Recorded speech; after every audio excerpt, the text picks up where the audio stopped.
I'm like,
there's some fucked up shit in this game, man.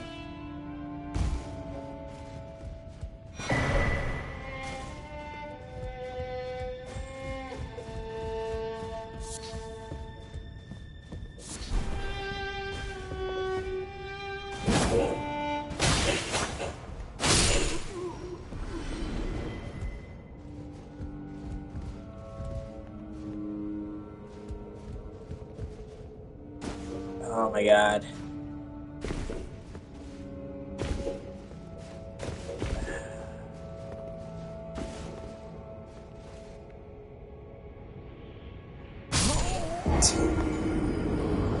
My baby boy.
It's really easy to die in this game.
God.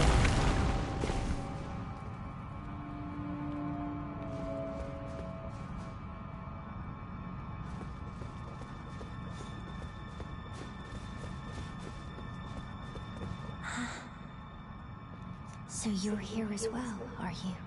I realized as we've talked, I'll be a maiden, and you, surely a lord. Go to the door. Welcome everybody to this turn and race. After divesting yourself of your possessions, it will surely open, and the three fingers will welcome you. May the flame of chaos find purchase within you. Go to the door ahead. After divesting yourself of your possessions, it will surely open, and the three fingers will welcome you. I'm not gonna do that right now, but I'm getting the save.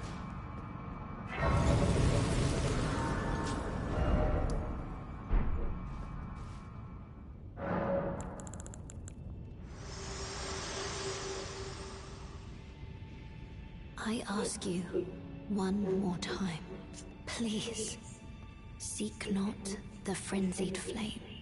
As one who strives to become a lord, deny not the lives, the new births of this world. Those who would are not fit to be called lord, when the land they preside over is lifeless. Please, put a stop to this madness. The Lord of Frenzied Flame is no lord at all, when the land they...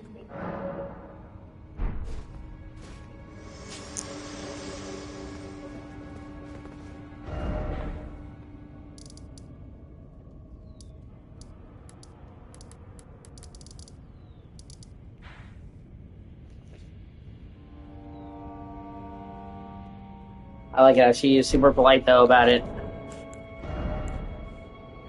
Like, you know, it would be really great if you could not do that.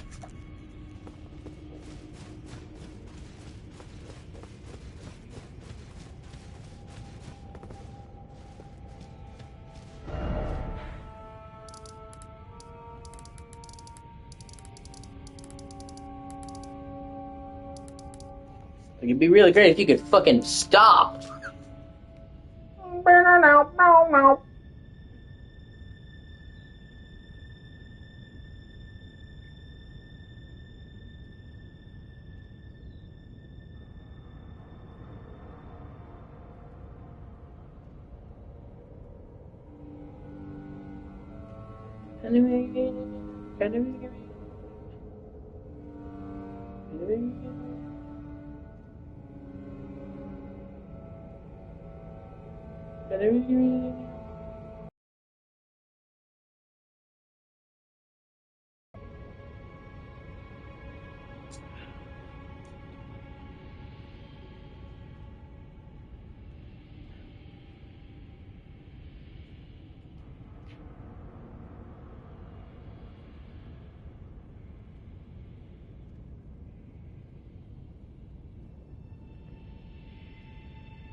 Looks like there might be a way to glitch into coming from Oslo without lighting it up.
Yeah, that glitch. I'm not gonna just do that glitch.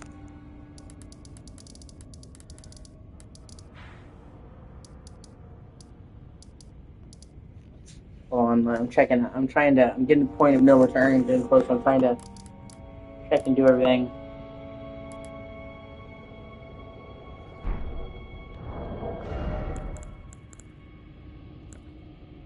Ba ba dee dum ba ba ba dee.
Hold on.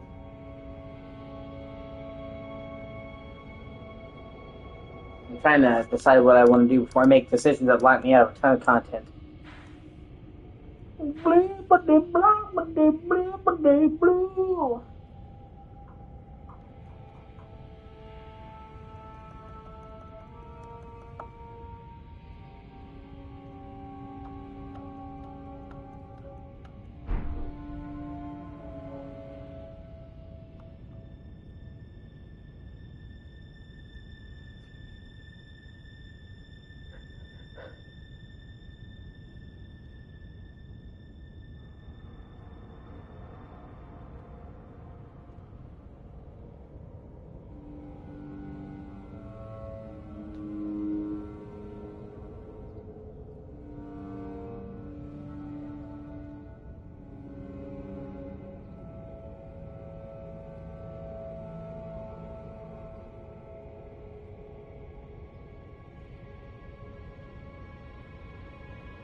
Check my armor.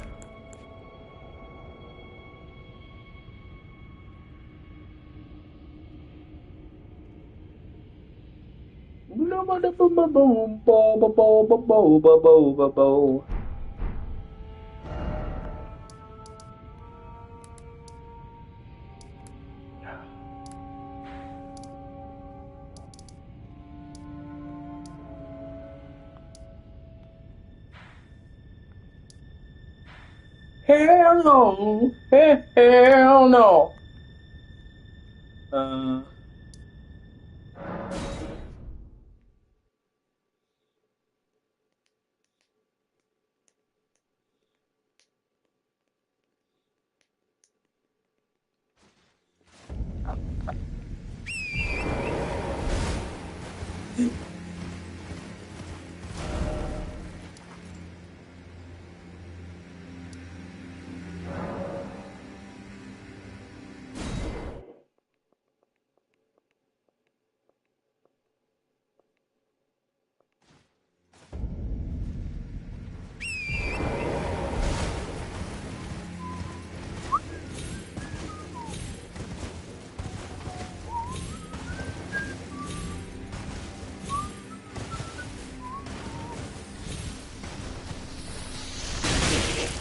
Gotta hit these fucking things.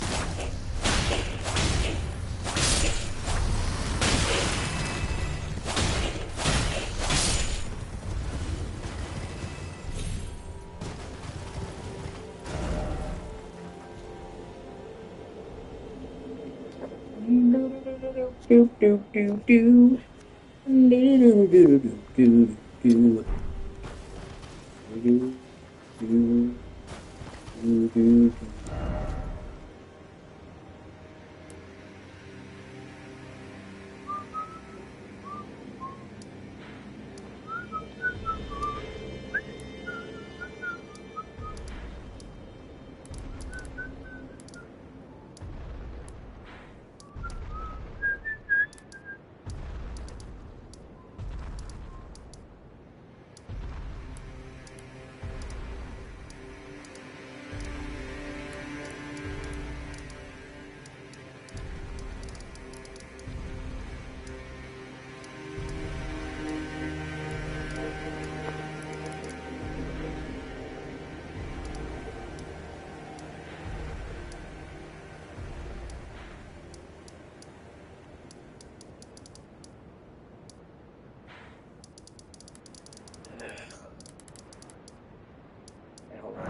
You go to the hilly tree.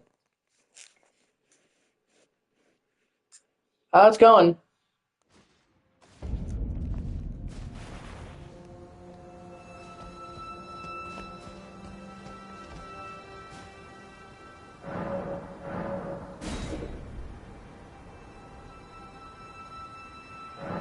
Slowly work my way towards a.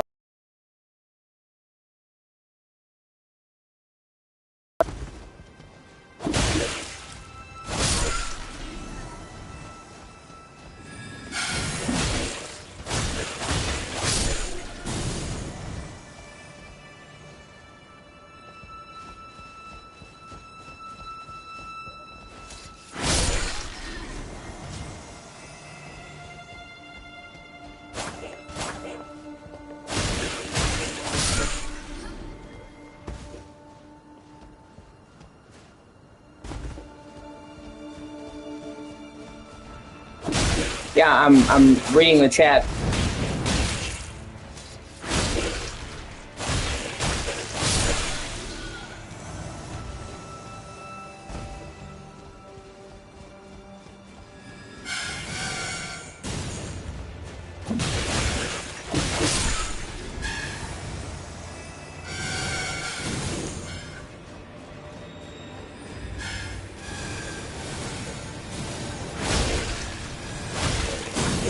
Like I said, I'm just getting by.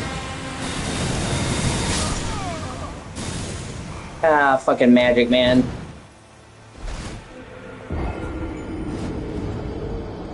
It's always fucking wizards.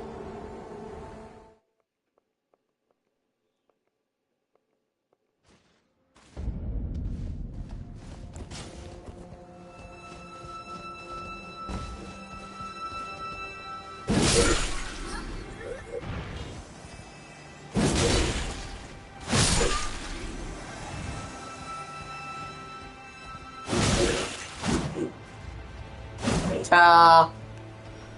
He killed himself. Great job, bro.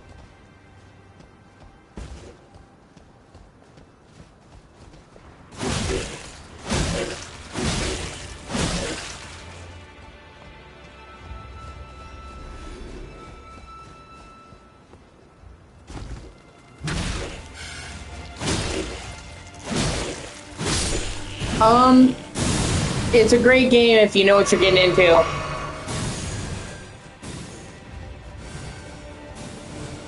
This is a type of game where it's really hard but fair. A lot of people don't like to struggle with games. They play on easy, or they just want to get through it in a few tries.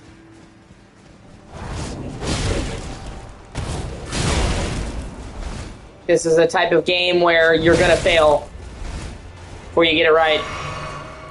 You are expected to get good. So, I would liken it to climbing a mountain. Takes a lot of work, but it's worth it.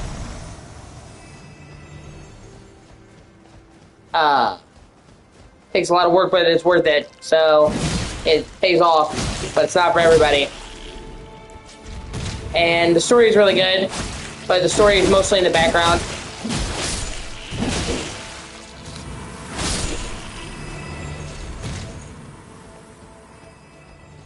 They don't tell you a lot of the story up front. You have to find it. You have to dig for it, which is also not for everybody.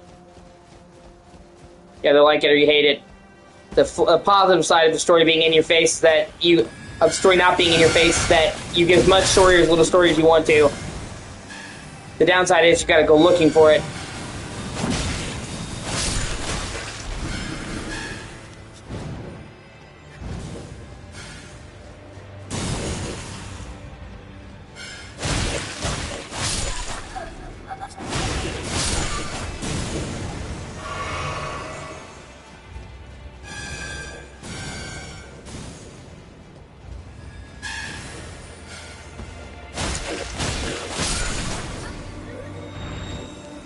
I play lots of games.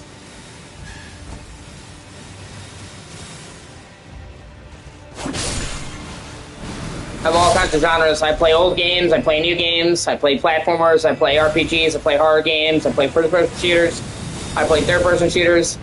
I play a wide variety of things. I was playing The Last of Us before I played this, before I started playing this.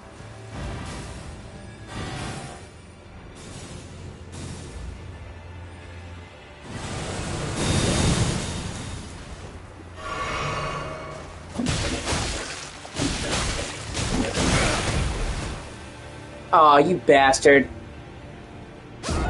Yeah. Well, shit happens. What are you gonna do? Like I said, like that. You can't take that. You're not gonna get far in this game.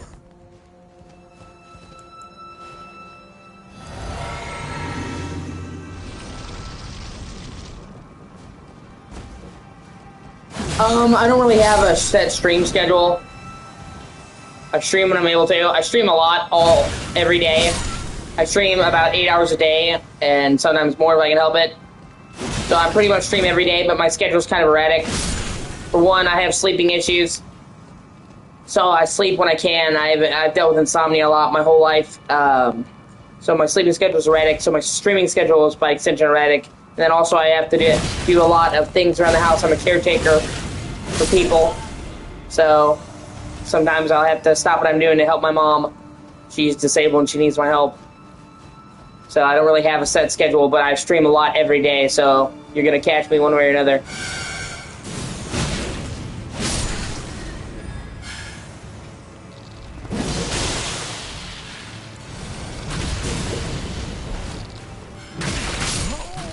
Ah, you bastard. I forgot just how fucking brutal this area can be. Oh well. Yeah, sure. What's up?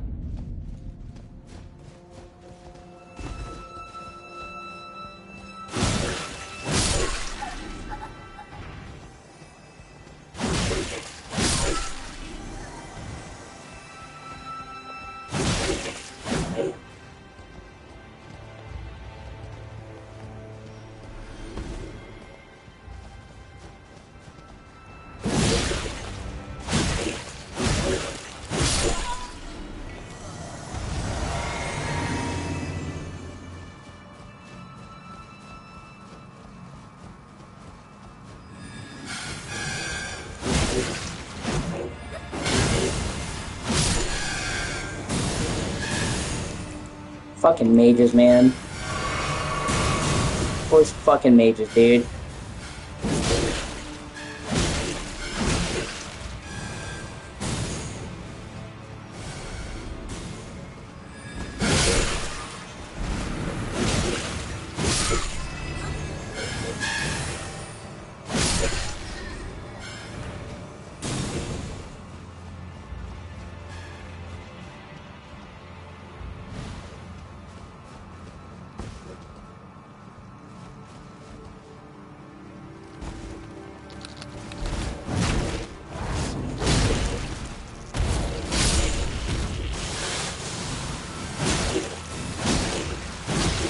Well, at the moment, I'm pretty broke. So if you're looking to sell something, I'm sorry, I don't have any money for you.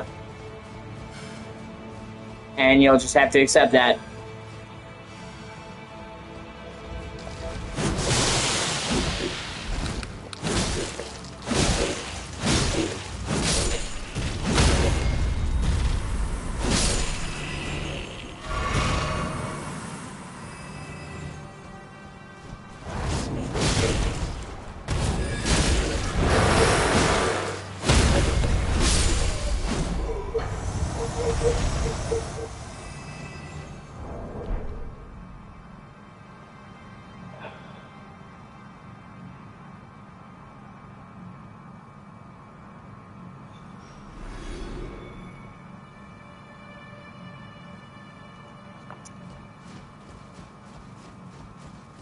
Well, I don't really have any money at the moment, so there's budget friendly and then there's no budget, so.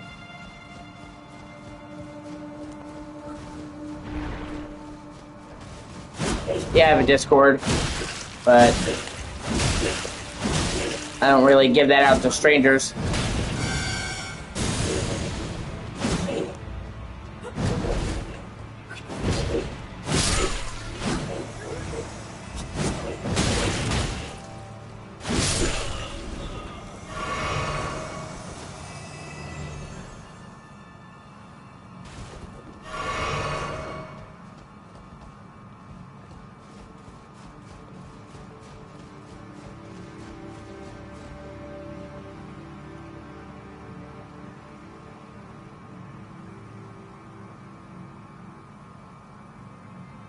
No.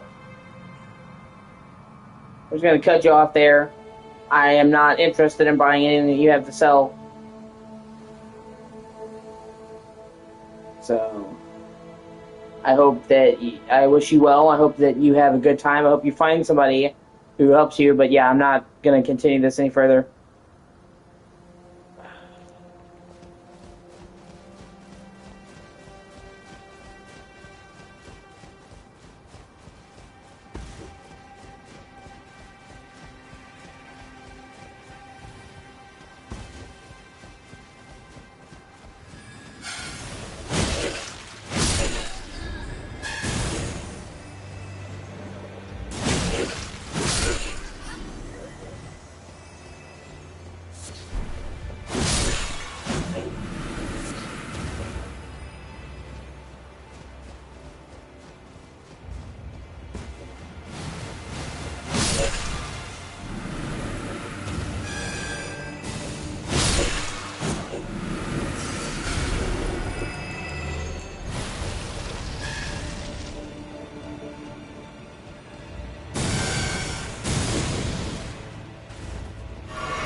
think that's everything up here.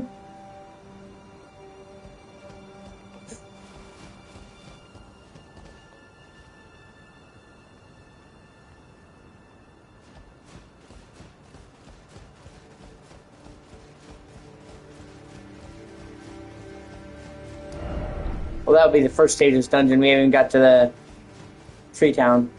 Yeah, I did.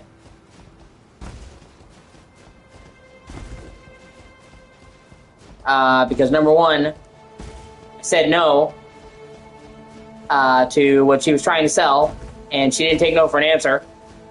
I don't respect not taking no for an answer.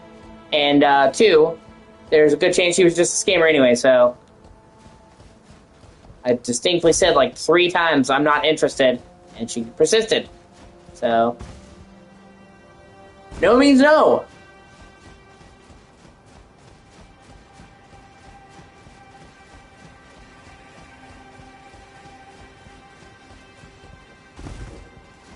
Like, I appreciate the hustle, but you knock on somebody's door and you try to sell them something, and they say no. You don't break down their fucking door. You say okay, and you move on. So.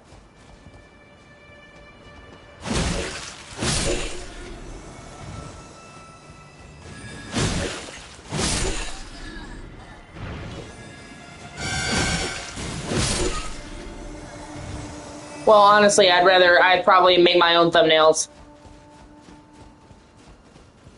I'd probably try to find some creative there. Okay, I think that's everything right here. Yeah, okay. Like I said, I love this area. This is like the post-game dungeon in Elden Ring. You start at the top of this giant tree, and then you make your way all the way down through these branches to this tree town made into the tree, all the way down to the bottom where there's a city, a ring city around the tree, and then underground. So this dungeon literally goes from all the way up in the sky to all the way underneath the ground. It's one dungeon. And in order to do that, you have to fucking find this optional area right here. You never have to enter this you never have to enter this region for this game. You have to make your way all the way through this huge region, get to this town, solve a town, go through a cave just to get here. So it's like, just even get to this place is insane. This is pretty much the post-game dungeon in this game. Technically, you can do it before you beat the game, but everything is here is so high level that it's not recommended. This is mainly what you do at the end. And it's the dreaded Melania, Blade of Mikola.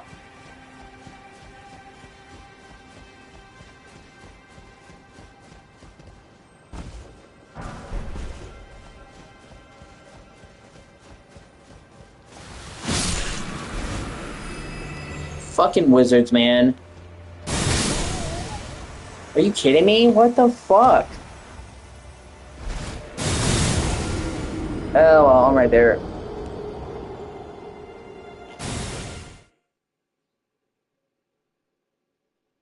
This is also where the game gets really tough. Because technically this is like post-game, so I'm like, okay, we can just... You've already probably beaten the game by this point, we're just gonna throw everything at you. Fuck you.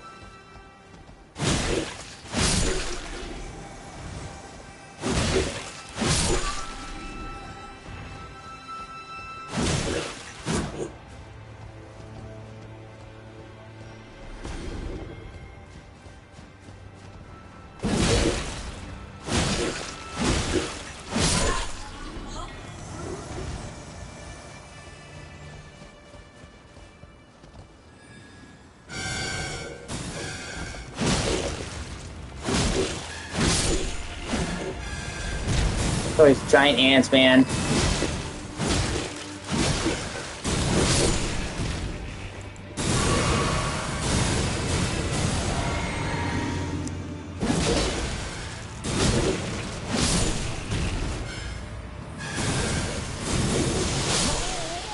Ah, whatever, I'm right there.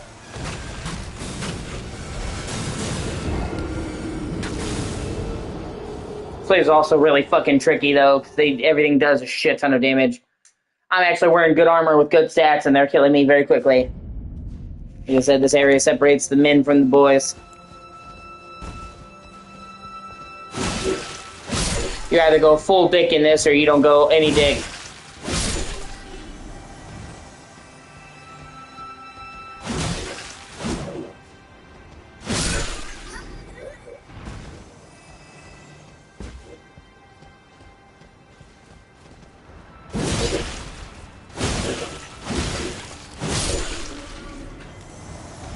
Yeah. Pretty much the highest difficulty in the game.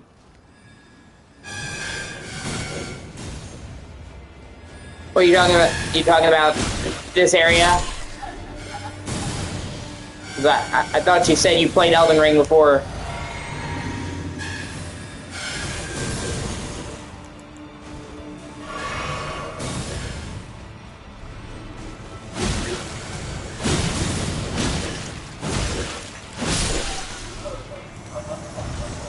Okay.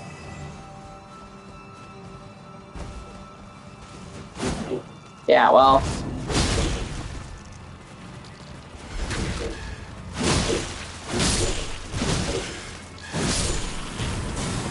It's a great game.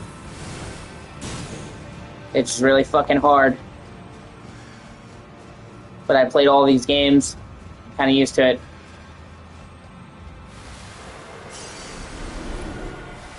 Yeah. What a douche. I'm just gonna run and climb up there and kill that cunt.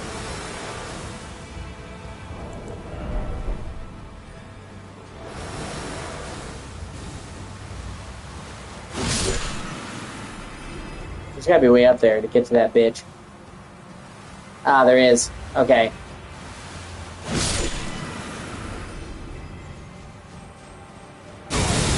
Really, asshole?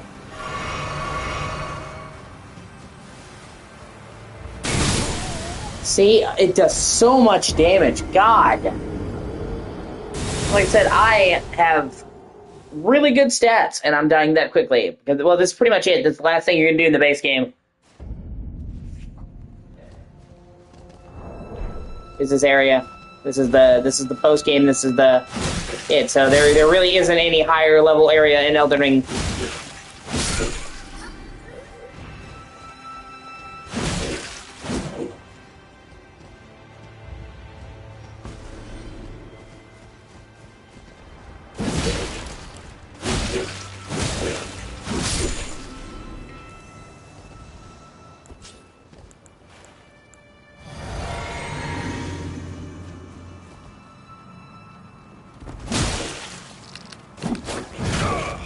Oh, fucking ants.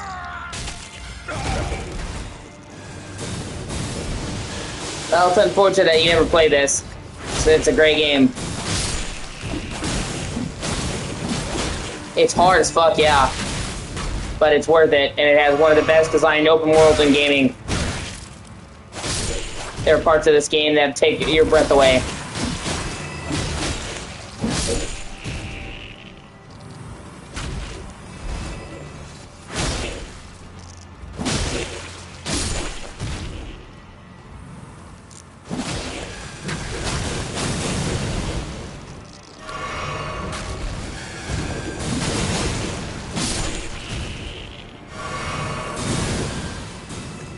Yeah. My capture card is Avermedia.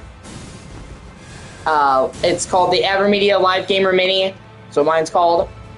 I had never heard of them, but my fiance at the time had done the research and she said they were a solid card. And I've had no complaints with it. So yeah, I think it's a great card. But yeah, Elgato is the golden standard. So if you have a choice, that'll be the one to get. And mine, my capture card. Oh, hold on. Let me see if I can.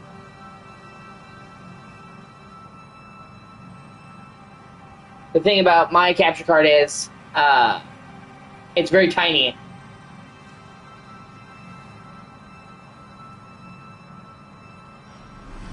Yeah. My capture card is called the Live Gamer Mini. It's like this big, honestly. It's like a little square block. So that's the reason why she got it, because she heard it was reliable and it was portable. I needed a capture card I could easily move around. I didn't want I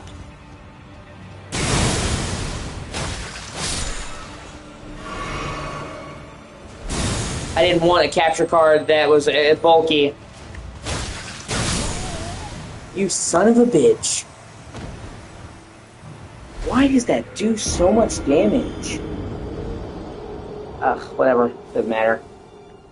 And it's one of those situations where if I could whack that fucker, it'd be done. It's just a question of getting that cocksucker.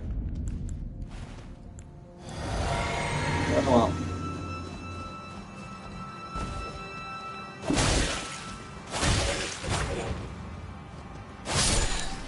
So, I mean, my capture card is not like the best in the world, but I've never had any issues with it.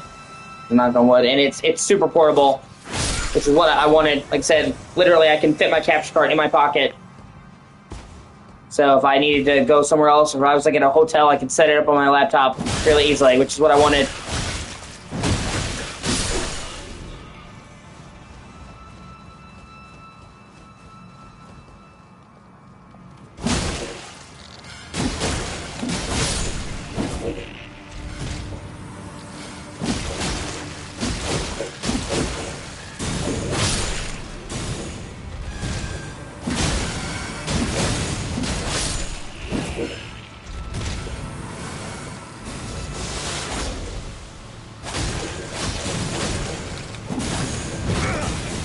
Ah, you bastard.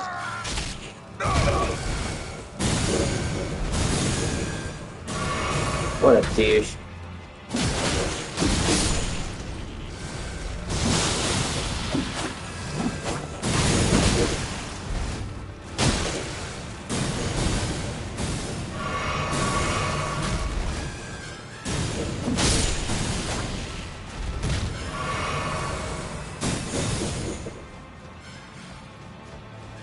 Okay, come on.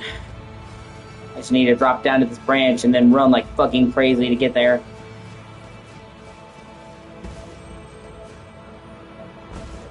I'll kill this fucker first and then worry about everything else after.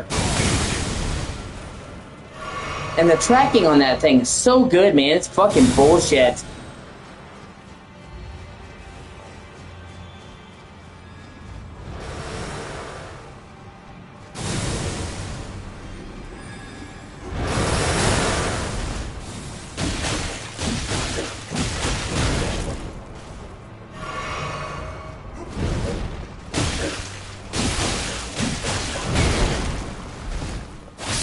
Yeah, fuck you, bro! Bitch! Okay, now I can drop down here. There's a bunch of, whatever. There's a bunch of items here that I don't want to miss.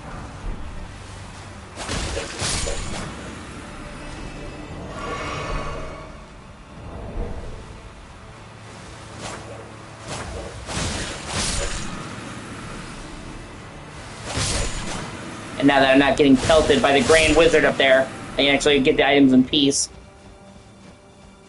Fucking douchebag.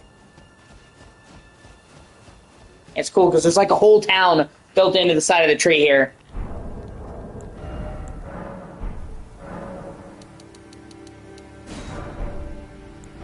Which I thought was really, a really unique aesthetic.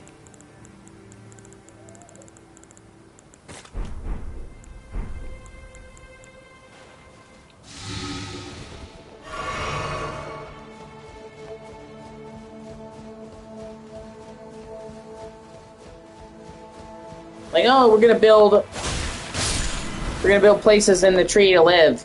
It's like, okay, out of the tree. I'm like, oh, that's clever.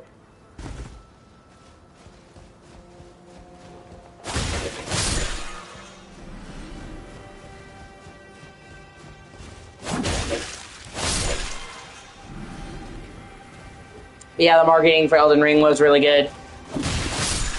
I know a lot of people also wanted to get it because George R. R. Martin wrote part of it.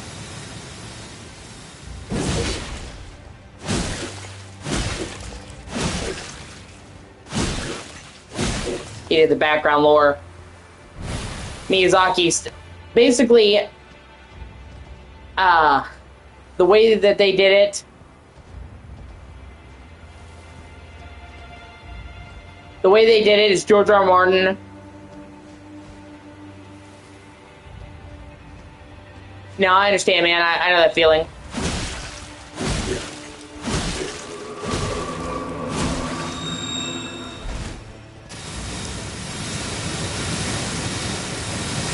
But George R. R. Martin did the lore of the universe, and then Miyazaki altered the lore to fit his needs. So, Miyazaki wrote all the other games in the series, and he basically described it as George R. R. Martin was basically the dungeon master. He created the lore for the setting, and then Miyazaki took it from there. So, like, Miyazaki wrote all the characters and the start of the universe, and then Miyazaki took those characters in his own direction. So, it was like a joint writing process between the two.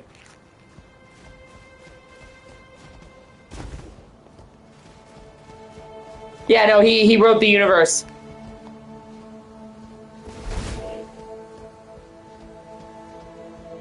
Came up with the characters, the original concept, the name, and then Miyazaki took it from there and decided like what the characters would do. So, like I said, Miyazaki said, imagine it like we're playing a game of Dungeons and Dragons. George R. R. Martin was the dungeon master. He came up with the lore of the world. Then I took that lore that he made, and I decided what happened after. So, like, the world in this game is ruined, as you can tell. It's fucked up. So, George R. R. Martin wrote the lore of, like, the characters, who they were, the Golden Age. And then Miyazaki decided how the kingdom fell and how it was crumbled. So it's like a collaborative process.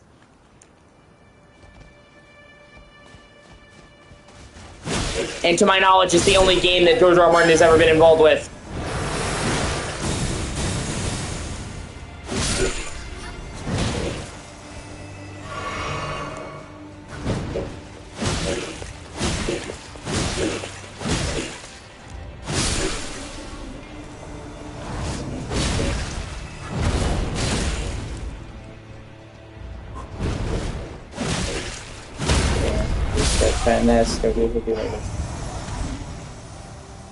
But yeah, no, dude, sometimes a game comes around, and it's like, oh my god, you know, and it's like, I gotta get this, I understand. And this game was everywhere, this game exploded, it was the most popular game in 2022. Kind of took the world by storm. The Souls games, Bloodborne, Dark Souls 2, Dark Souls 3, they did well, they sold well, but they weren't like breakout successes. Elden Ring was different. Elden Ring put them on the mainstream. Like, the Souls games became part of the mainstream when this game launched. Everybody, even people who had never played a single Souls game, had heard of Elden Ring. Like, it took the company and elevated them to another level. Like, Bandai Namco and FromSoft were not indie developers, but they weren't the big dogs. You know what I mean? Like, they weren't, like, super high-tier developers. This put From Software at that AAA holy shit level. Put them at the top of the game. Like, they ascended to another level with this game. And, like, the best-selling game that they had ever done before was Dark Souls 3. It had sold 10 million copies, which... 10 million copies! Yeah, they did. Armored Core. I've heard really good things about Armored Core. They even released an Armored Core game, like, 2 years ago, a new one. They're still releasing them now. I just, I'm not really interested in mech games in general, so I haven't played any of the Armored Core games. It's just kind of not my thing. I wouldn't say no to playing them. I'm not like, oh my god, I need to get this. But yeah, they've been making Armored Core games since PS1. I don't think they've missed a generation. Every single Sony generation has had at least one Armored Core game.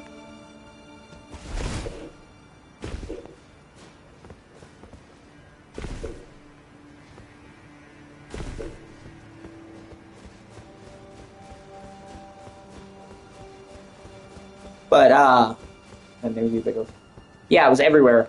It's probably why I'm gonna get, I'm probably gonna get, oh yeah, there's a shortcut here. See, they have this entire town built out of the tree. It's really cool, and I love the aesthetic. Probably why I'm gonna get, GTA 6. I don't like the fact that they're charging $80 for it, for the standard edition, and I don't like the non-physical. But I still feel the need to get it, regardless, because it will be the biggest launch in video game history. Like, I'm not exaggerating at all. It will be the biggest video game launch fucking ever. And, I mean, no game will come close to this, or has come close to the hype. They already sold 40 million copies in pre-orders. I shit you not. The exact numbers haven't come out, but there are people that track these behind the scenes. Well,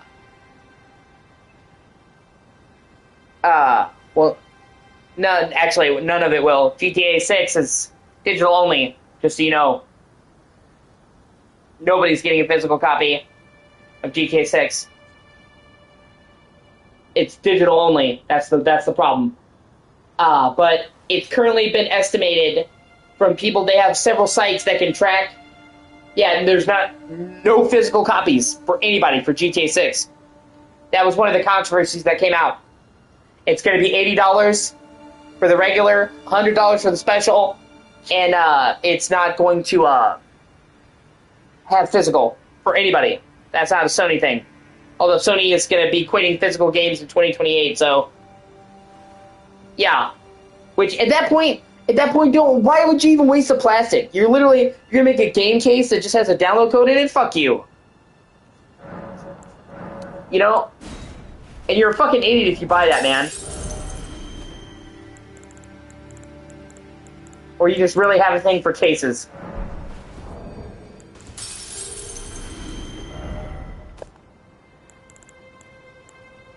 Yeah. Well, I'm hoping that's...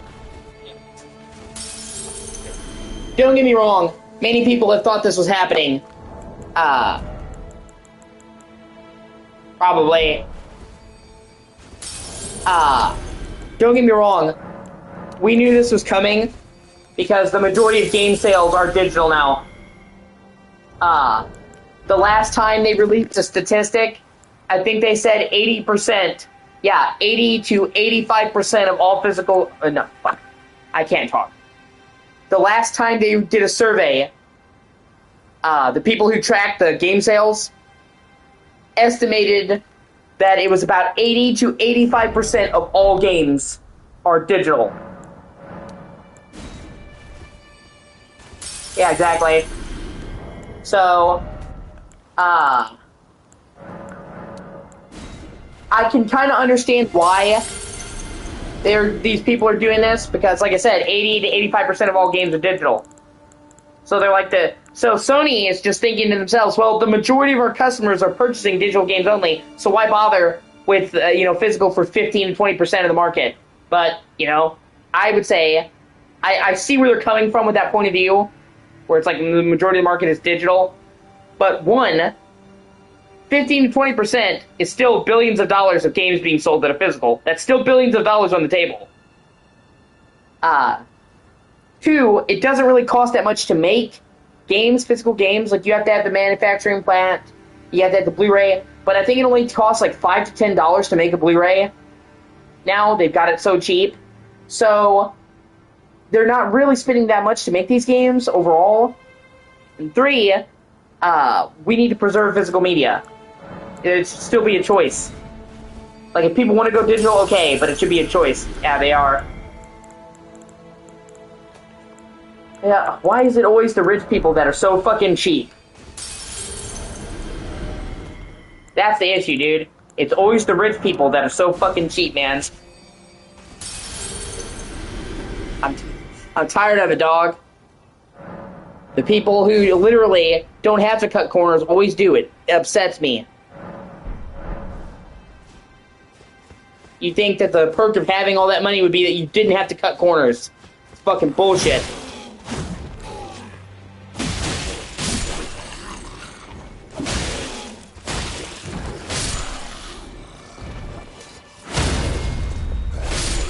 But yeah, we won't know officially. Oh, you motherfucker.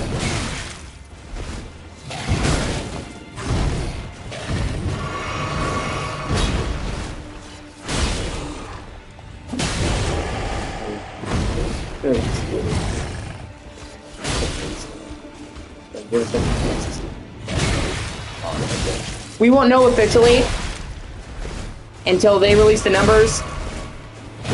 Yeah, same. Fuck you. I'm right there.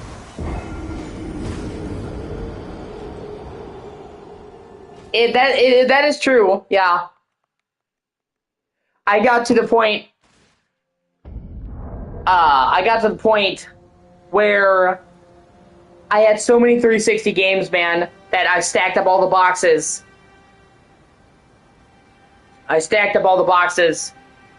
And I literally had enough games to go like this far across, and go all the way up almost to the ceiling. Like, I literally could stack games up taller than me and longer than me. Like, at one point, I had like 500 360 cases. And yeah, it's really great having all those cases, seeing those cases. But yeah, when you move, that is a shit. That it is shit, yeah. I literally, the majority of all the things, the majority of all of my possessions wound up being game cases. Like, we would move. Yeah, I bought a lot of 360 games, pretty much, yeah. I mean, I don't know the exact number. I'm saying, like, offhand, about 500. I didn't exactly count them, but it was a lot, trust me.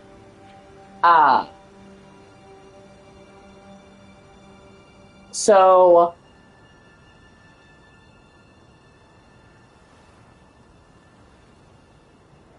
Well, I would get games that were cheap, man. You know, a lot of games aren't as crappy as people make them out to be, but yeah, I got some duds. You can't, like, if you have a big game collection, you're gonna get some duds. But I would still say most of my game collection was good. A lot of games get shit on, or sometimes you get, like,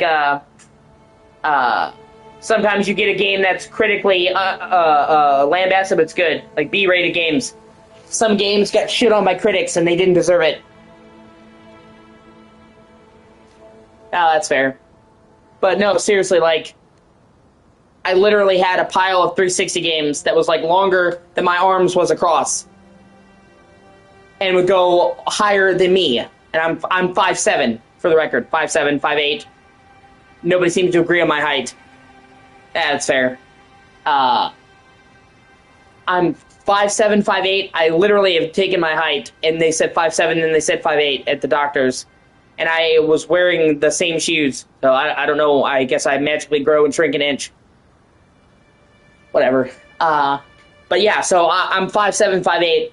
And literally I had a 360 collection that was longer than my arms. And higher than my head. I'll try to find a picture and I'll share it in the Discord. And you can see that I had a fucking enormous stack. And yeah, it was a bitch to move around. For sure. Literally, I would move, and I would have a small bag of clothes, my TV, my entertainment stand, and then most of my possessions moving would be game cases. So, yeah, it does become a bitch carting those around. I will admit, digital is more convenient. You don't have to carry the cases around. You don't have to eject the disc, then put in another disc, just... Yeah, and that's why, I guess that is why people have gone for digital, but, you know. And the thing about it is for a lot of these digital games, they tell you that you don't own them, you own a license. And I don't think that they're going to take away these games from people, because it's just going to cost them money and piss people off, but the fact that they could is the problem. They could take away the games. Just knowing that somebody could take them away. And that's why Stop Killing Games is so vital. And they just had an issue in California. They're in European Parliament, and then they're in California Parliament doing Stop Killing Games. And Stop Killing Games have wound up turning into owning your games. Like, when it started out, it's funny, too, how that one thing turned into another, because the whole point of Stop Killing Games was to make it so that people couldn't just cancel online games without warning. The whole thing was to make it so that you either had to give people a refund if you shut down a game. You either had to give them a refund, tell them in advance when they bought it that you were canceling it. Like, oh, hey, when you buy this game, we're going to cancel this in so many days. Or, and the outcome that they wanted was just let people run their own servers. That was all it was. Because a lot of games would shut down the servers, and they would end support for the game, but they wouldn't let the fans make servers. And they said that's bullshit. That was the whole point of Stop Killing Games. They're like, if you're going to have an online game and you're going to cancel the servers, okay, but if the fans want to make their own servers, let them. And once again, this is only after they quit it. So it's not like they're taking money from their table. Just like, don't let us make our own servers. Don't send us to cease and desist. And it all started with the crew.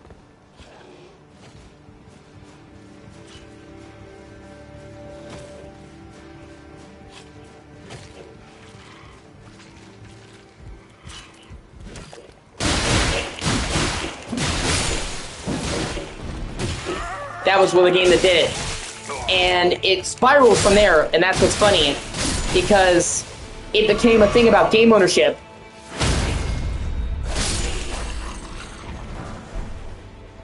Yeah. I've heard of that game, but I've never played it. Yeah, see, that's the thing.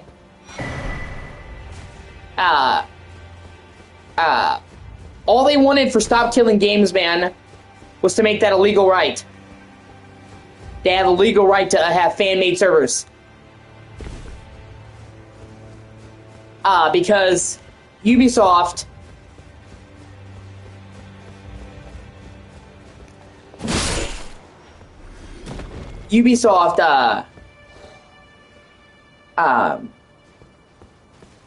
was sending people cease and desists for having their own servers. So the whole goal was to get legal protection. That was it, really. So that they're like, we want to be protected. So we can do this. And then Ubisoft was the one who said, well, we sell you a license when we sell you a game. We don't own it, so you have no rights. And then from there, Stop Killing Games turned into a rights issue. So it's funny because it didn't even start out as that. Ubisoft made that. They put that on the table. They're like, okay. And so they're fighting for it. And in California, it just got rejected because they were out lobbied, which basically means that the ESA bribed people. Because as soon as they started doing Stop Killing Games, the ESA stepped in, and basically the ESA is it's a organization run by corporations that is meant to lobby on their behalf, which basically means they grease the wheels for EA and Activision and Congress. And as soon as they started doing Stop Killing Games, they started lobbying against them, and they exposed them having private meetings for ESA. Like every time they started to do a Stop Killing Games meeting, they would go visit their congressman. So like they basically caught the ESA bribing these games people to do what they wanted, because these game companies don't want to be beholden to anybody, and it's just fucking lame. If you sell a game. You sell a fucking game, and somebody buys it, it's theirs. You are beholden to them. You should not just be able to fucking take that away from them. But whatever. And it was really telling, too, because this just happened the other day when it failed to pass through the Senate in California. And they said they're going to come back. Stop Killing Games said, we're going to come back and lobby this when we have enough funds. Which basically Stop Killing Games saying, we know that they bribe these people. So what we're going to do is we're going to go get money so we can bribe them right back. And I mean, that sucks, but if that's what they have to do to give us rights to our games, then I'm with them. Gotta grease the wheels, I guess.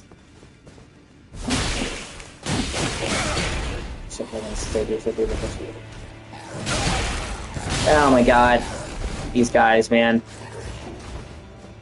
I do love the aesthetic of this place, though. How it's all carved into the wood, but it's warped. But yeah. The good news, though, is it looks like it's going to pass to the European Union. They in Europe, they don't have the same lobbying rules that we do. It's illegal to bribe officials. That's one of the things that Europe has over America. You can't bribe an official. You'll go to jail. So they have less lobbyists. In America, they call it lobbying. They meet these people that are going to pass the bills and they wine them and dine them. And they tried to make it illegal in America, but their defense was saying that corporations are people. And since corporations are people, they have the right to lobby as freedom of speech. So they basically found a fucking legal loophole to allow bribery in Congress. And we're all paying for it. You shouldn't have a process where we're deciding the laws for this country and allow somebody's opinion to be bought. That's like a major area where America became fucked up. But in Europe, it's not like that. And in Europe, they actually hold a lot of sway. So, like, there's been a lot of cases where gaming companies in Europe, or I'm sorry, gaming companies in America still had to follow European laws. Otherwise, they couldn't sell their games in Europe. And if you're familiar, Europe was a lot of fucking countries. So, even though it sounds like if they did something in Europe, it wouldn't affect over here, it would. There's actually been several cases where they made a verdict in the EU, and it affected America, because they're like, either you're going to follow our rules, or you just won't sell in Europe. So that's like 100 countries you're going to be locked out of. And the European Parliament has already said they're in favor of it. It hasn't gone before Parliament yet, but they have said they're in favor of it overwhelmingly. So there's a real chance it will get passed to European Parliament, and that will still affect American games. So when they turn down the bill... Oh my god, you assholes. When they turn down the bill in America, people are like, oh, this is the end of the movement. No, it's not. And if they get European Union, that will be a ruling in like 170 countries. And America will most likely follow suit. It's happened before. They improved warranties. Like Apple, for example. Apple's one of the biggest corporations in the world, as you know. They had to change their chargers. The European Union ruled that it was bullshit that Apple had specialized chargers, which they did to game people, to buy a special charger on top of the ones they already had. So they ruled that they needed to make standard chargers, and they made them. And now Apple phones use the regular USB-C chargers every other phone does, even in America. So this was a company that's predominantly located in America that went against the European Union, and not only did it have to change its policies in the European Union, it had to change the rules in America too. And that's why we now have a standard USB-C charger for Apple. For so many years, they had their own special one, because they wanted you to have to buy a separate charger. And Apple's one of the biggest corporations in the world, and they still bow to the EU. So it's the EU votes that you can't kill games, that you either have to give them a refund or tell them when they're buying it when you're going to shut it down. I.e., nobody's going to buy it. If you buy a game and it says, in 2 years we're going to shut this down, nobody's going to buy that game, so they're not going to do that. Or you have to let them have their own servers. And it would give people rights to their games, so you couldn't just take away digital games. And like I said, there's a very good chance that it's going to pass in the EU, and if it does, it would ripple over to the rest of the world. So, let's hope for that. I think a lot of people would be more accepting. You asshole. I think a lot of people would be more accepting of digital games only if they felt like they had ownership over their games. Right now, you're told you don't own the game, it's a license. So that makes people nervous about digital only, but if they had actual legal protections, I don't think people would be so upset about it. Like, well, it sucks that we don't have physical, but we have rights to these games. And these companies are so big, these companies are so fucking big, they can afford to keep these up indefinitely. Sony is almost $1 trillion company, and they're like, oh, we just can't afford to keep the PS3 store open. Yeah, you can, you just don't want to, okay? But it's not a money question, you can. And in fact, they almost shut down the PS3 store years ago, and there was a massive outcry, so they stopped it. And when they did that, they consolidated it into the same store as PS5. And it made it slower. It made it slower, but it made it so that as long as the modern PSN store is up, so is PS3. So, don't fucking tell me.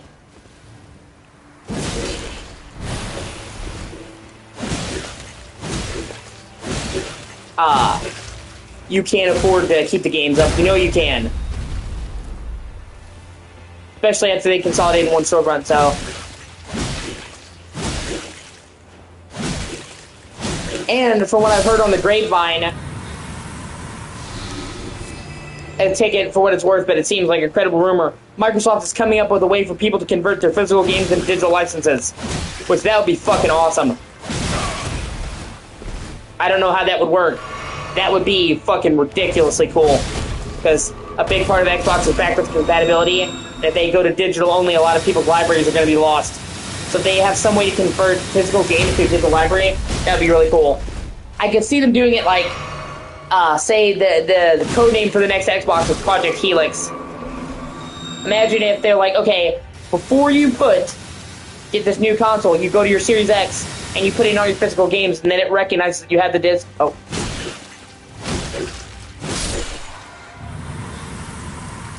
Dude, what the fuck? Okay, my light went out,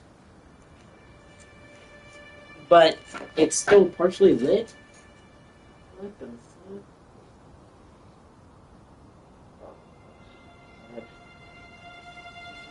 But you know what I'm saying? Like, you put in the disc, and it, like, okay, you got a disc, and it gives you a license token for Helix, or what the fuck ever it winds up being called. That's just the code name. They must never stick to the code name. That would be really awesome. So, like, you'd have to do it on your prior console, but just give us some way to convert our physical games to digital, man. That would be a fucking godsend, especially if they're going digital only.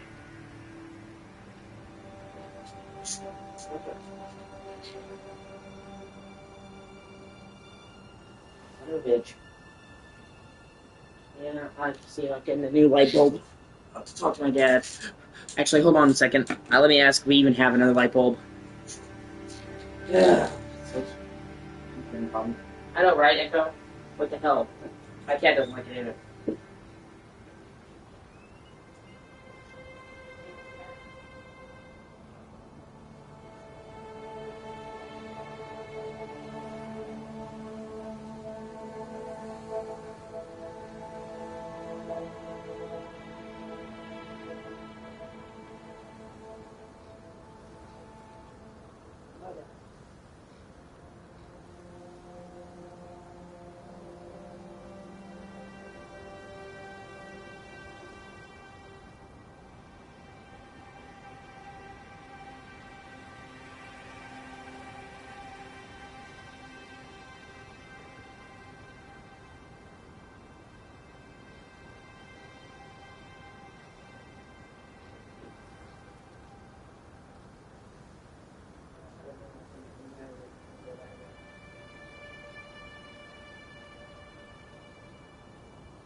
Right there.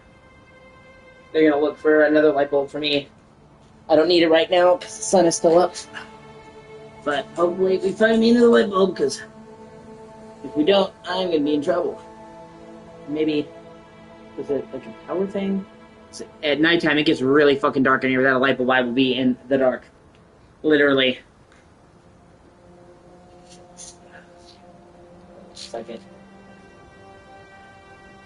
Try to put a switch in here.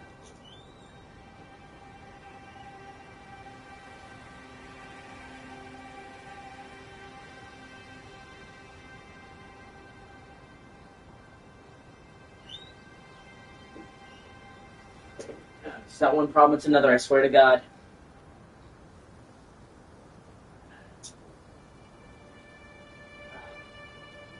That's so fucking weird.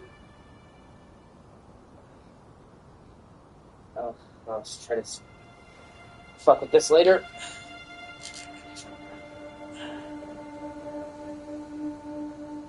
Okay.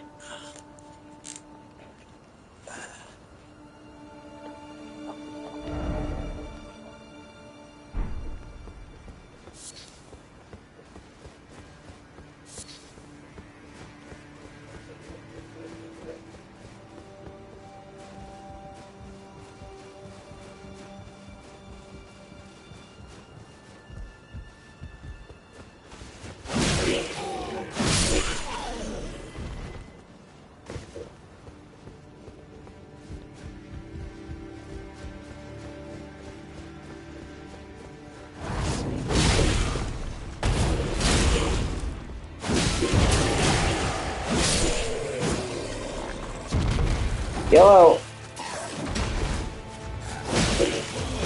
Alright. I love you. Can you hear me? Can you hear me? Oh my god. Can you hear me? I hear you now. Okay, so you're on speaker. Yeah, I got it. Okay, I'll be back. Oh god, my mom couldn't hear me. That was my mom calling. She's trying to find me another bulb.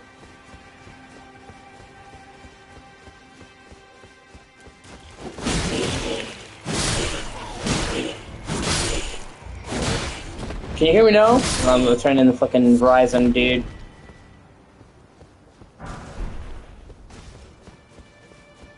Hello, Moto. Can you hear me? What about now?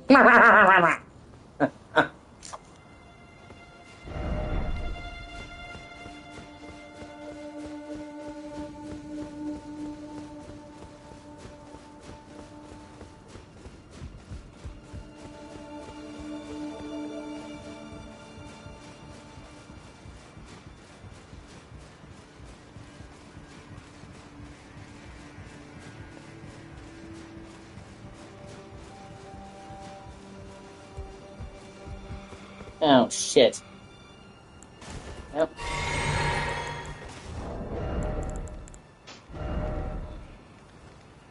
That's cool. Oh, nope. They're coming my way. Fuck me.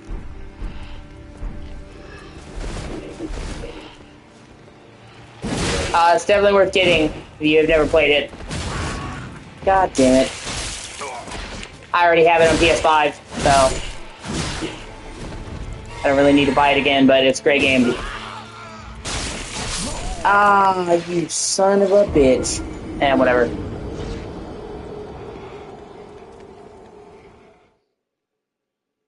Yeah, no, it's great, man.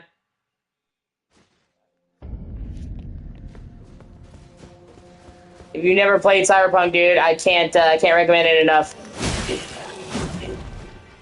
It had a rough launch, as I'm sure you know, but all those problems were fixed.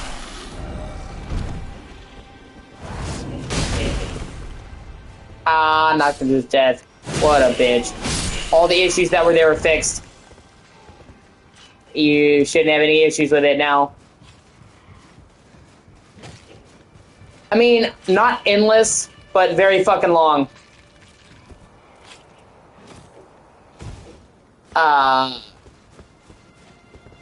If you do everything in Cyberpunk, you're looking at over 100 hours. And it's very replayable. Like I said, that's just doing everything in Cyberpunk. Most quests in Cyberpunk have multiple options. So, nearly every quest in Cyberpunk has multiple outcomes that matter, that are different. So, like, depending on your choices, quests will go completely different ways. Like, it's not one of those games where your choices don't matter, your choices matter. And then there are entire chains of quest lines that can become locked off depending on your choices. So, just if you wanted to do everything, you're looking at over 100 hours. But that's not counting all the different outcomes. If you wanted to see every outcome of everything, then you're looking 200-300 hours. There is a lot of branching paths in Cyberpunk. You can't see nearly all of it in one playthrough. And then there's like, you choose different origins.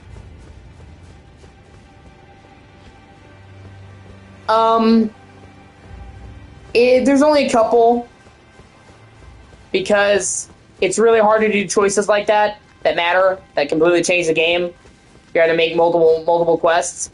And it's even rare to get that in an open world game where you have such a large world. That's what makes Cyberpunk special, is it's such a huge open world, but it's changes a lot depending on your choices. But there's a couple. Witcher 3 does that, which, I mean, it should. It's made by the same people. So, Witcher 3. You can also get Witcher 3 for real cheap. Motherfucker. You get what? Well, that's like apples to oranges, dude. They're very different types of games. But if you put a gun to my head, I'm going to say The Witcher. And the only reason I say The Witcher is just because I prefer fantasy, man. I like sci-fi. I like dystopian, cyberpunk. But I will always choose fantasy if you give me a choice. I'm a wizards and swords kind of dude. I'm just more appealing. But if you like more sci-fi stuff, then you'll like cyberpunk. I would say they're both just about as good as each other. They're just very different types of games. And it also depends on what type of gameplay you like. One is first person and very gun-oriented. The other is third person and melee. So, even gameplay-wise, it's apples to oranges. If you like more sword and board shit, then you're gonna like Witcher more. If you like shooters more, you're gonna like Cyberpunk more. Like I said, I prefer The Witcher 3, but it's just because I'm more of a fantasy guy.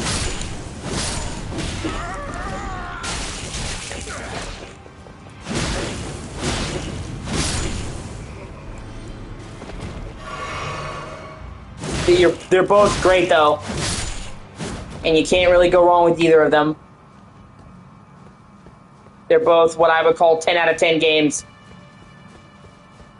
And they're both hundreds of hours long. You're easily going to get 100 hours out of The Witcher 3 as well. It's fucking huge. And the DLC for Witcher 3 is like its own game.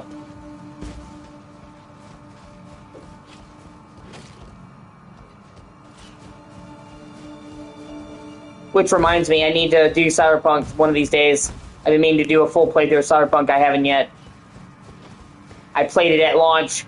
It had issues at launch. I liked the game, but it had issues, and I just never came back to it. But I need to. And they've dramatically overhauled it since then. I need to do the DLC as well. I haven't gotten the DLC for Cyberpunk. Which I've heard nothing but great things about the DLC for Cyberpunk Phantom Liberty. And I will say, if it's as good as The Witcher 3's DLC, then it would be fucking amazing. The Witcher 3 did 2 DLCs, Hearts of Stone and Blood and Wine. Blood and Wine has got to be... Obviously, this is highly subjective, and your mileage may vary, but for me personally, Blood and Wine is the best DLC ever made. Ever. Blood and Wine is so fucking good. No other DLC I played, it comes close. You can get like 60 hours out of Blood and Wine by itself, man. Blood and Wine is like its own fucking game. You know, most of the Witcher 3 is set in 2 main regions. You have Velen, which is an English kind of ruined countryside. It's called No Man's Land because it's in war. And you have Skellige, which is Celtic and Irish inspired. It's like Vikings. So those are the 2 main areas in Witcher 3. Of course, they're split into small areas. But in Blood and Wine, you go to a place that's based off of French in Italy. And it's got super colorful, and it's just like, it feels so different than the base game. You're literally going to like a different world. I let my cat in. Say, pussy! Ah! My petit pussy!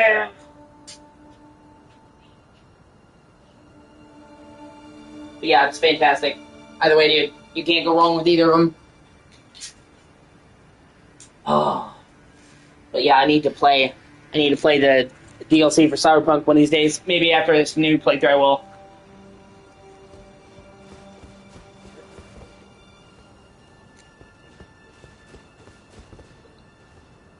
I also want to get... I'm gonna try and get the DLC for Mafia: The Old Country. Comes out this August, which I honestly did not think there was going to be a DLC for Mafia. I was really fucking surprised. And if you have not... God damn it. If you have not played Mafia: The Old Country, it's so fucking good, dude. I'm a huge fan of the Mafia games. Because they're, one of a kind. And they're... Not only do I like mob games, but they're very historically accurate. I'm a big fan of history. and they're in fake locations, but they're heavily inspired by real areas, and they are insanely historically accurate. So like,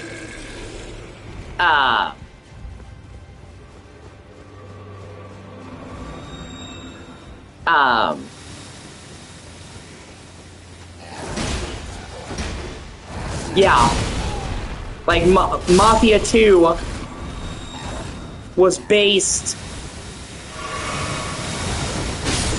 Mafia 2 was based off of New York in the 50s, and it captured that brilliantly. And that's what I'm saying, they captured the historical period. And then Mafia 3 kind of sucked. They tried to make Mafia 3 almost like a GTA clone, and it just sucked. Like, the story in Mafia 3 was fucking great. The story in all the Mafia games is great.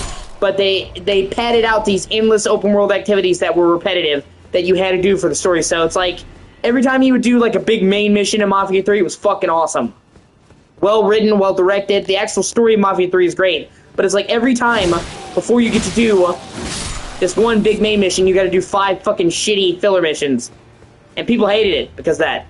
So that team got the message, and then they went back and they remade Mafia 1.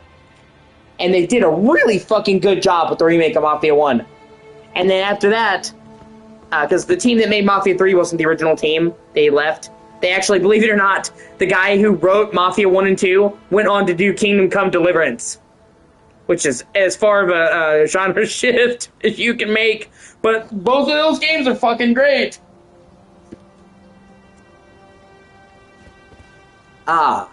But so it was a new team that made Mafia 3, and they made it like that because Take-Two, obviously, they wanted to chase the GTA money. Of course they did. But after that, they got the message, and they learned from their mistake, and they did a remake of Mafia 1, because if you played Mafia 1, it is aged terribly. It is super fucking clunky. It was one of the first big open-world shooters. But they remade Mafia 1, and it was great against all odds. People were kind of skeptical at first, because they're like, well, these are the people that did Mafia 3. But it was faithful to the original game while modernizing the gameplay in the right way. It was one of the better remakes. And even people expected to hate the Mafia 1 remake, and they wound up loving it. I loved it. And then from there, they made their own new Mafia. That was classic, the old country. Yeah, Mafia 3, the story is good. I just don't like the filler between the story. That's what gets me. But, they went and did the old country. And it's fucking incredible. Yeah. And it's good to see you, Green Marshall. Welcome to the channel. I cannot recommend Mafia the Old Country enough. I was already really excited for it because it was super unique setting. It's set in 1903 and is about the birthplace of the Sicilian mob as we know it.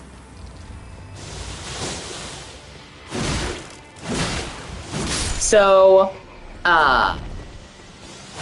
you know, we don't get that many Mafia games anyway, like Mafia-type games, but we really don't get one that's set in the fucking early 19th century in Sicily. And so, we're playing a fucking Mafia game that has us using bolt-lock rifles and riding fucking horses. And, like, already, that got my attention because I'm like, wow, that sounds really fucking cool. And it's super unique. We're actually seeing a Mafia game in fucking Sicily. And it did not disappoint. They didn't pad it out with pointless shit. It's going to take you maybe 10, 12 hours to beat it. But man, Mafia the Old Country is fucking great. Its story is fucking amazing. Its setting is super unique. The gunplay is tight and thought out. I had a fucking blast. And it was one of the rare instances of a game company not being greedy. Because the game is about 10 to 12 hours long. And if you want to get all, there's like collectibles, there's like a free ride mode like there was in the Mafia 2. Mafia games you can run that, and then you can get maybe about 20 hours out of it if you're doing all the side stuff out in the open world.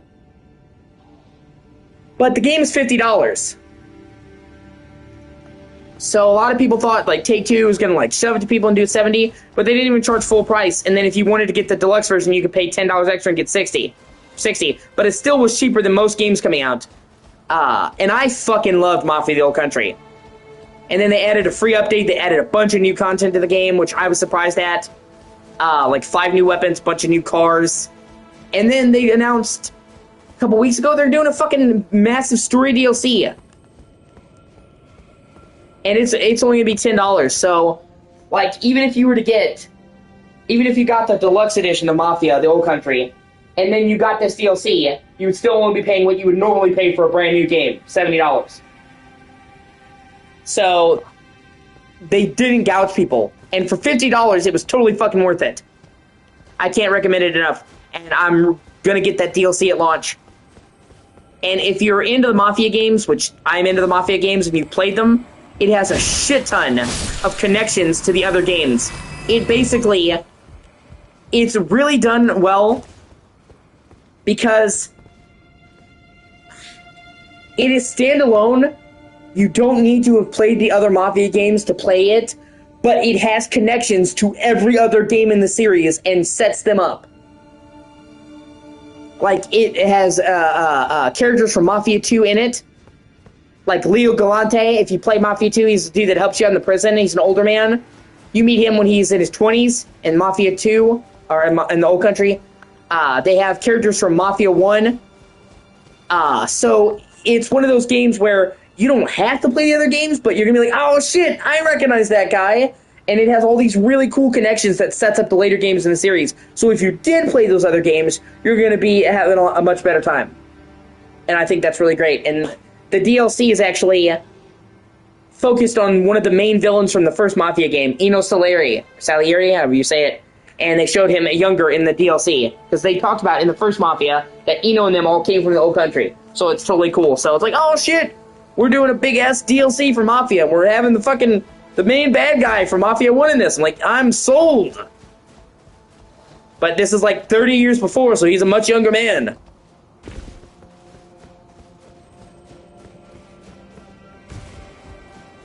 But yeah, it's a great game.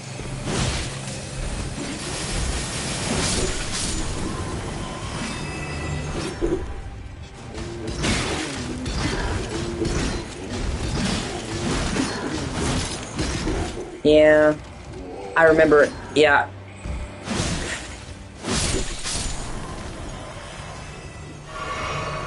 But I would recommend it to everybody. And it came out like June or July of 2025, and there's so many good games that came out in 2025. Death Stranding 2, like, it came out right around the time that Death Stranding 2 came out, which obviously took up the thing. So I kind of feel like Mafia: The Old Country is underrated. I never heard anybody talk about it, but I played it and I thought it was fucking awesome. And anyone who's looking for like a really, really good story-driven crime game, I would highly recommend it. It's not GTA, it's not trying to be GTA, but fuck man, the story is so good and the gameplay is fucking awesome.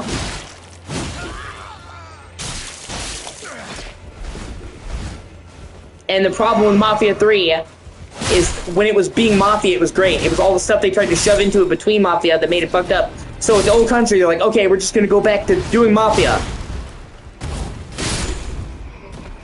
And I have to commend them because how many times have you seen a massive corporation do a sequel and it bombs and like they don't understand why nobody played it. They just endlessly make the same fucking mistake over and over and over and over again.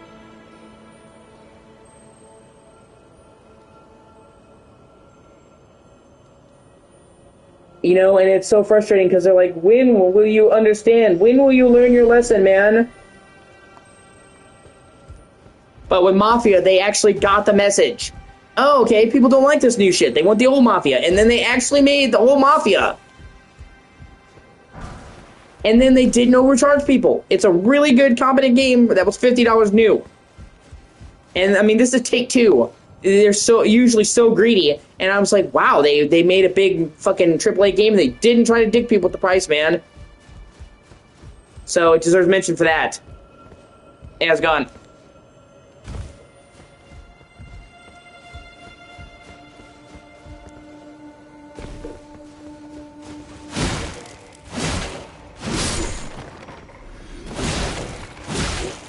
like I said, I don't hear nearly enough people talk about. Pretty much, yeah. Twitch is a bit too filled with e-girls for my liking, and Kick is basically for fucking assholes. So, I tried streaming on Twitch and I fucking hated it. When I first started streaming, when I first started streaming, I pretty much only did Twitch, and I was miserable. I was inundated with thoughts. Their moderation on fucking Twitch sucks. They let, the moderation on Twitch fucking sucks. They don't have nearly enough tools to protect you. The rules on Twitch are super flimsy, and it's basically a softcore porn site. Twitch used to be cool. Now Twitch is basically for porn.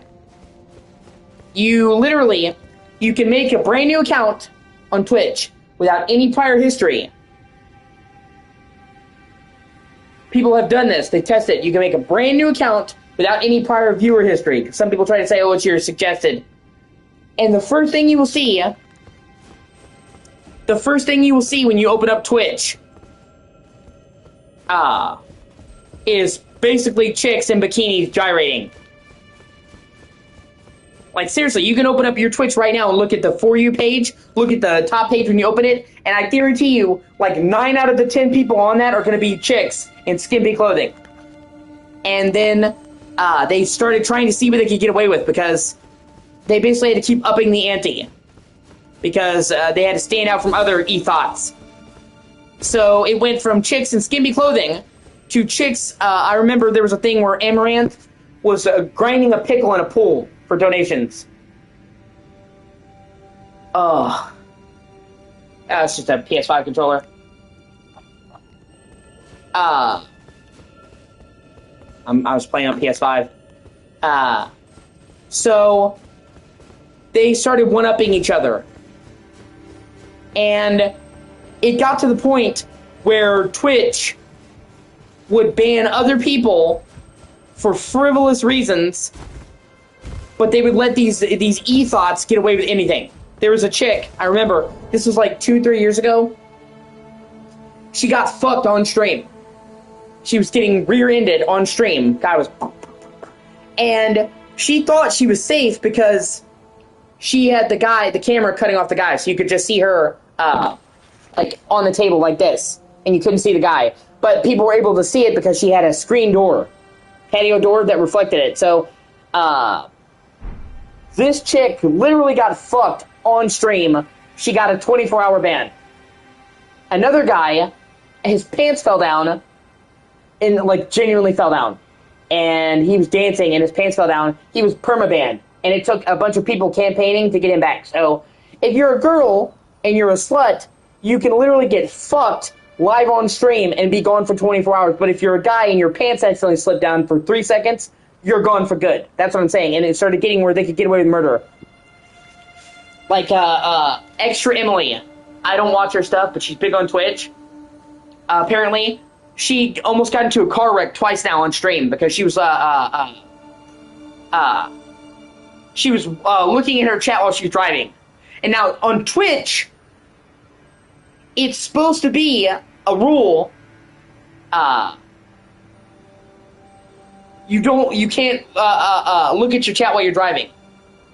You have to have it set up on a hands-free. And even then, they tell you really shouldn't stream and drive. So she should have gotten banned, and she almost wrecked twice now and got a 24-hour ban. So, yeah, sorry. And then, the other big platform, Kick. Kick is like the Wild West, and not in a good way. Like, there's such a thing as not having enough rules. And, like, you're literally gonna see fucking CP on Twitch, man. Not Twitch, I'm sorry, Kick. So, Twitch has too much moderation,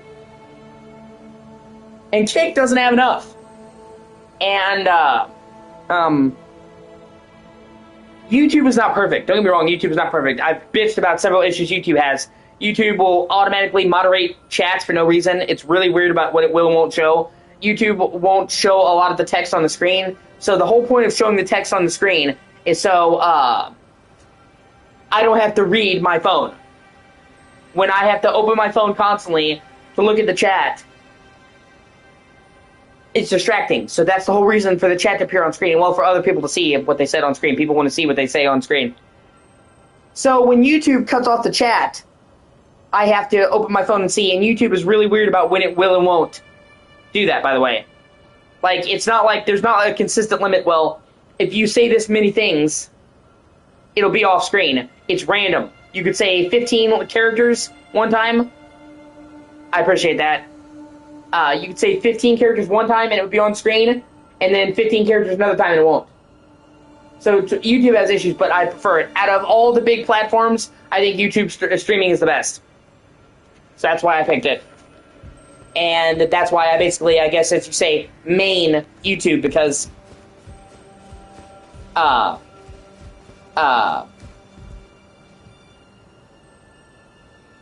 I think it's the best one, so I'm not going to waste my time on Twitch or Kick. But yeah, I appreciate every sub, helps. But as you were saying, GTA 6, yeah. I'm not excited about the price of GTA 6. I think they're kind of being a bit dickish with the price. And I don't like the fact that they're doing digital only, but I am excited for GTA 6 as a game. And I'm still probably going to get it because I think it's probably going to be the biggest launch in video game history. I don't think any... I literally, honestly, do not think there has ever been a video game launch that will be this big. Or even close. Like, I've seen several big video game launches. This is going to be on another level. They already estimate that 39 million people have pre-ordered GTA 6. Now, we don't know the official numbers, but this is coming from places that their job is to track the pre-orders. So I would say the numbers are pretty good. And that was like in a single day. It had almost 40 million pre-orders in a single fucking day. I don't think it cost that much. I know that people have said that, but I don't think it cost that much. I think that people are exaggerating. We've not seen official numbers. I do think that's an exaggeration. I think, personally, that it took about $500 million to make. That would still make it the most expensive game of all time. I do not think, however, that it's $2 billion. I could be wrong. I just don't think they actually spent $2 billion on it. But even if they did, I think they said that it's estimated they've already made $3 billion off pre-orders alone.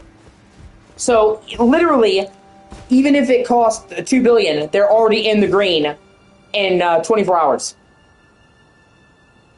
In the first day, they have like 39 fucking million pre-orders.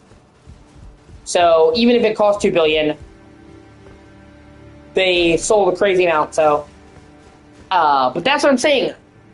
The first day, 39 million people, almost 40 million people pre-ordered it, and there's still 6 months to go until the game comes out. Remember, a lot of times, 3 or 4 times.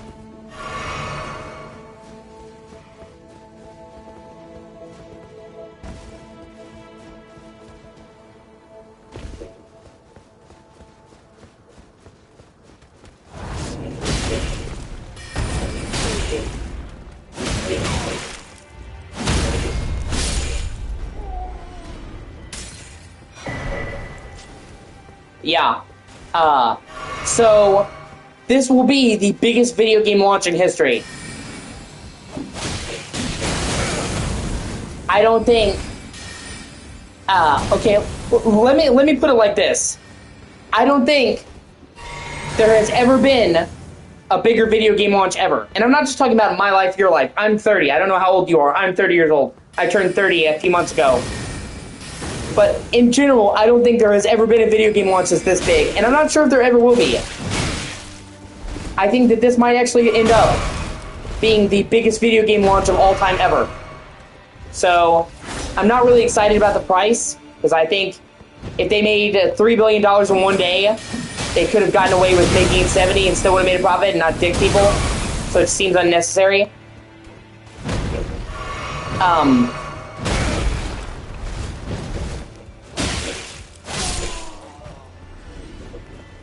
I'm not thrilled about the price. Like I said, if they made $3 billion in one day, they could have made it 70 and still made more money than any other game ever. So if they could have made billions off of 70, going to 80 feels greedy. My point. But it's just the biggest launch of all time ever. And so I kind of feel the need to be there because it's going to be a moment in gaming history. It's kind of my point.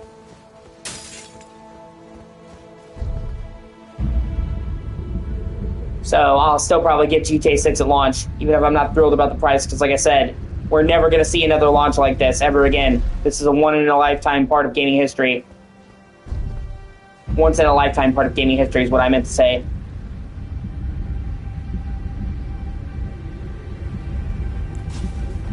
So I kind of feel the need to be there because, you know, there will never be another launch like this. Imagine 40 million people at day one. We've never seen that before. We could potentially, like I said, it made like 40 million copies in the first day. I could see it getting up to 50 million at launch. So 50 million people hopping in on day one. Fuck me. Like I said, so I kind of feel the need to be there just because it's going to be a massive event in gaming history. And I mean, in history in general. Even people who are not like super into gaming know about GTA 6. So it's going to be a big deal just in general. So, and like I said, if there was any game that would command $80, it would be GTA 6. Because you know that's, like I said, it will probably be the most expensive game ever made. Yeah, probably by launch, yeah. And I want you to think about that. The majority of GTA 6 copies are probably going to be sold on PS5. PS5 is the best-selling system, and even has deals with Sony to market it. Now, some of them are going to be for Xbox. There's probably going to be millions on Xbox, but I'm going to say, like, sure. I'm going to say, like, 90% of GTA 6 copies are going to be on PS5. Shit, I named it pictures. So we're talking about, I think they said something like 92 million systems of PS5 have been sold. So if GTA 6 sells 50 million copies at launch, and the PS5 has only sold like 92 million systems, under 100 million, that means that like 60% of every PS5 owner has GTA 6.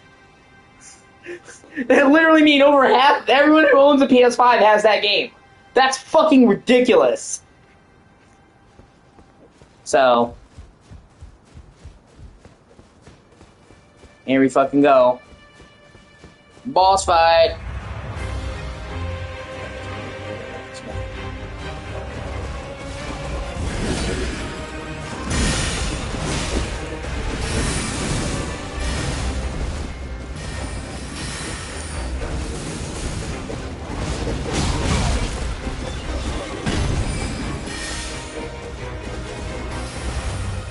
I hate wizards so much, man.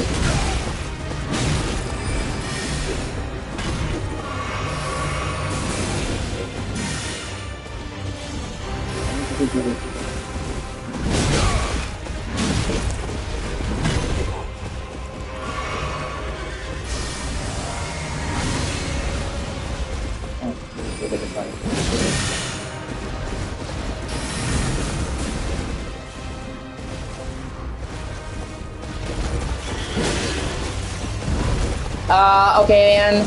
I'm not really buying stuff, dude. I appreciate the hustle, man.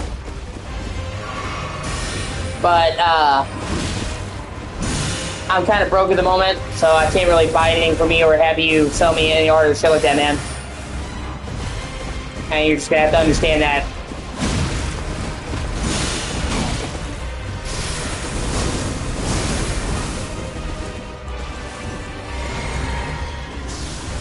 Oh shit.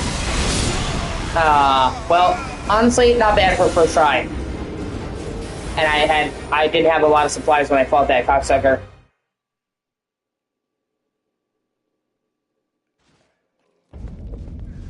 Alright, let's try this again.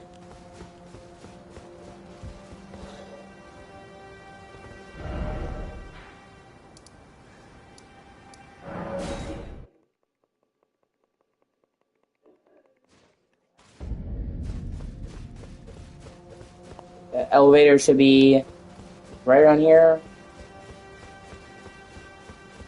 It's supposed to be an elevator that is a shortcut. Ah, here we go.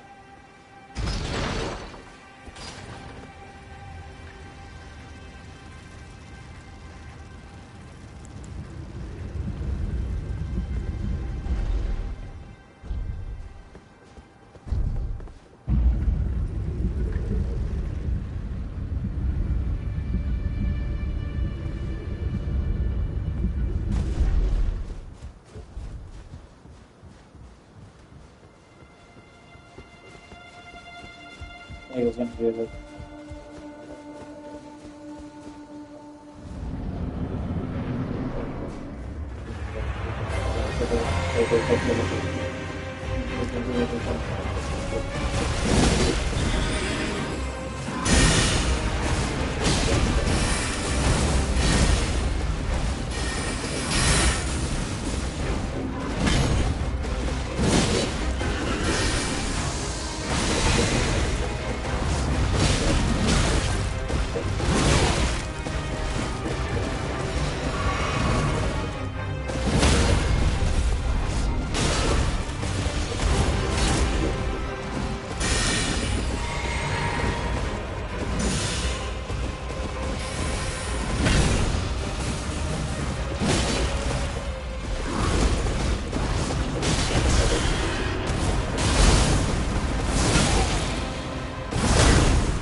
Oh, snapper!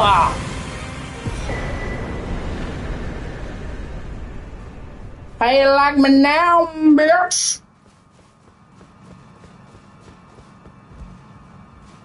Big Daddy Tarnished!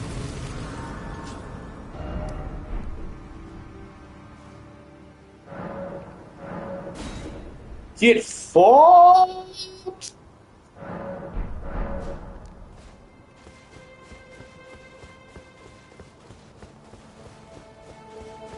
We're not even halfway done with this dungeon yet. This is just the part of the tree. There's this massive city at the base, as you can see here, that we're exploring.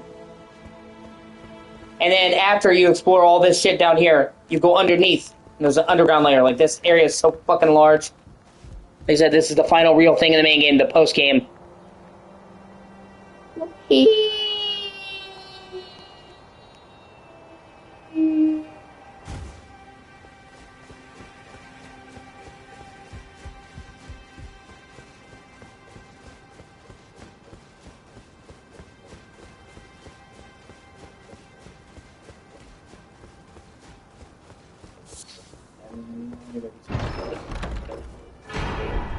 Oh, sweet. Ancient Dragon Smithing Stone. Nice!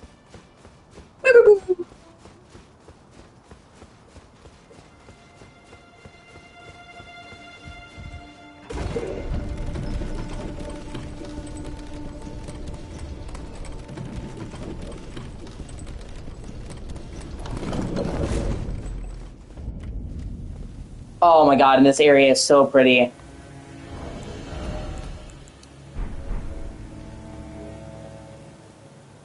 The fog that was up above comes away, and as this whole area is bathed in twilight, it's great.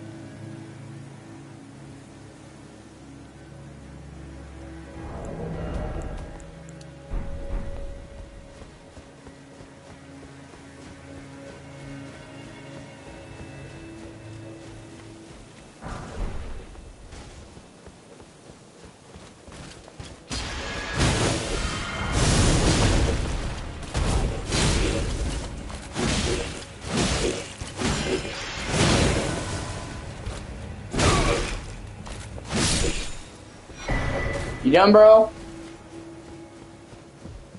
Oh, hey, it's Millicent. Voila! Again we meet. I can only surmise our purposes are aligned. In which case, allow me to explain myself. I am of Melania's blood, but in what capacity I know not. I could be sister, daughter, or an offshoot. Whatever the case, though, I am certain of a kinship between us. There is something I must return to Melania. The will that was once her own. The dignity. The sense of self. That allowed her to resist the call of the Scarlet Rot. The pride she abandoned. To meet Radahn's measure. There is something I must... The will, the dignity.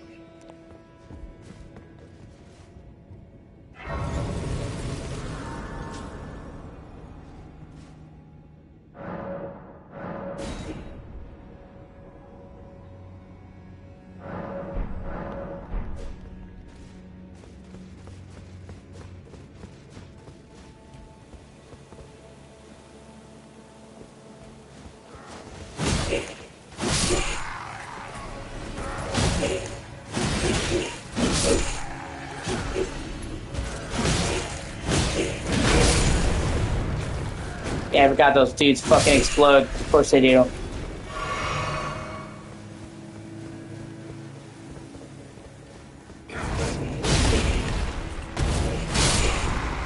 Get fucked! Nobody likes a big old bitch! Humana, pow!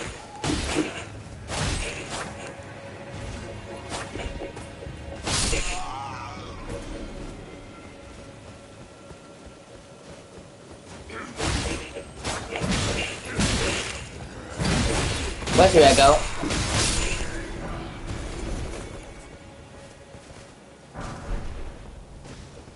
My cat sneezed.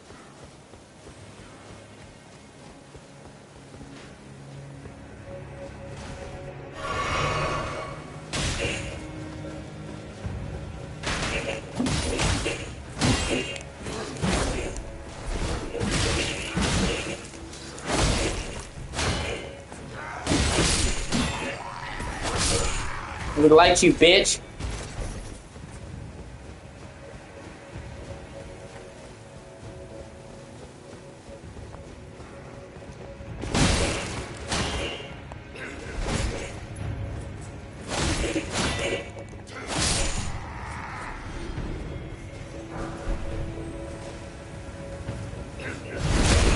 Surprise, blood stuff.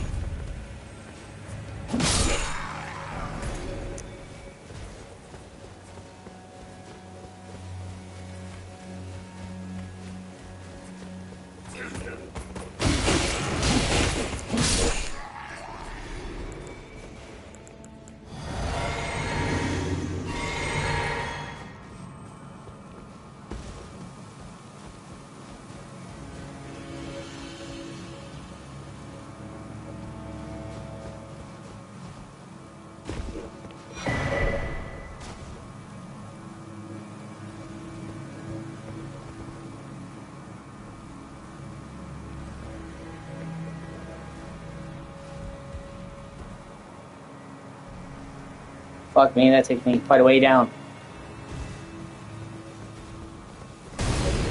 God damn it.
Okay, I'm not gonna go down that ladder path quite yet.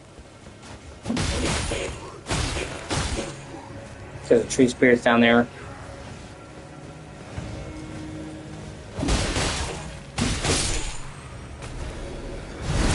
Penetration!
Take your fucking holy lance and shove it up your poop hole.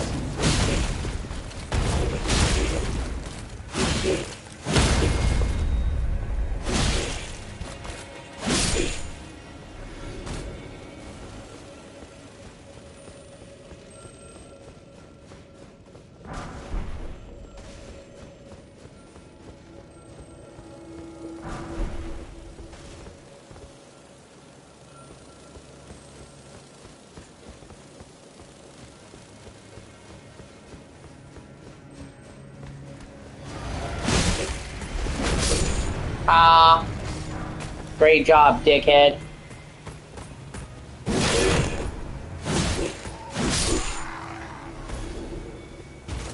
What's up?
Huh.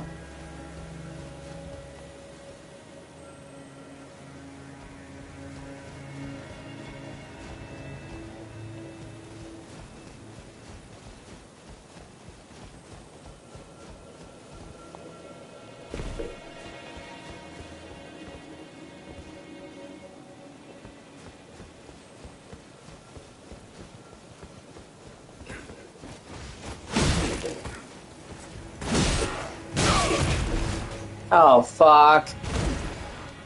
Well, okay. You know what? I can live with that.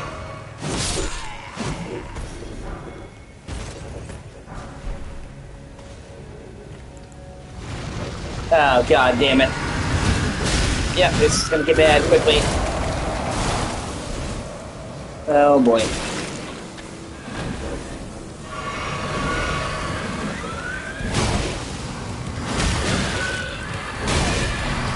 Oh my god. Oh, well. Yeah. Just fucking gank me.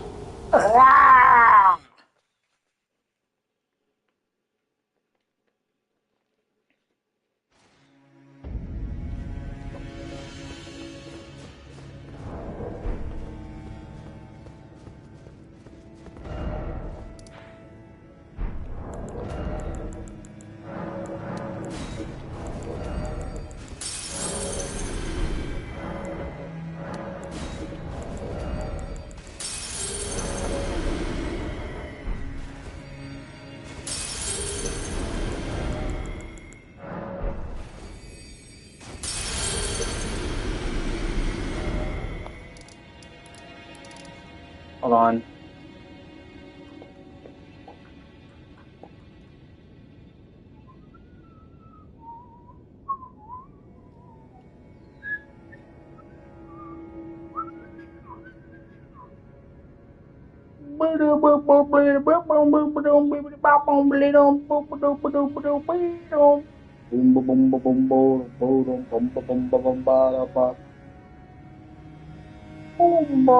Brisket time.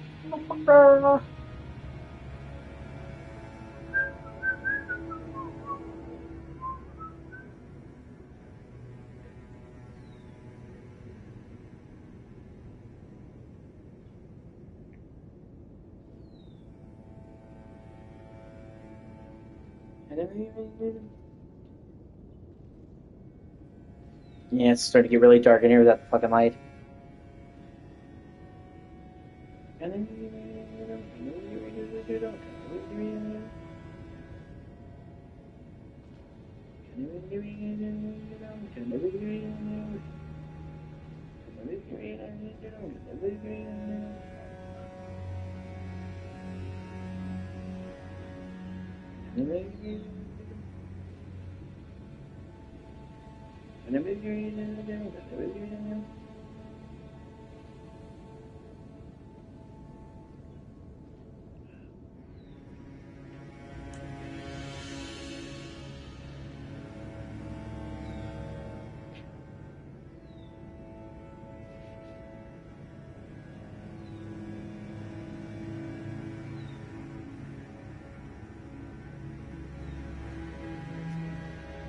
Hold on.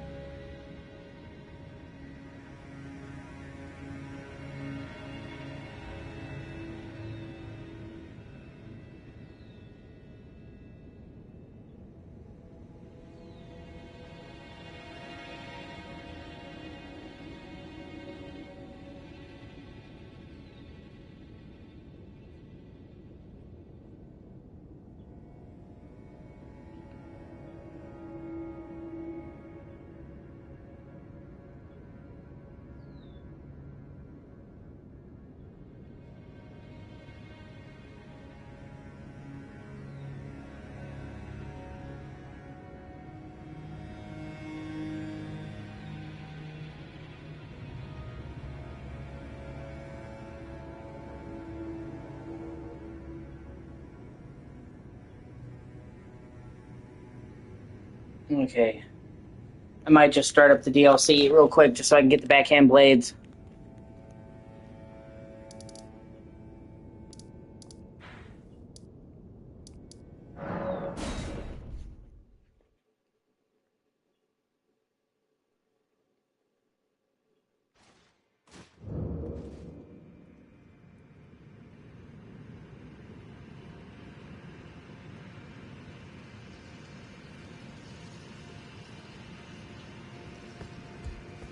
Come now.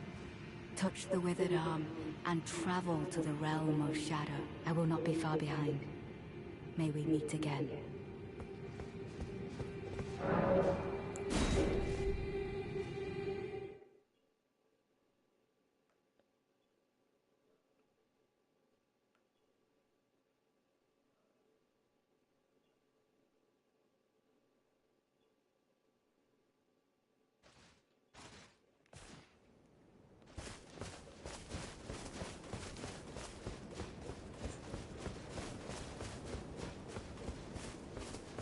Fuck that opening vista, man. God, that's so beautiful.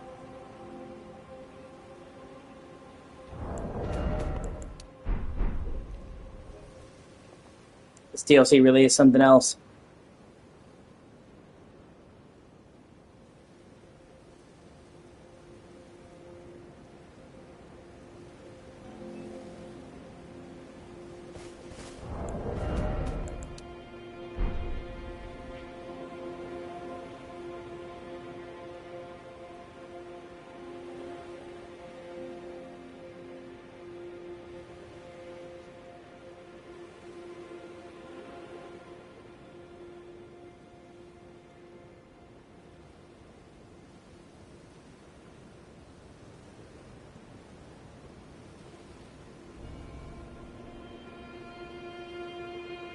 Okay, I'm just gonna really quickly.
There we go.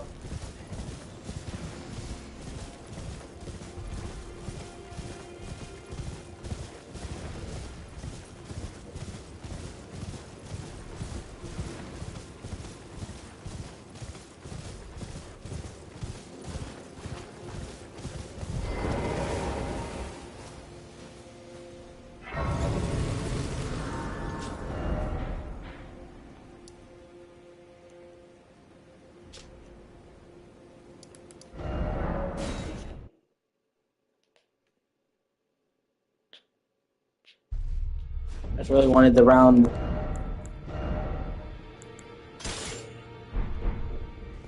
Really wanted the backhand blades.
Well, I took you no matter to lay out your own.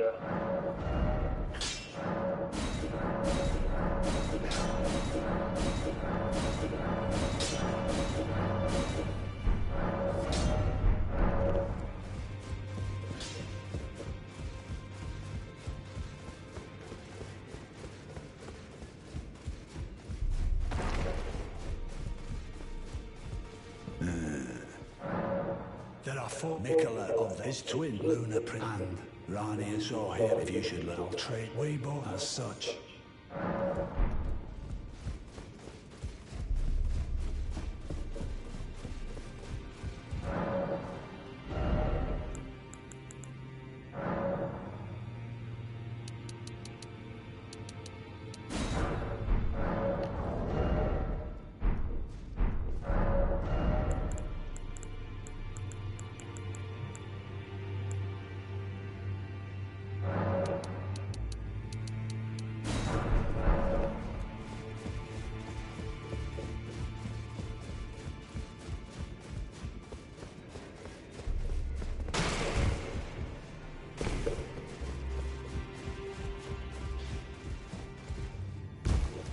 already, no matter. Oh, fuck, I need spinning stone level 3. Son of a bitch.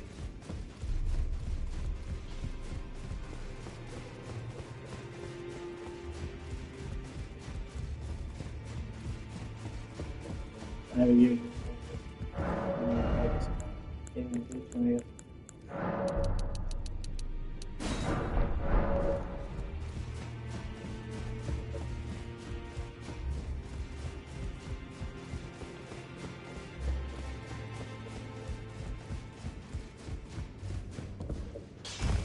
Back all, no matter.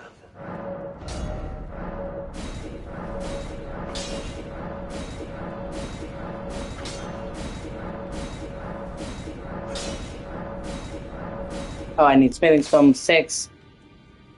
Okay.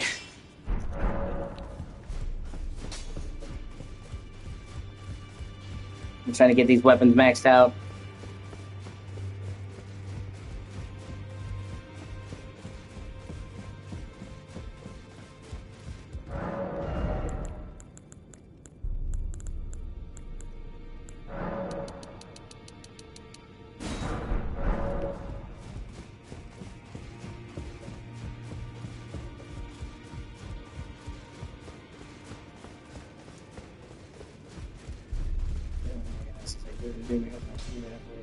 Back already, no matter.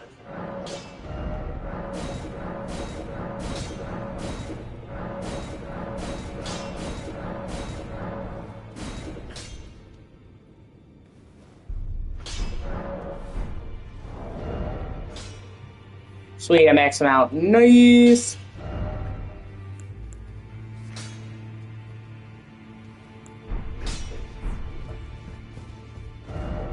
Okay, let's try them out.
Oh, it buffs both of them because it counts as one weapon.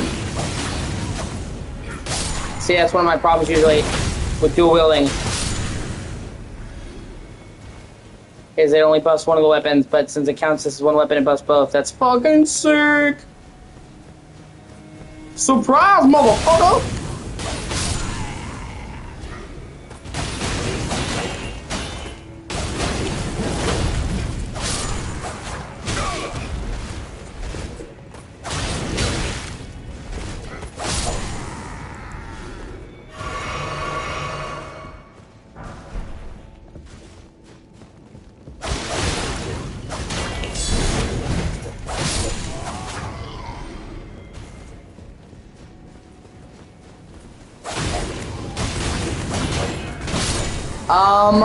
I've only had one ghost, and I can't remember what it tastes like. I've never had C4.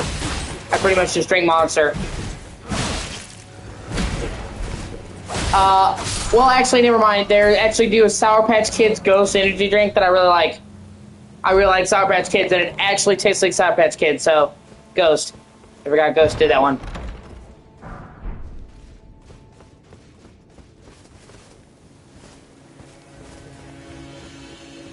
Welch's grape.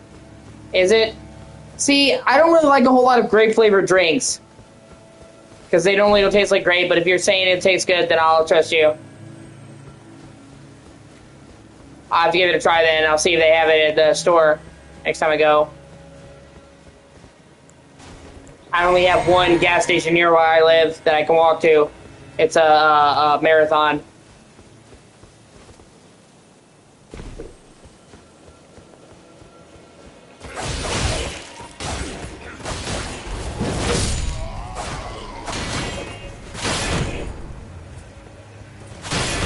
Jesus. Sounds less like an energy drink and more like you just got hopped up on meth.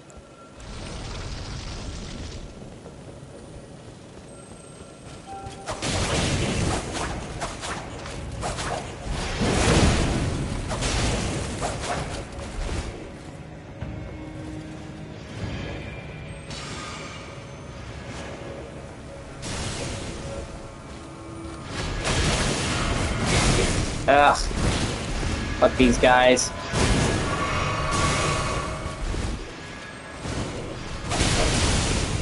Yeah, caffeine is pretty much my only vice in this life.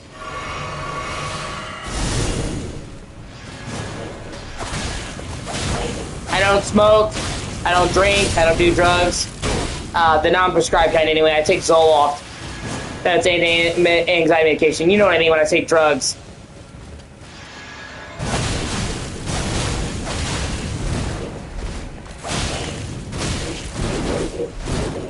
Yeah.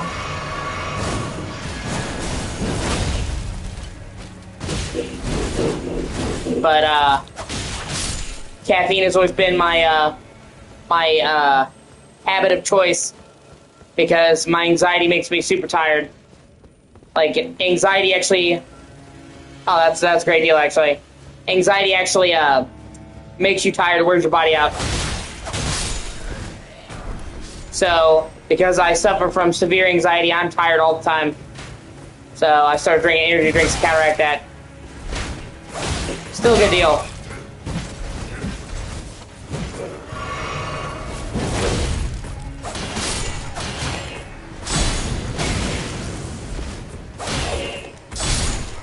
I can usually get 2 monsters for $6 at Marathon, 2 for $6, which is not bad.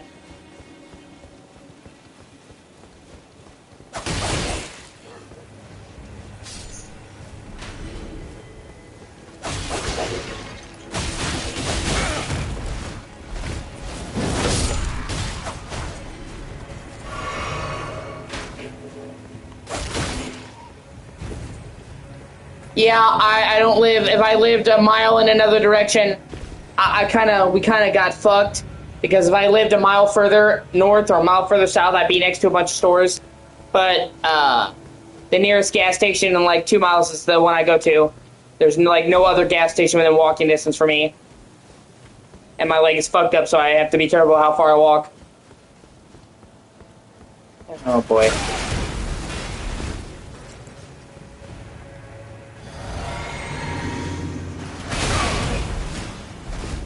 Yeah, true. They can be expensive. But yeah, I can get behind like a scooter. If I get some money, I would definitely get one of those.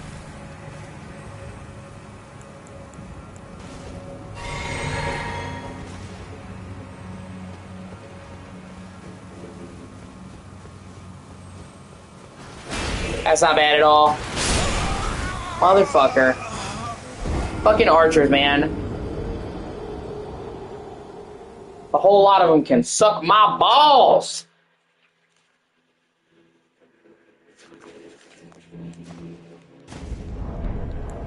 I have to look into that then. See if I can get a scooter for a reasonable price.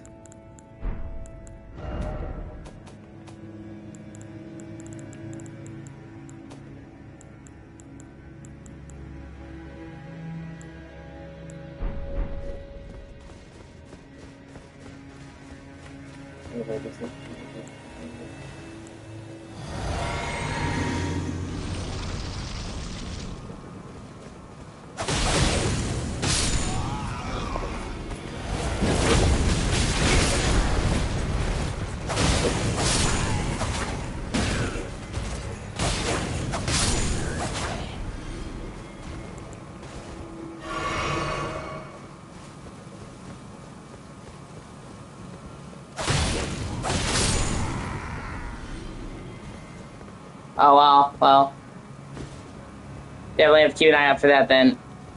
Let me get some money.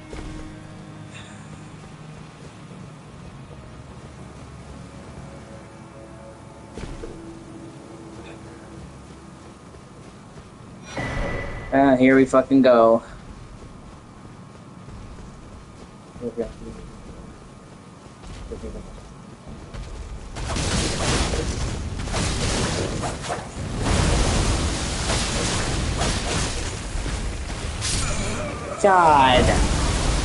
Yeah.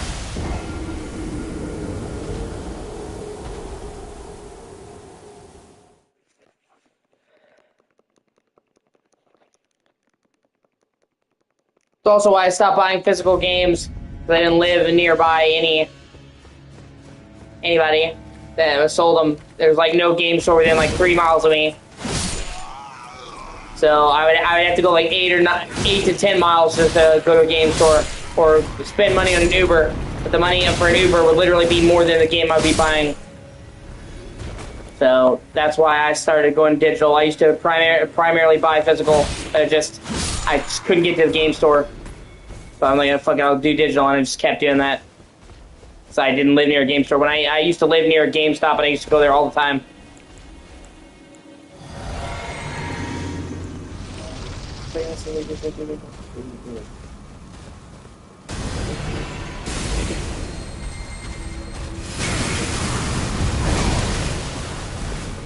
Always fucking wizards, man. Yeah, it wouldn't be so bad.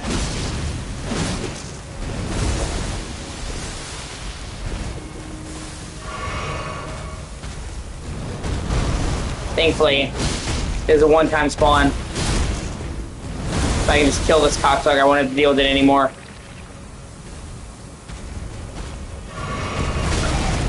Really, asshole?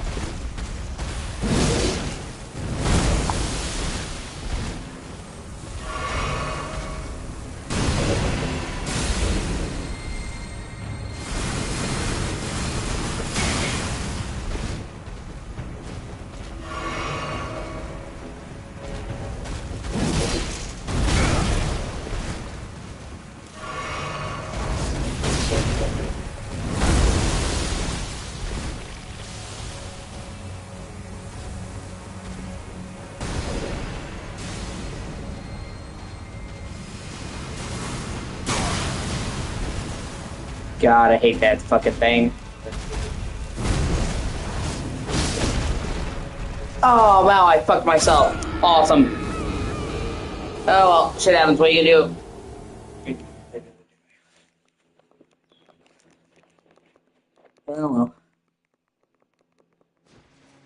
Oh, what a twat.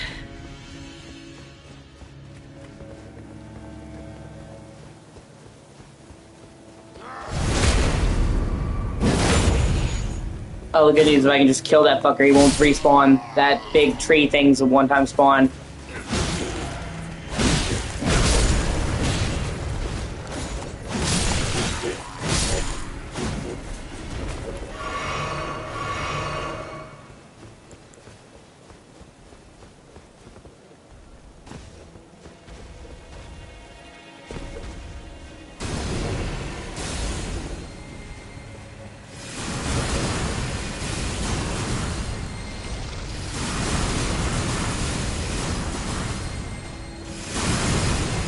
Are you just gonna keep spamming that spell?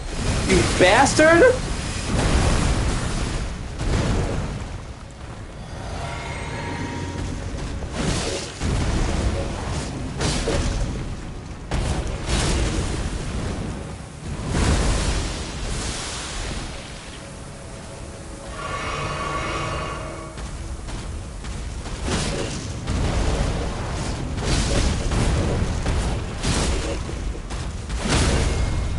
Oh, thank God. Okay, I might be actually able to kill this guy this time.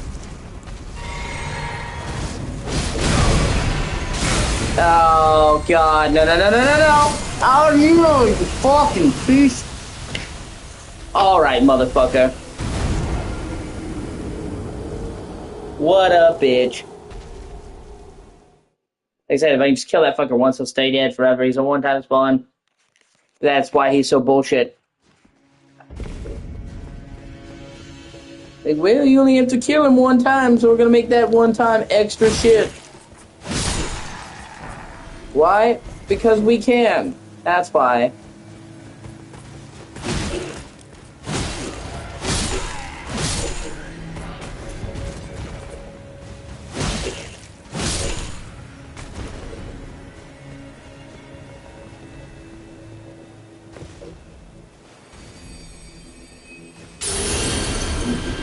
Like, fuck, no.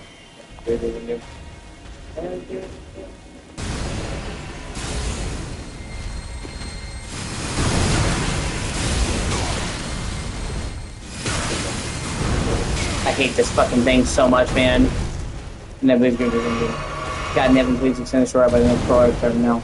God, Nevin, please extend the shore by the next pro now.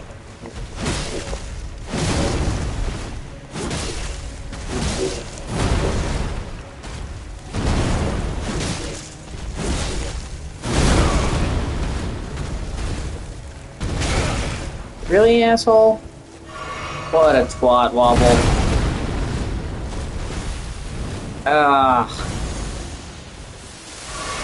And then he comes out of the gate with cancer.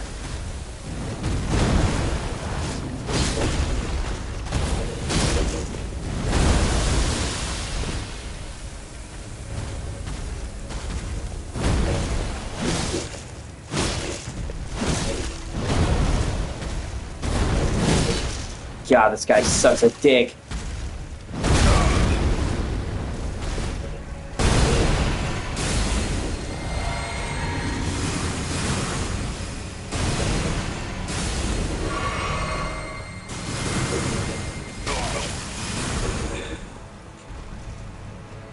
And do some new angles.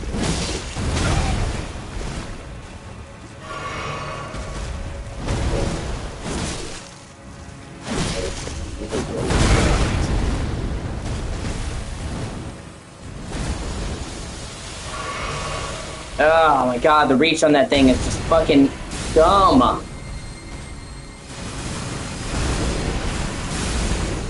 And then you spam the fucking golden attack, you absolute fucking asshole! Oh, thank God! Yeah, PS5, yeah, starting in January 2028. It's really fucking lame. And, I'm hoping people can make enough noise about it that it stops. So it doesn't go into effect until January of 2028, so that's still about a year and a half away. If we make enough noise, we can get it stopped, because that's fucking lame.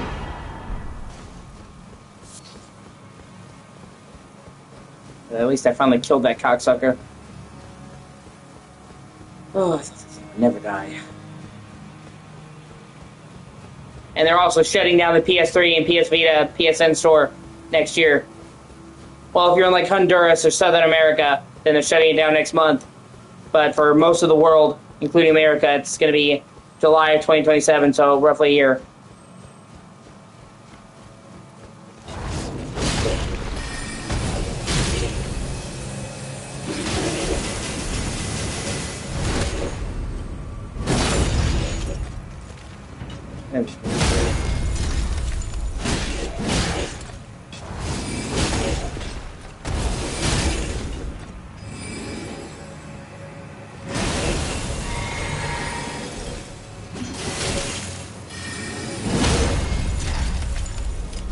I have not, no.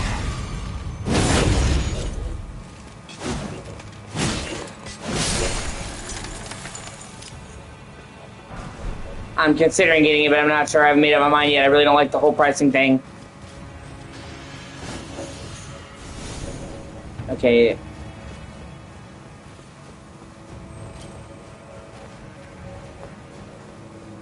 And also, Ebazed. Okay, number one, welcome to the channel. Number two, I hope you're not here to sell me anything. I had two different people talk to me for a bit and then reveal they're trying to sell me something. So, hopefully that's not you. Or we're gonna have a problem.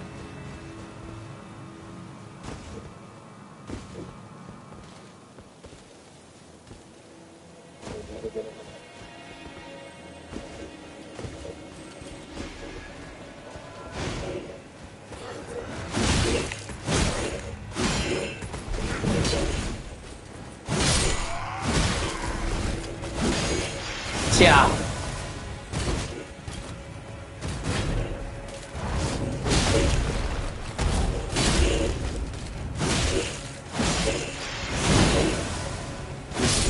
Well, you know, it's one thing to hawk your wares. It's one thing to hawk your wares, man. And, try to say, hey, are you interested in buying something? That's one thing. Okay, it's another thing to like try and pretend that you're somebody's friend. Like that dude was like, oh, do you like this game? Do you like that? And like, try to be my friend. Yeah, that's my fear.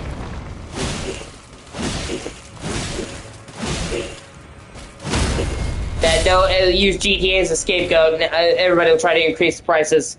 And gaming's already in a rough price now. I'm sorry, gaming's already in a rough place right now with the fucking Ramocalypse. We don't need it, you know, even worse.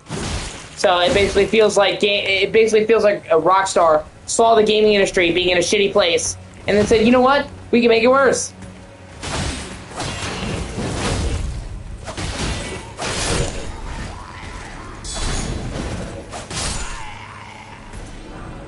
So, and it's just unnecessary. They could have made the game $70 and made the deluxe $80, and it would have still made billions. So it just felt like especially greedy. Like there was no fucking reason for it other than to be greedy. And I mean, they're gonna make more money. They were gonna have they could have made the game $70, and it still would have been the biggest game launch of all time ever. Just totally unnecessary. And it's like, even an ordinary person can tell you that the RAM prices are getting bad. Industry experts. No. Maybe for GTA 6, maybe. It's probably going to be the most expensive game ever made. I will say that. The budget talks range from $500 million to $2 billion. I personally don't think they spent $2 billion on it. I'll kiss your ass if they spent $1 billion. I would say about $500 million. That would still make GTA 6 the most expensive game ever made. But I do not think they spent $1 billion or $2 billion on this. I just do not.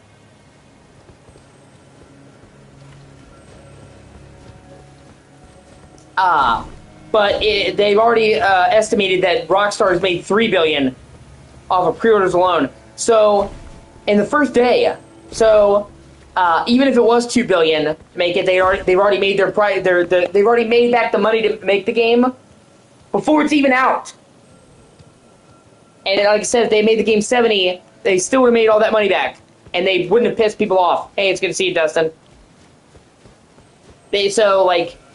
Now anytime somebody brings up GTA 6, it's about the price.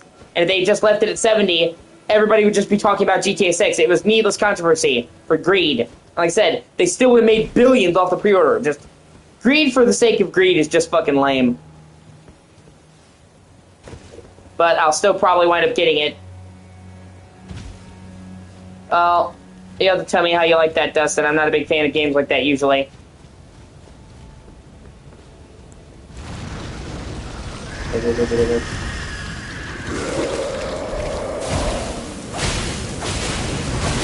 But what I'm saying is, anyone and their mother can tell you that gaming's in a dire space right now with the RAM. Because it doesn't just affect PC, it affects consoles too. RAM is now 2.5 times what it used to be 2 years ago, and Microsoft predicts, and I would believe Microsoft because they're one of the biggest people who are purchasing the RAM, so Microsoft predicts it. I would say it's probably going to come true. Microsoft predicts that it will double again by fall 2027.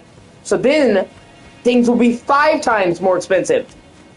Okay? So, they have entire teams, Take-Two has entire teams of people whose entire job is to predict the market. There's no way that Take-Two and Rockstar can't see how fucked the economy is for gaming right now. They know. So,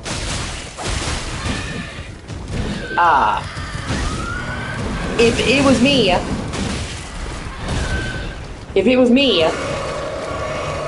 making these games, and I could see that the gaming market was tenuous and was close to collapse, I would be doing everything to prevent the shutdown. You know what I mean? Like, man, gaming's not doing well right now. We should help. If gaming collapses, we're all fucked. And it's like they see that gaming's on the precipice, and they think, god damn it, hold on. They see that gaming is doing poorly, and their goal is, hey, let's grab some gasoline for the fire, guys. Yeah, you know what, you may kill me, but at least I took down that fucking ass. Yeah, I think I boned. Yeah, alright. Well, no problem. I'll just run back there. So, it just seems like they're kicking us while we're down.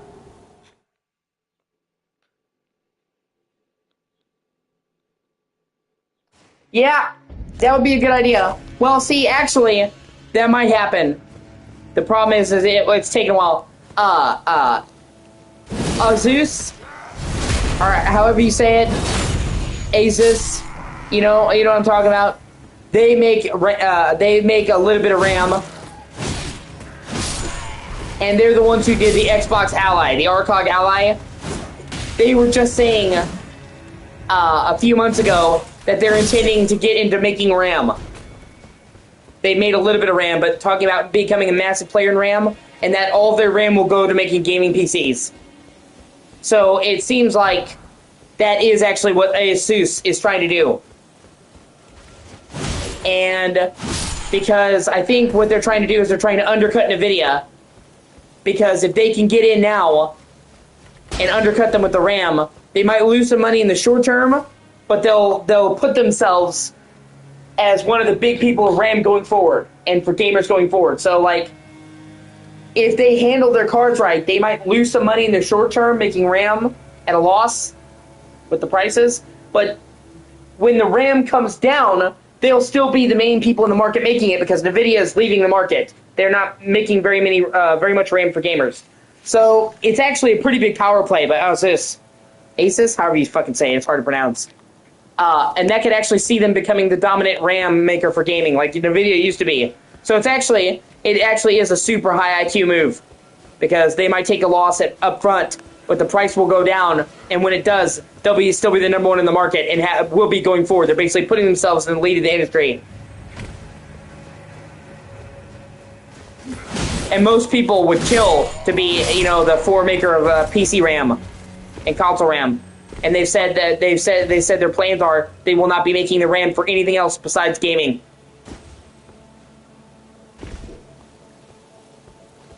So the only problem is it takes quite a bit of time. They got to set up all the shit.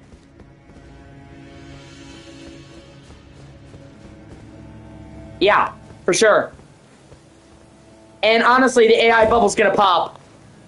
I'm telling you, it's already starting to happen. Just a matter of when. They are hemorrhaging money. I'm not even kidding when I tell you that for like every $1 they make off of AI, they're losing 10. That's not a joke, by the way.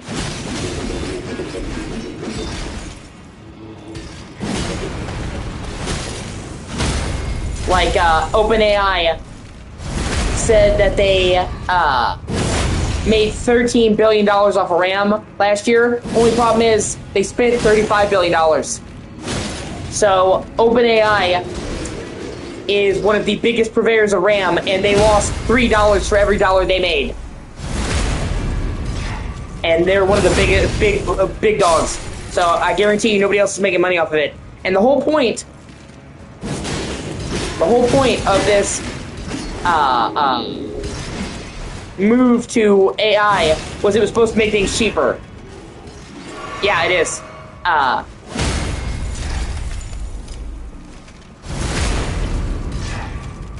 It was supposed to make things cheaper.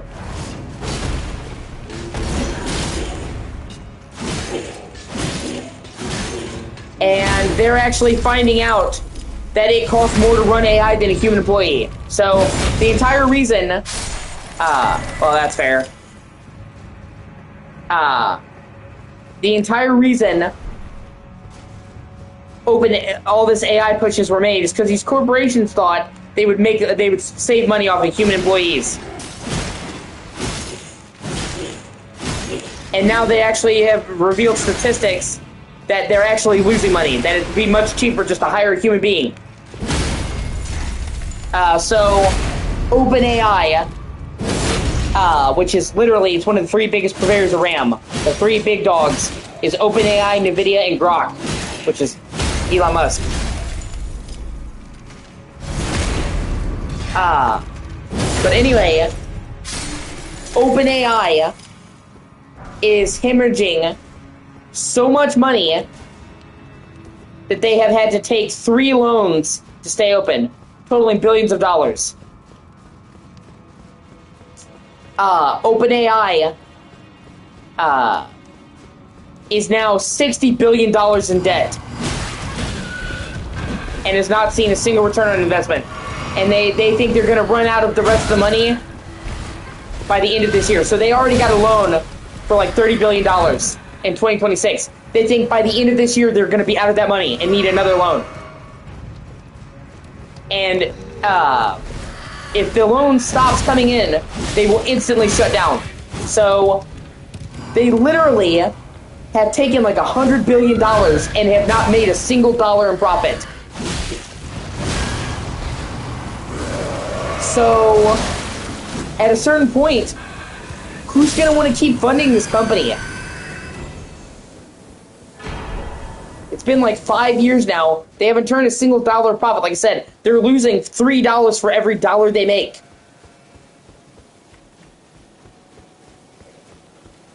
So at a certain point, nobody's going to want to give the money. I wouldn't give somebody $30 billion if, like, hey, for the last 5 years, we haven't made a single dollar.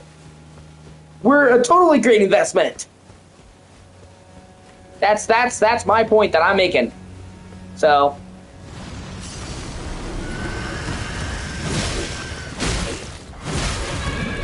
and even the AI data centers, you're talking about the AI data centers, Philippe, the AI data centers are not doing what they want them to do either. They've actually run into a shit ton of problems with the AI data centers. And not making any money off those either. So I don't think those are going to go very far either.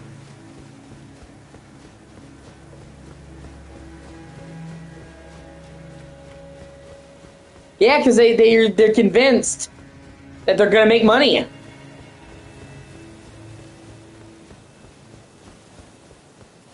But they have lost so much money, man. That's what I'm saying. Like, right now, they're chasing the promise of easy money. But they're not making any. They're hemorrhaging cash. At a certain point, they're going to bail.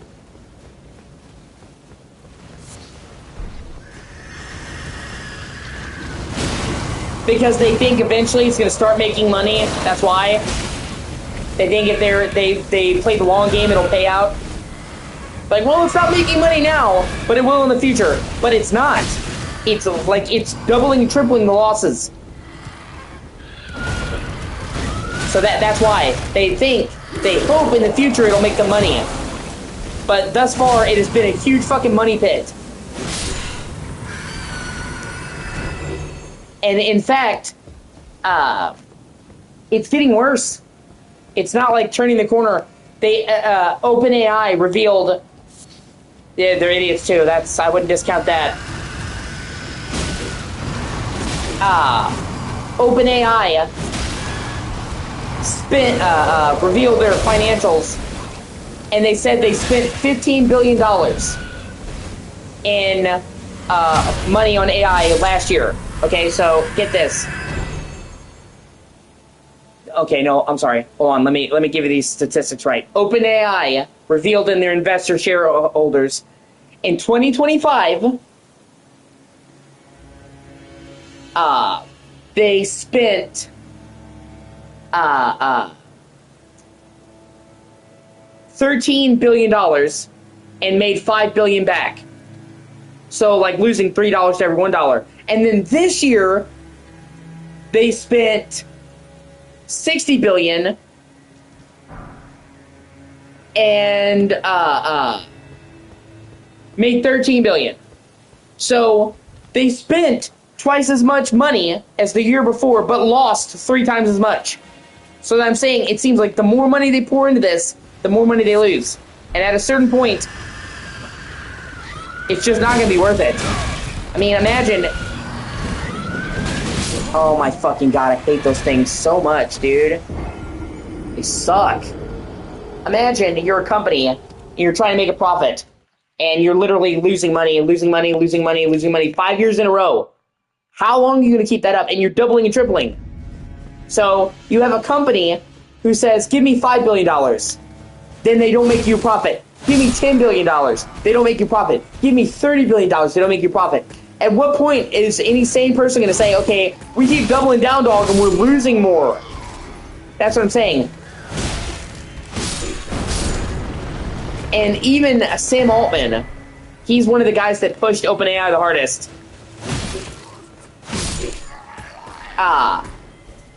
Even Sam Altman, he's one of the guys that pushed AI the hardest. He's one of the first people on AI. He has recently changed his stance. He used to say, a couple years ago, Sam Altman said, AI is going to totally replace the human workforce. OpenAI is just going to be all AI. Then 2 months ago, he said, well, you know, I think I may have misspoke. I think we need AI in addition to regular people. So, even the guy who's like the biggest champion of AI is now backpedaling and saying, okay, maybe we shouldn't have fired our human employees. And he was like the biggest dude about it. And he's like, okay, he literally said, maybe I shouldn't have said that. No, we should have eased up a bit. So, when like the AI guy says, okay, I made a mistake, it's bad.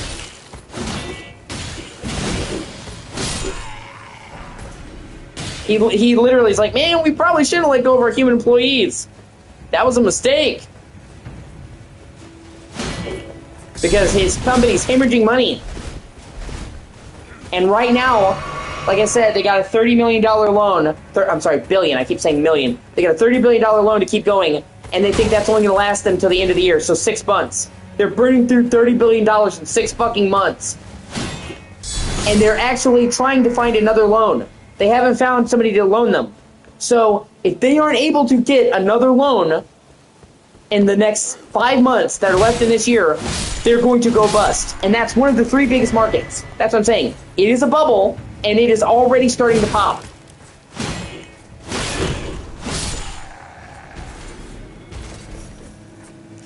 And, you know, AI is not going to go away completely. We've come too far for AI to go away completely, but I think that this massive push is going to stop because they're losing. Like I said, on average, they're losing $3 for every dollar they spend. It's a fucking money pit.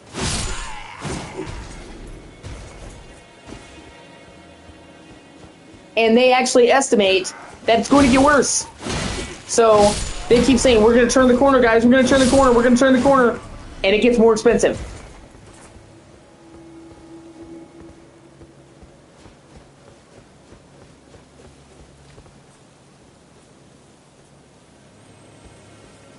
Yeah, well, yeah, probably. That's fair. I still think it's gonna pop. And I also think, oh no. Oh well.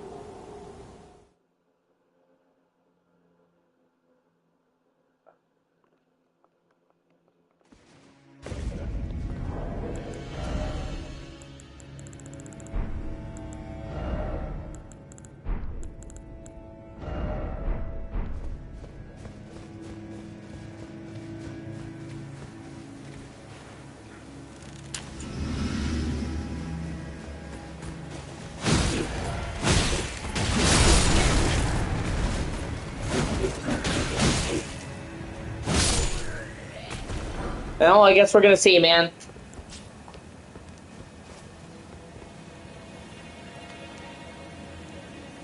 Yeah, we all were. I agree with you, and then Ram fucked us all in the ass. And that the Steam machine got really fucked.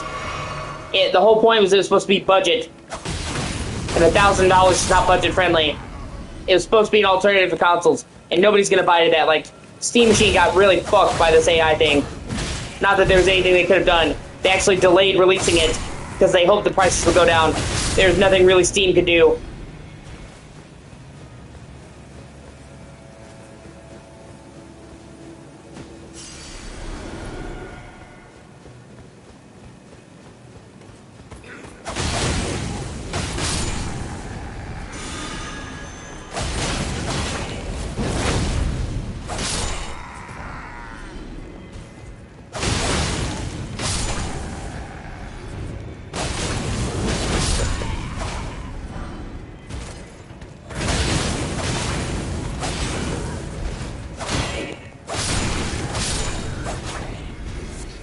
God, I love the backhand blades, man. If it was more affordable, I would have got a Steam Machine, dude. It's just not. And I don't think the average consumer is going to be able to afford a $1,000 system without a controller, by the way. That right there was just the biggest fuck you. Like, if it was going to be $1,000, you at least can include a fucking controller. Oh my god.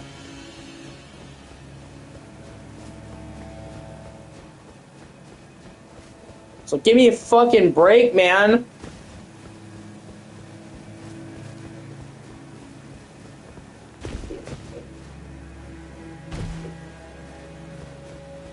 And then the controller's $100. It's like, dude, come on, man.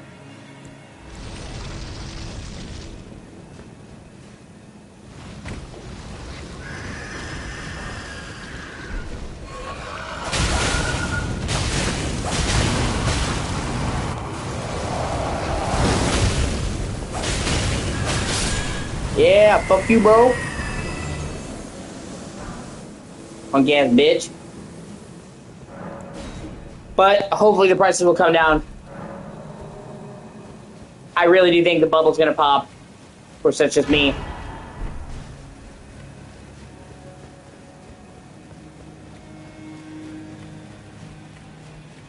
Nothing. Nothing is bad about the Steam Machine. Except the price. But it's that one thing that's going to kill it. It was supposed to be a budget-friendly introduction to PC gaming, dude. So, when you have something that's supposed to be budget-friendly, and it's not budget-friendly, you kind of failed at what you're trying to do.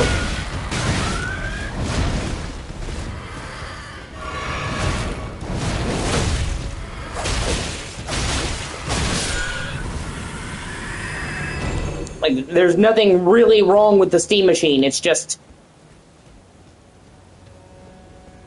At that point, just... No, it's not, actually. Which is also a problem. They actually found it was quite a... They actually found that it's quite a bit weaker than PS5, the base PS5, actually. Which is another problem. Like, literally, the PS5 is stronger. So at that point, you can still get a PS5. You can get a PS5 Pro for cheaper. And you have a controller. It's about $900 to get a PS5 Pro, the disc drive, and a controller. So, no, it's literally not even as powerful as the PS5, but it's much more expensive.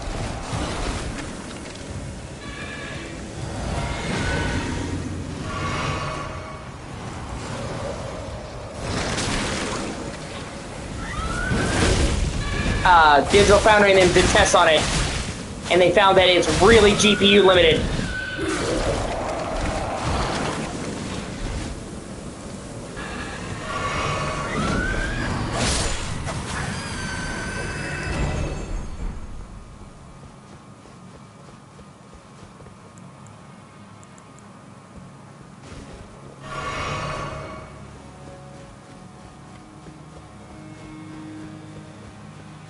And that also causes a problem because if the PS5 is more powerful and cheaper, then, like I said, what's the point? It was supposed to be a budget-friendly alternative to getting into PC gaming. That was the literal point. So at that point, if you're going to go for cheapness, you're just going to go for a console, which, again, is how it's usually always been.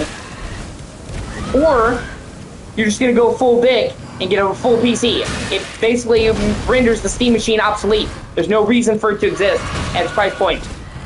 Because if you're going for cheapness, you're going to go for a console, and if you're going for a full PC, you'll just get a full PC. That's what I'm saying. Like, the whole reason it was supposed to exist was to be a budget-friendly PC, so it kind of lost the only thing it had going for it.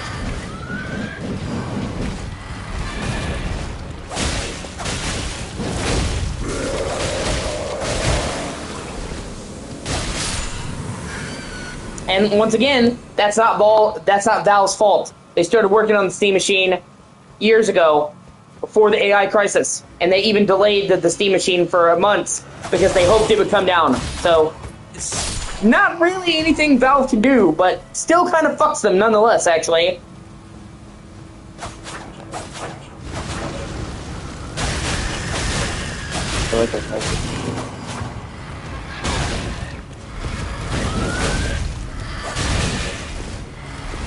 Although, fuck, whatever.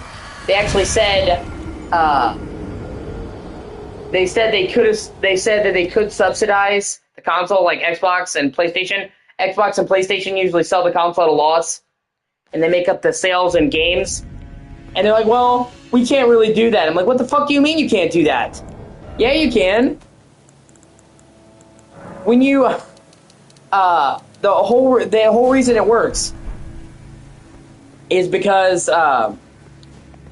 Sony and Microsoft sell the console for cheaper than it's worth. They always have. They sell the console at a loss. Even before the AI RAM shortage, they were selling at a loss, and then they make the money back through game sales. So if they were to sell the Steam machine for cheaper than it's made for, and eat the cost, what do you think is going to happen? People are going to buy fucking games on Steam.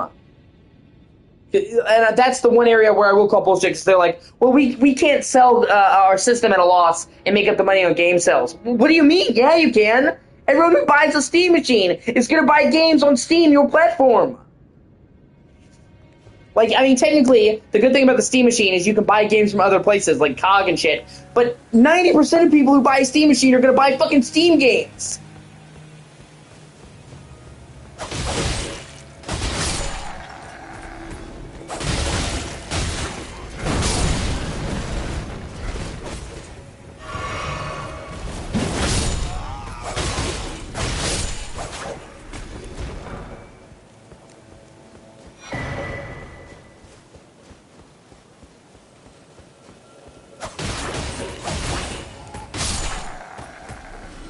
Yeah, if they had priced it reasonably, yeah. Or if they had ate the cost, like I said.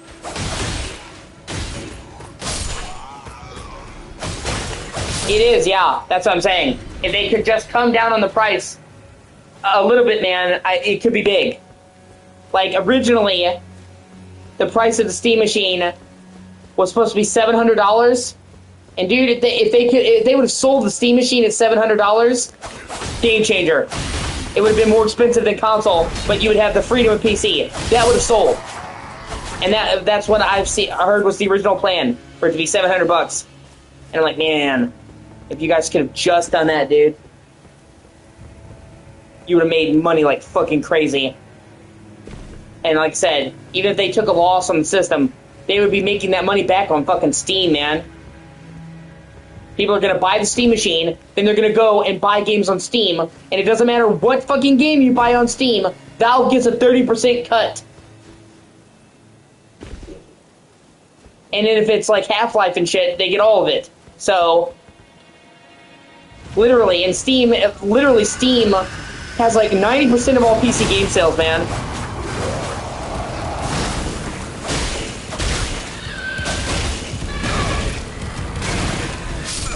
Oh, fuck off. Dude, they're so annoying. Oh well, no biggie. That's what I'm saying. I think they actually should have ate the cost and then did what consoles do. Especially because the Steam machine was them trying to step in the console space, dude. You know the saying, when in Rome, do as the Romans do? If you're going to try to sell a console, you need to sell it the way the competition is selling it.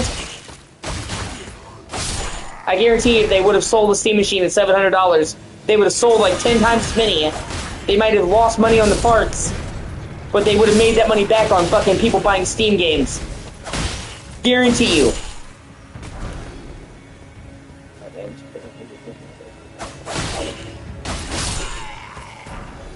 But, yeah, exactly. Well, in all fairness, Dustin, as I was saying, it's a full PC. You can actually buy games from anywhere on the Steam machine, just so we're clear. You're not locked down to just Steam. I'm saying the majority of people who buy a Steam machine will only play stuff on Steam. But you actually can. It's a functional computer, just so we're clear. You can buy anything. It's not locked down to just Steam.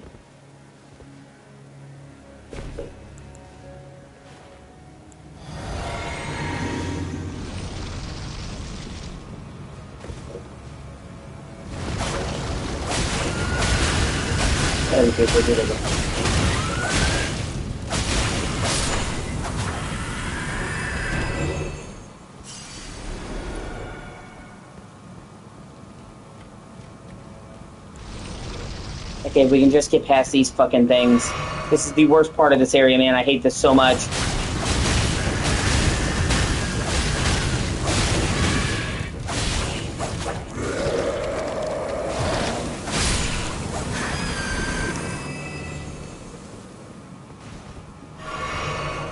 This is actually one of my least favorite parts of this entire game right here, this bottom level, because normally these bell whistling fuckers that pop up, you get one or two of them in an area.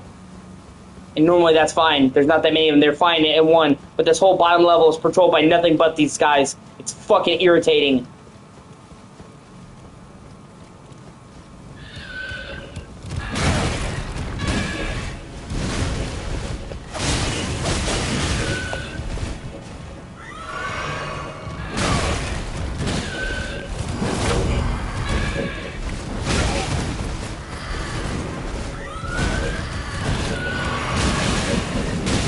See, and they do shit like fucking... Oh! They do annoying shit like that, man. And it's just this one part. If I could just get past this part, I'd be golden. So they don't pop up anywhere behind besides the bottom level. And you pretty much have to go this way.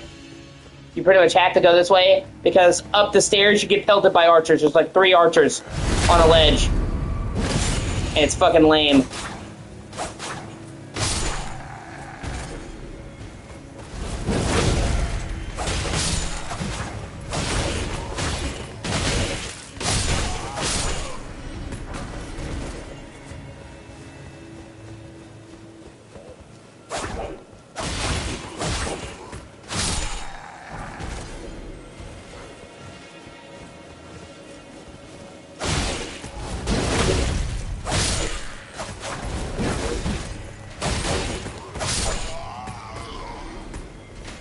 So if I could just get past these cocksuckers, I'd be golden.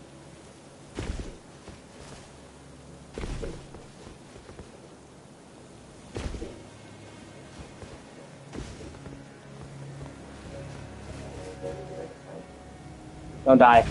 Okay.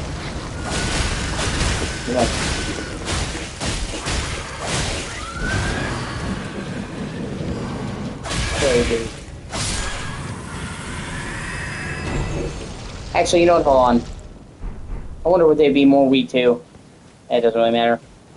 You know what? I'm just gonna run past these fuckers and go up the stairs. I've already killed all of them individually. Fuck them.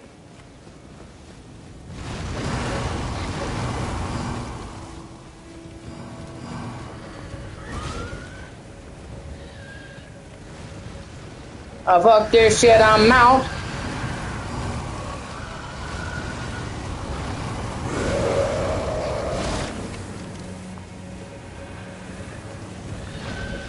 See? You get pelted by these fuckers up here. Oh my fucking god. Okay, hold on. Let me try and get these fuckers.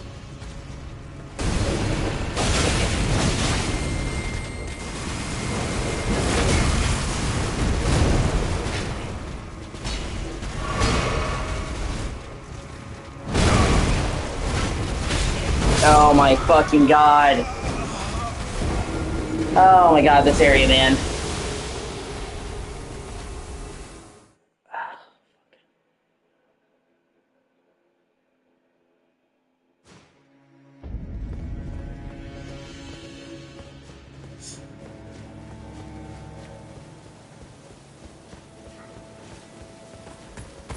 But the reason why this is so tough is because this is the post game. Because basically what you're supposed to do after you beat the game.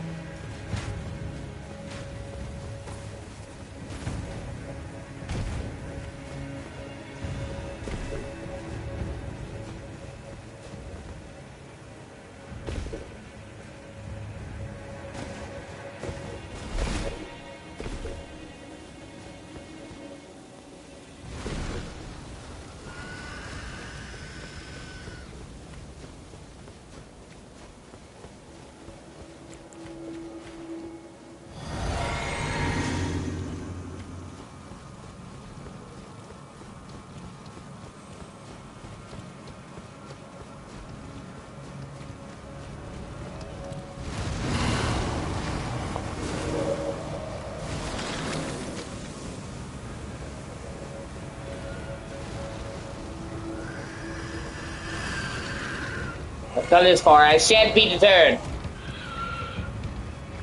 In fact, man, because they do big old flash for this.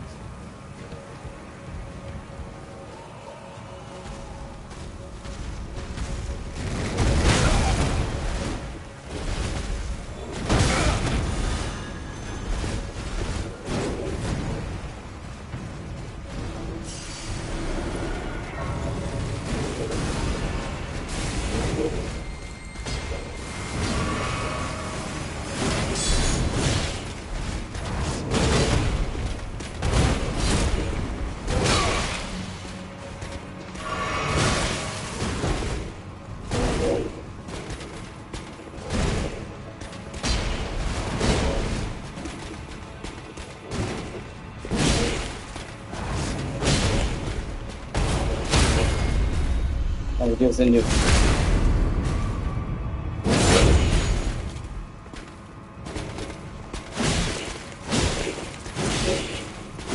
yeah, I'm doing it.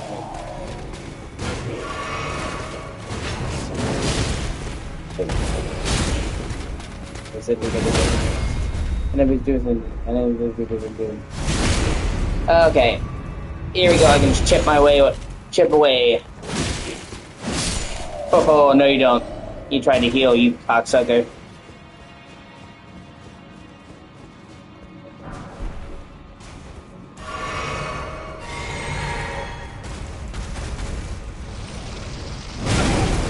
And thankfully this is a one-time spawn too.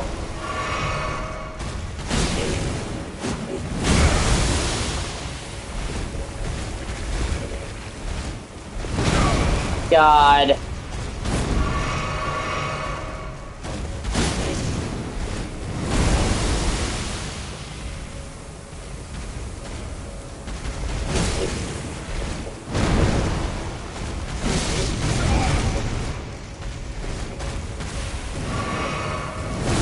God, and the range on that poison fucking attack, dude, I hate it so much.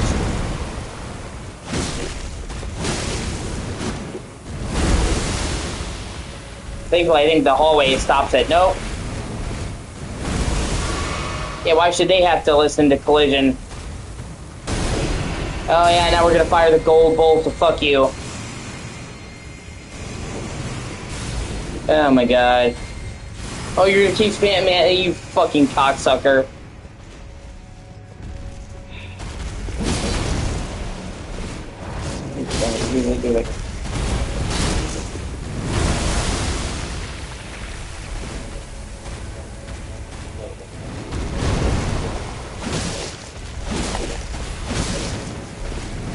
Like I said, if I can just kill this fucking thing, it's only a one-time spawn.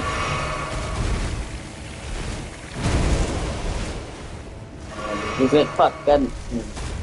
Say his shit fucks my anxiety.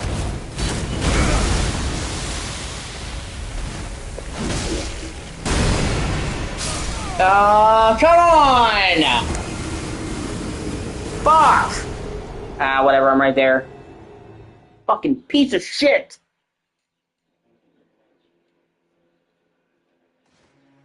You nasty-ass tree fucker!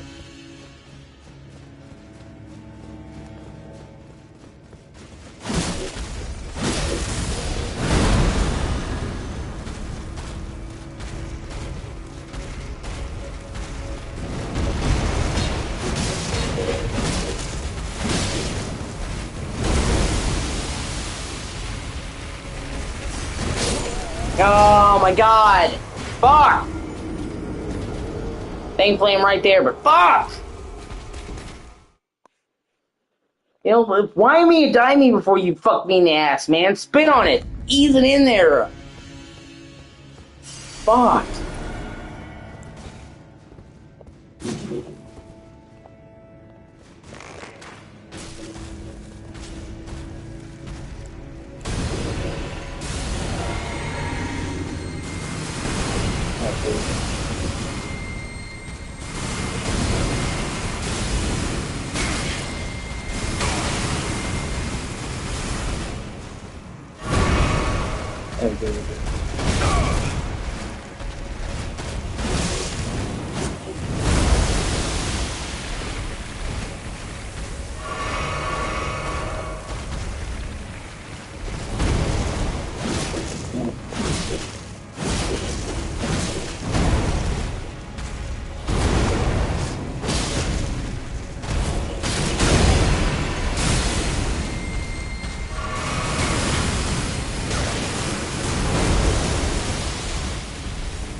Come on, like, just kill this fucker. It won't respawn. Fucking asshole. Let me do this thing. There goes. Oh, God. There goes. Yeah, just spam. Spam. Oh, you. 3 times in a row with that attack. Are you fucking kidding me? Oh, they're worse than a fucking Mortal Kombat spammer. Oh, you fucking asshole.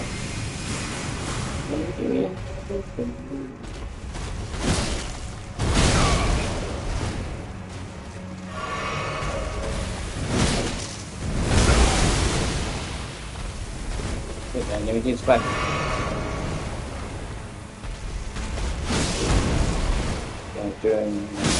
Finally, fuck you!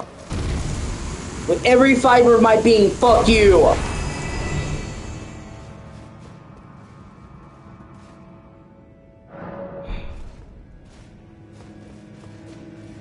Thank God.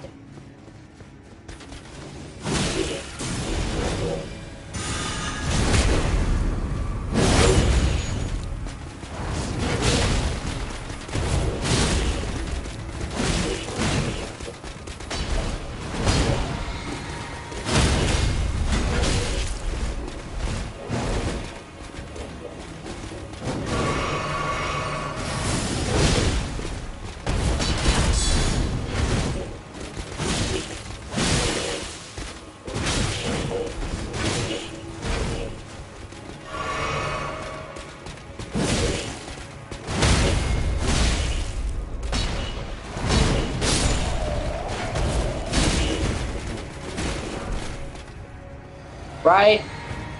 Oh, and then he healed himself. You son of a bitch.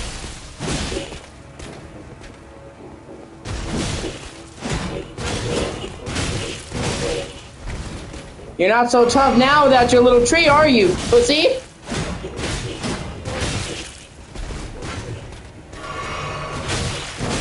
Oh, what a bitch. Just wait.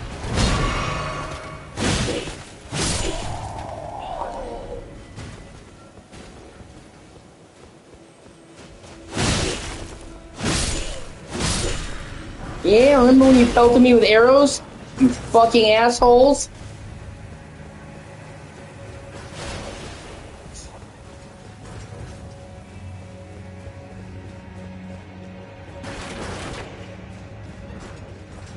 I like this area on the whole, but there's some parts of this area that are unbalanced. But they go too far in being difficult. I guess because they thought, oh, it's post-game. So if they're here, and they've already beaten everything else, but I think they go too far. Most of the Souls games are tough, but fair. That's the important part, but fair. There are parts of this, like with that tree, that's not fair at all. It's fucking bullshit. Damn it.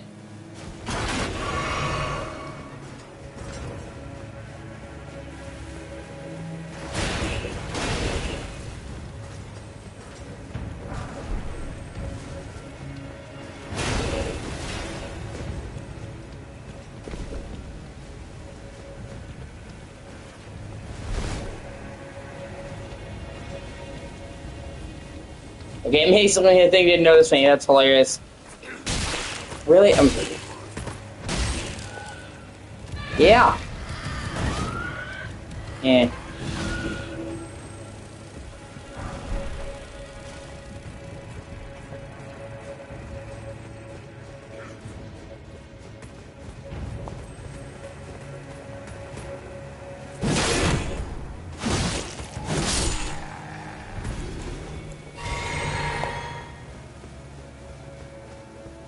Yeah, remember me? I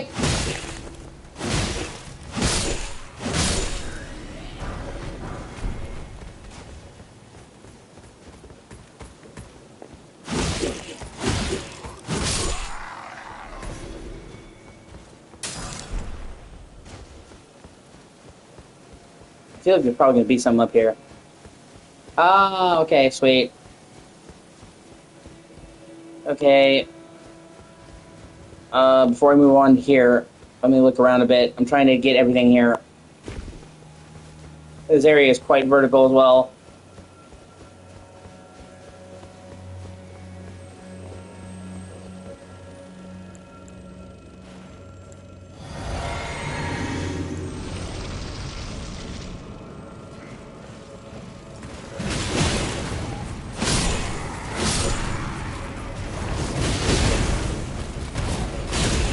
Oh, shit.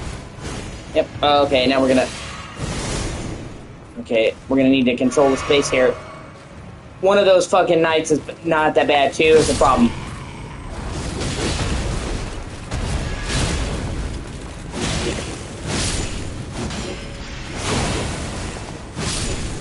Oh, yeah, baby! Let me tell you, those knights are very difficult.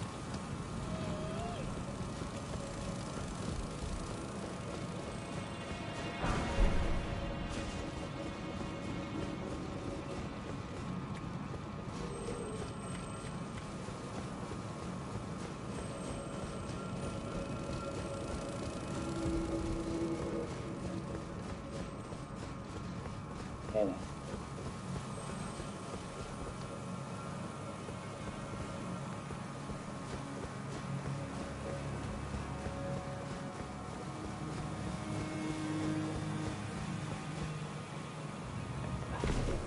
Well, at least I didn't take fall damage. Okay, I want to kill that plant over there. I'm trying to do everything, so I gotta go up here.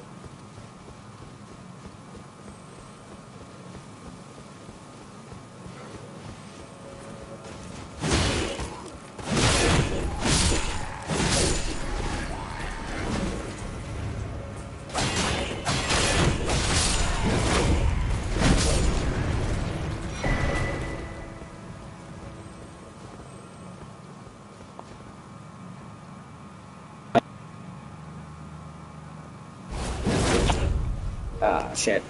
Sorry. Come on. Oh my god.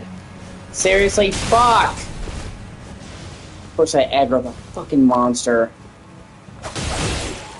Oh.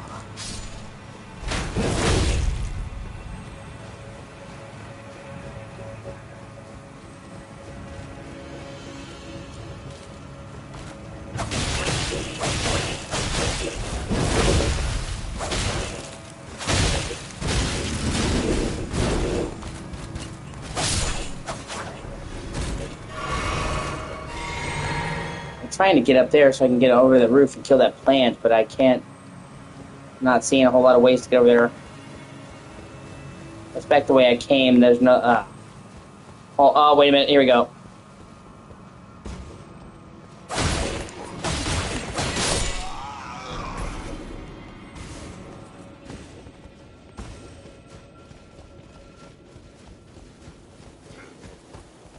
Here we go.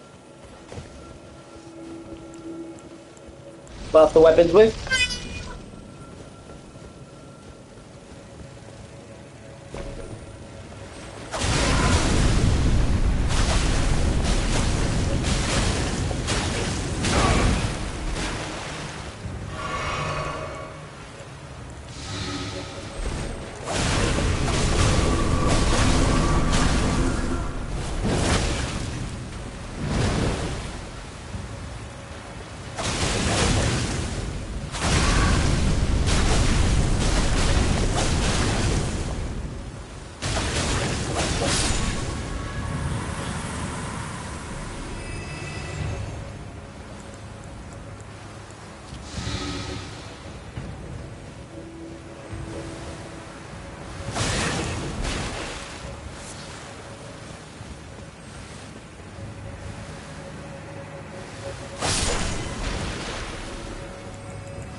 Okay, I just need to find one more location. I'm here. There's an upper roof area that I saw that I couldn't get into. I'm trying to figure out where it is.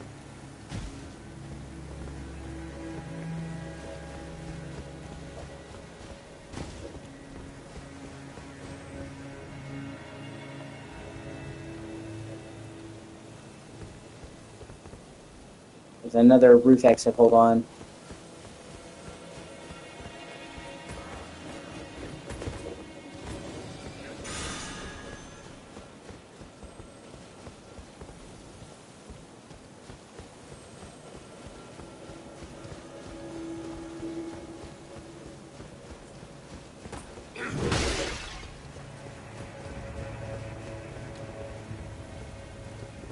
No, I'm looking. Oh, come on. Every other time I could find this place.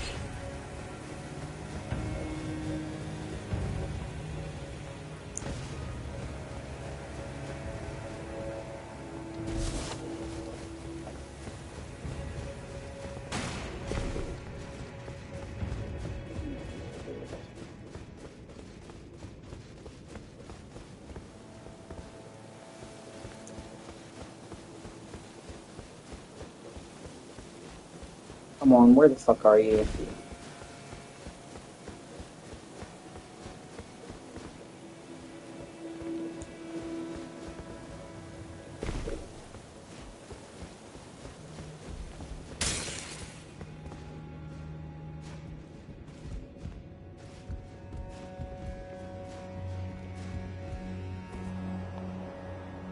You've already been this way. Hold on. If I could just... There's one more area I'm trying to find. If I could just find that, I can move the fuck on from here. I'm gonna be thorough and do everything.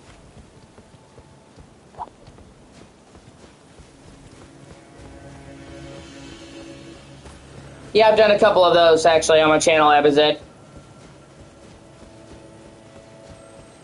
Which, by the way, you should like, comment, and subscribe.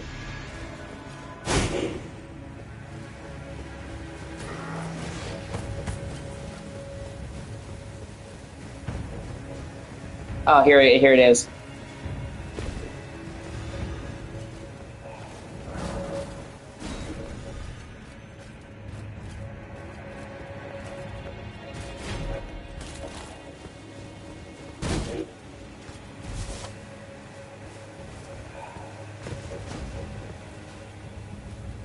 Then is it at the base of this tower? Yeah, I'm not dealing with you. You can eat a giant fucking dick. Or is it a shortcut goes further up? Oh, I'll have to look. Okay. Oh, then, yeah, see, right here. In one of these buildings, you can actually see there's a higher level that I haven't gotten to yet. Eh, fuck it. I'll come back for it.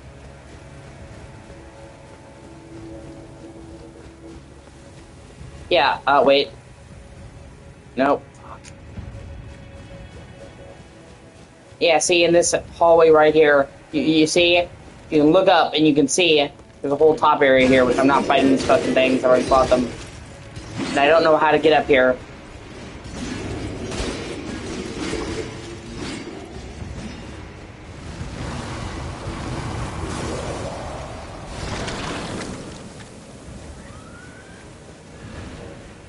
And I've already fought all these guys before. I'm not doing it again. They can kiss my balls.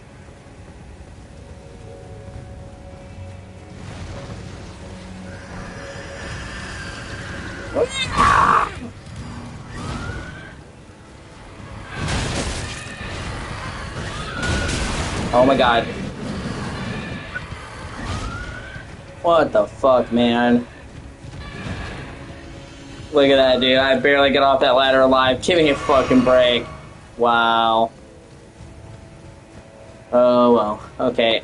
I'll just come back for this later. For now, I actually can continue.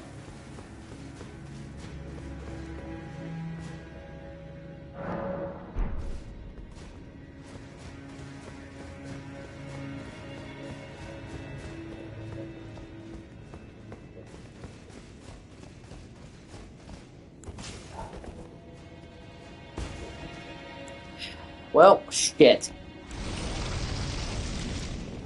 Shit. Ferrari!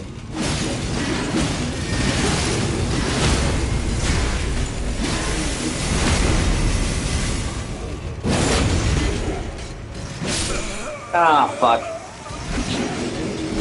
See, look, what the fuck is that, man?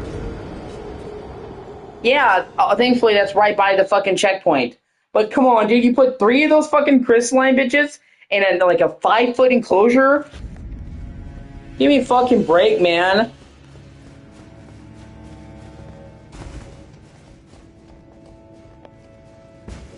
Oh, actually, hold on. Let's see if I can do something funny. I have crystal darts. They can actually make enemies turn on each other. I want to see if I can use it on these fuckers. That'd be hilarious. Where are they?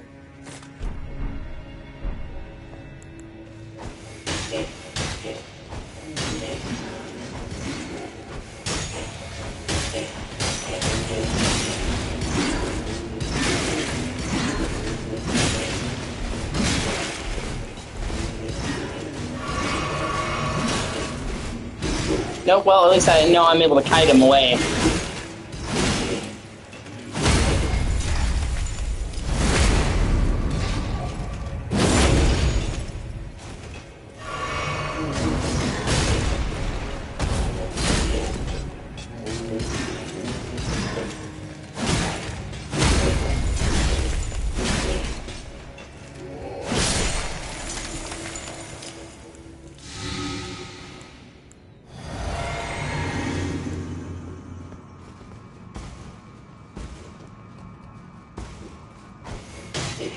It's not so bad if I can get him one-on-one.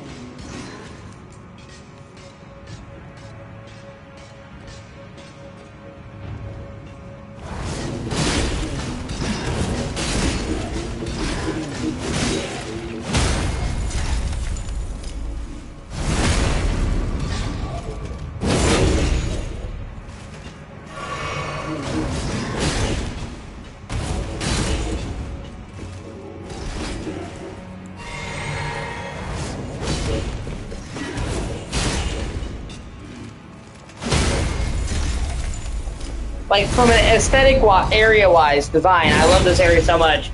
But honestly, some of the enemy balancing is just fucking whack in this area, man.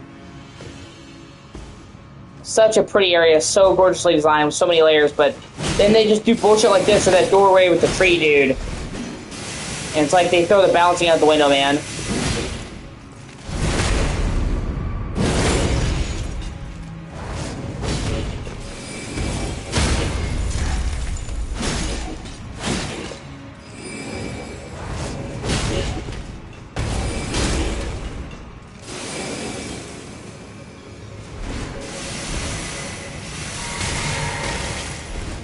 Yeah, I guess we're gonna see.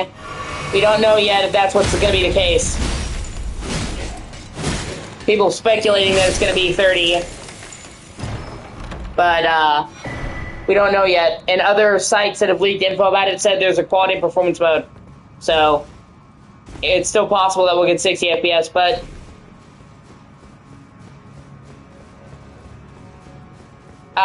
it depends on the game, for me. And yeah, probably, I usually prefer 60, but it's probably going to be the prettiest game of this generation, so you can get away with 30 FPS if you push the graphics really hard. Yeah, now we're in the root of the tree, which this area is beautiful, but goddamn is this area toxic. Literally toxic, too.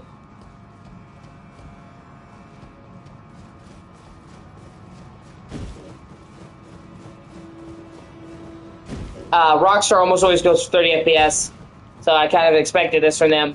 And like I said, I obviously would always prefer 60 FPS, but if it's only 30, I would still probably get it. At least they're making the most out of the 30. They're pushing the graphics to an insane degree.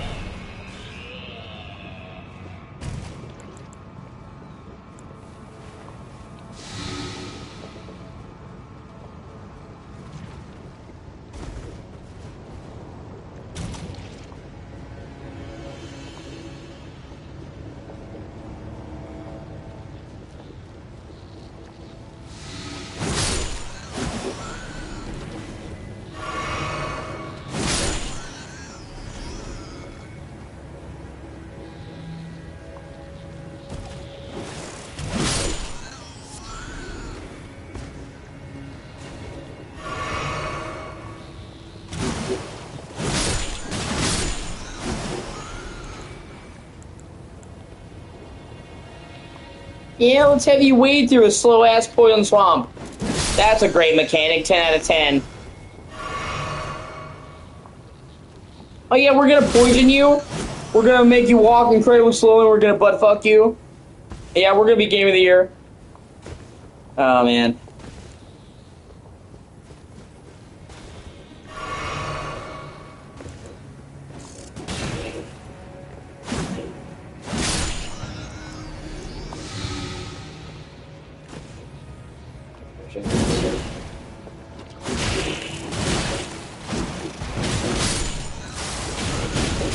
Oh my god. Whatever.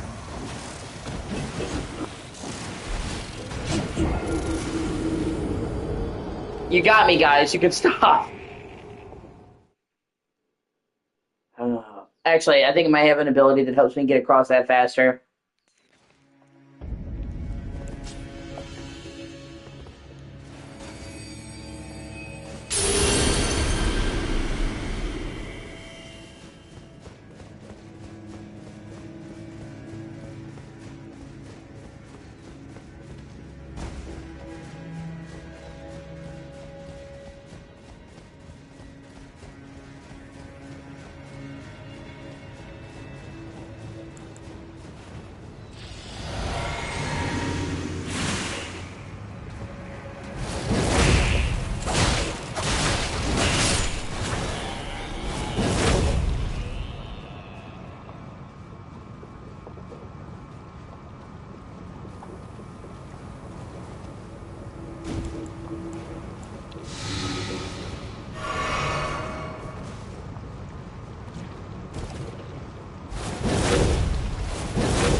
Like, see, this is lame as shit. Yeah, I would still play GTA 6 at 30 FPS. No, because the boss fights are gonna come at the end of this region.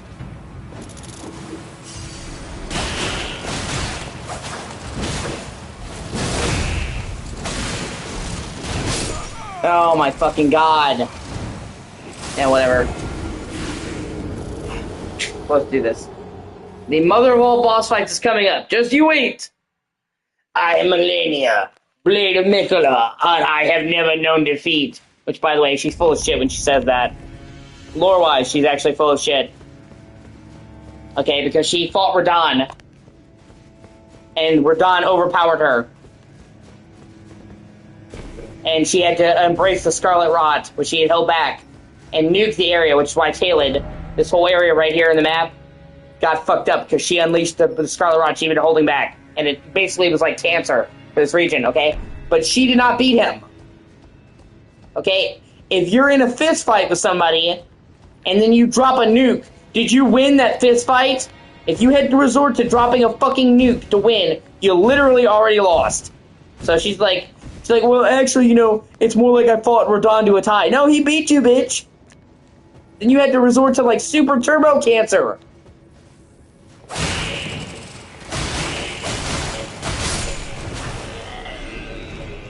That, like I'm saying, that's the equivalent. It's like if you were in a fist fight with somebody, and then you can't beat them in a fist fight, so you throw a grenade. Like, oh, I won. Did you really?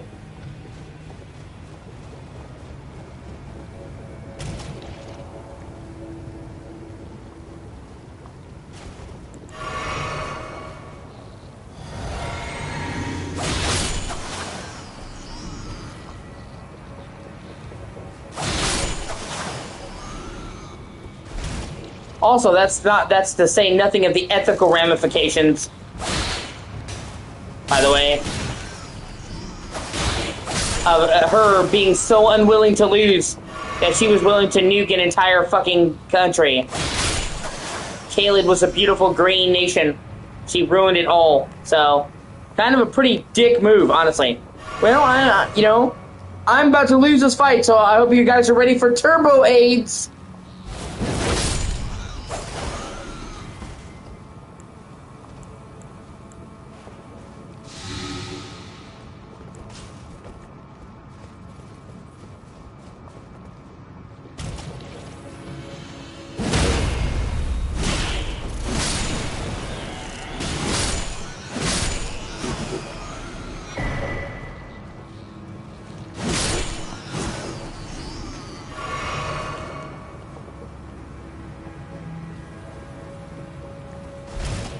Come on, you're almost out of this fucking shit.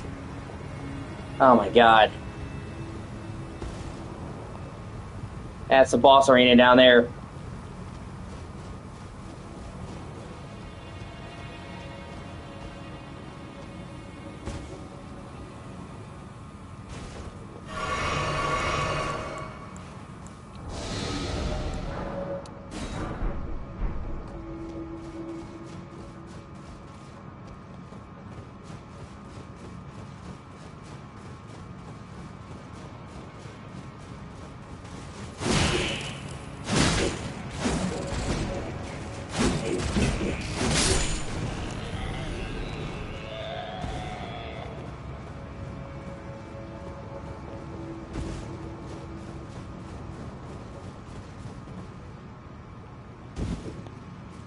And this is probably one of the most bullshit boss fights in the entire game, and I probably will summon. Normally, in these games, I don't summon.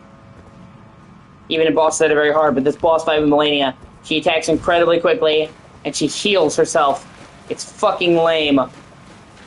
So, for this boss that's bullshit, yeah, I will be summoning.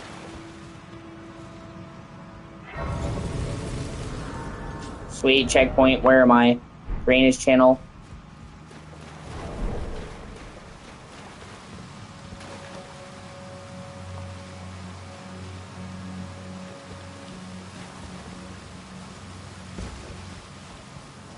Well, it's an improvement over the poison swamps, I'll say that fucking much.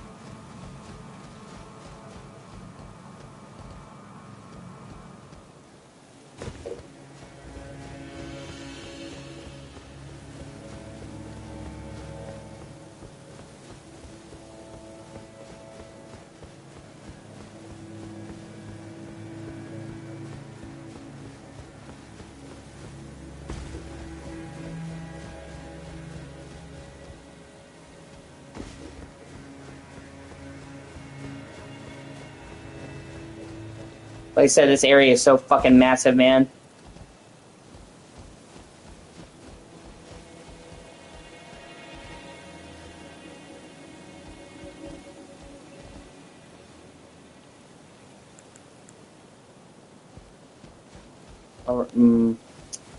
YOLO. And all this parkour has got me really uncomfortable.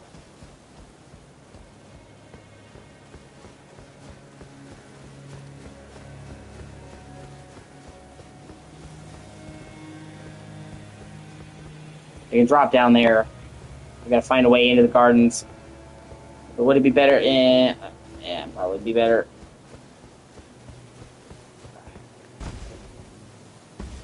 We go this way. Is there some? Hold on, let me look over here. I'm trying to see.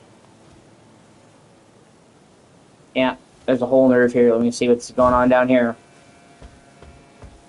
Probably something terrible that's gonna come out of the dark and butt fuck me.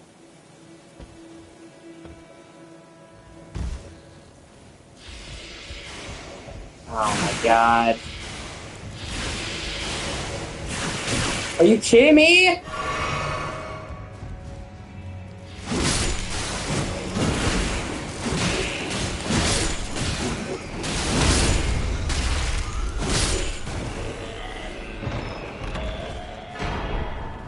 Oh, fuck yeah. That's one of the best artifacts in the game. It mitigates your damage.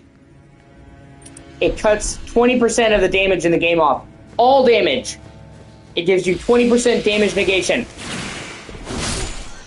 And for the record, this is one of the best armor sets in the game. And it has like 28 damage negation. So putting on that talisman basically doubled my armor. One of the best talismans in the game.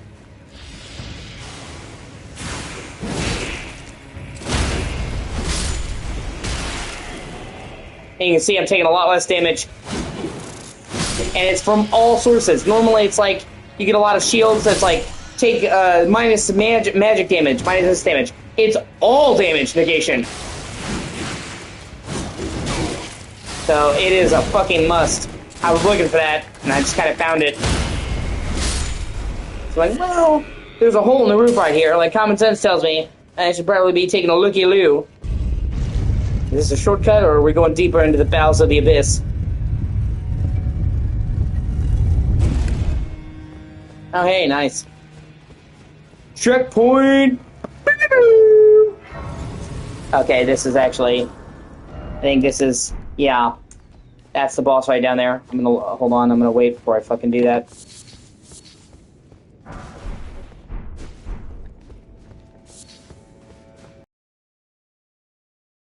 Betray... You've been helping this chick called Millicent. You can either betray her here or side with her. And she's been a super good friend to you, so you want to side with her. Oh, I think this is a shortcut up. All the way up! Nothing can stop me!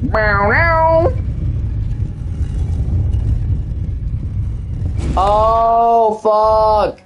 This was the shortcut I tried to access earlier. Oh, that's dope. Okay, well, that's cool.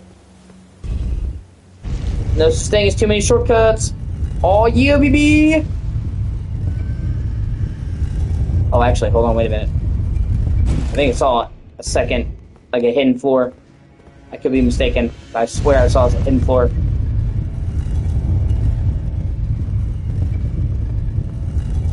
Nope. Okay, well, no harm in double checking.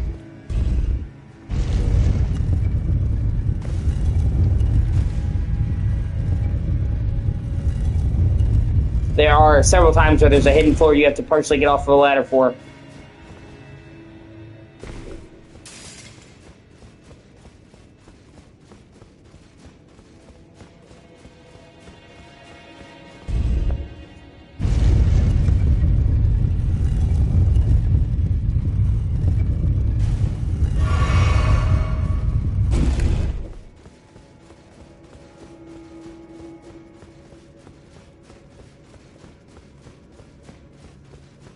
Now there's this big area right here that's really pretty. There's the gardens that you have to explore. And this area would have looked gorgeous before it got fucked up. See, the Erd tree in the lore was made by Marika.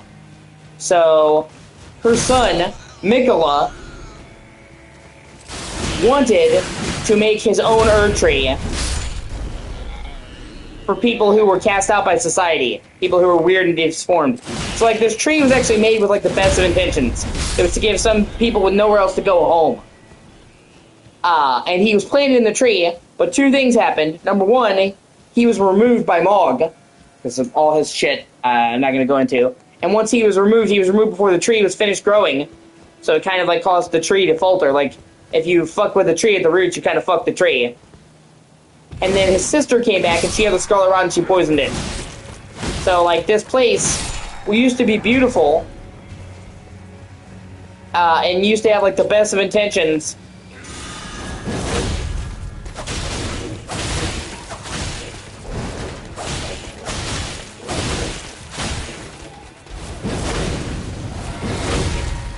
Oh, God. See, those dudes can fully heal, man. It's so fucking annoying.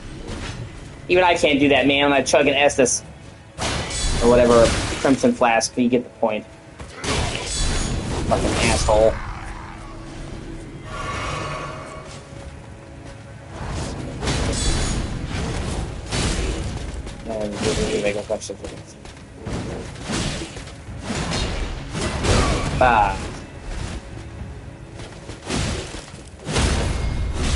But yeah, that talisman has made a huge difference. I'm just taking so much less damage overall. Like, I can actually see it.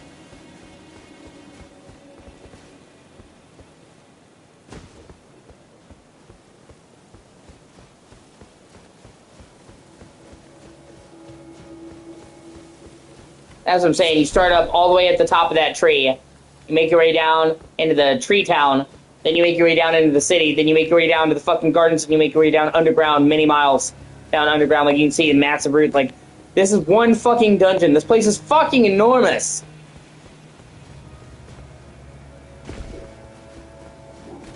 Oh.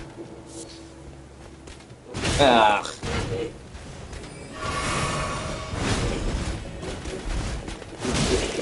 Yeah, they use magic too. Just the perfect trifecta of fucking bullshit.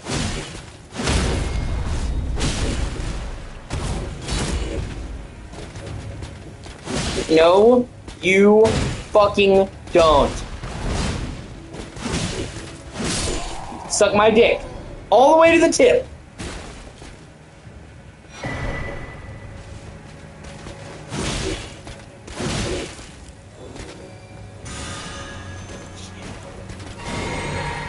I'm so tired of wizards, man.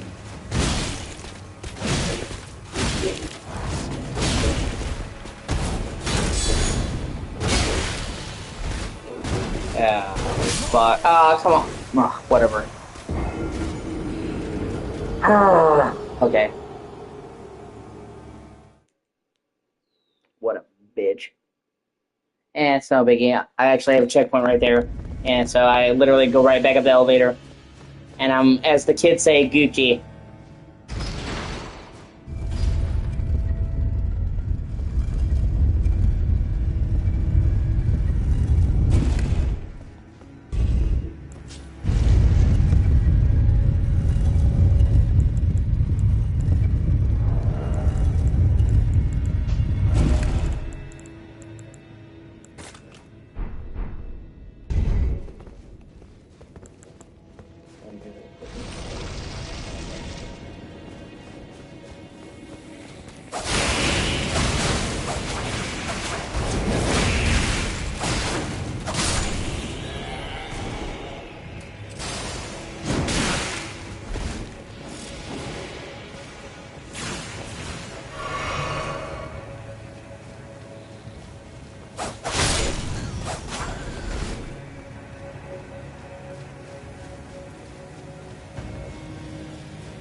Oh, backstab!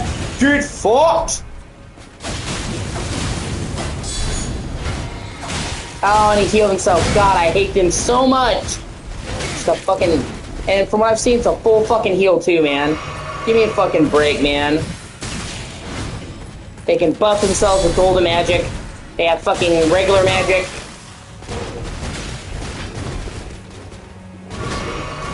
Most of the time, these fuckers... most enemies in the game have one type of magic. No, we're just gonna have the whole fucking kit and caboodle. Why? Because fuck you. Then we're gonna have a fucking full heal to top it off. And our little sippy cup.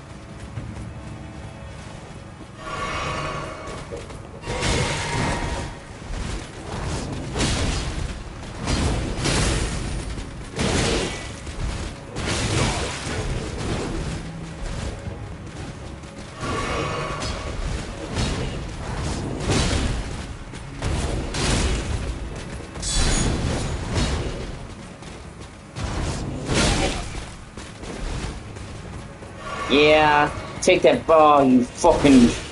God, man, when I see them do that full heal, and they're like one or two hits away from death, I get fucking irrationally angry, man.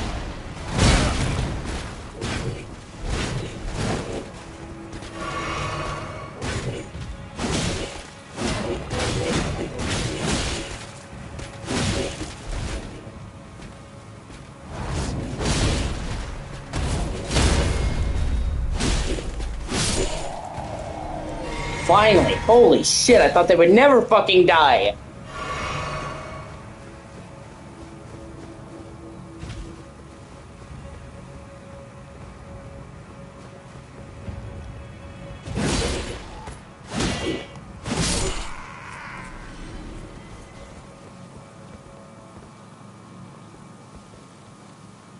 I'm trying to get a sneak attack on this bitch.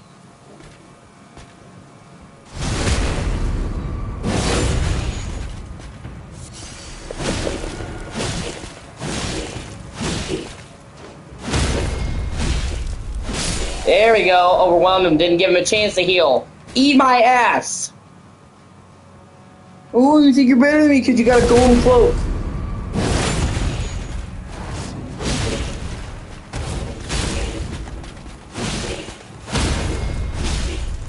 You know, and see, this game was written by George R.R. Martin. So, okay, they're gold. They have a golden house, and they think they're better than everybody else. Okay, it's the Lannisters 2.0. Although at this point, I bet Cersei wishes she could have a fucking golden chug jug to heal all of her wounds. Probably wouldn't have lost her kids if they had had one of those.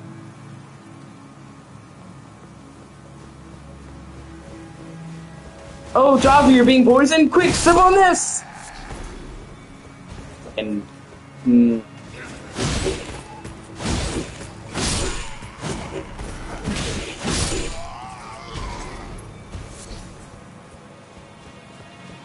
Oh, you lost your hand? Jamie? Just pour a little bit of this on there. Here we go to be good new. What's in this? Don't ask. Just chug it.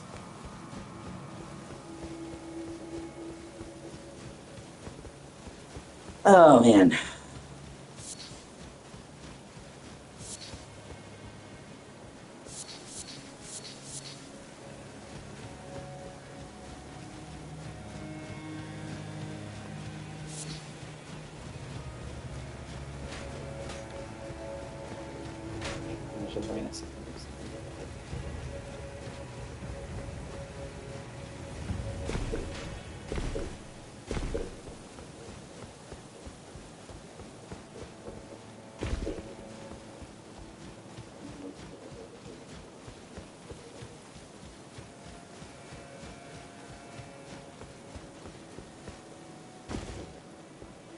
Where's that piece of shit? Oh, there he is. Yeah, you thought you were protected in your little plateau that I couldn't get to you, right? Fucking wrong. Fuck you, and fuck everything you are, and fuck everything you stand for, and fuck your family.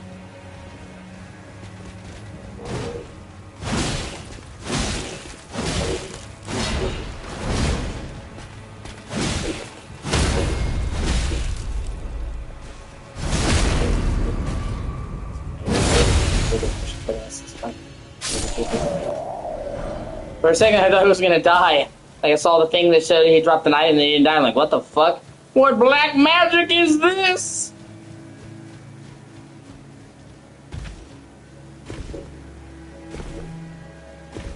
That shit lets them come back from the dead? What do they put in there?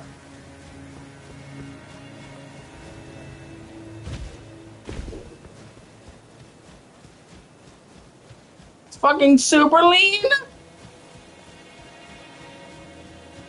Oh, man.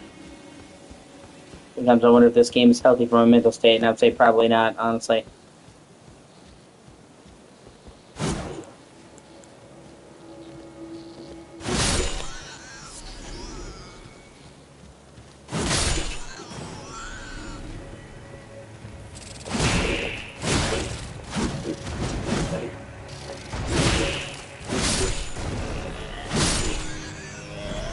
Meanwhile, we have the congregation of fucking ants over here.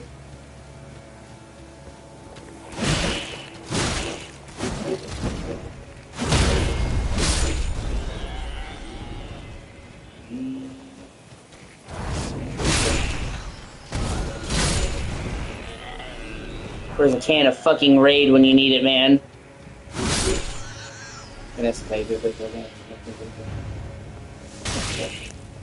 Oh.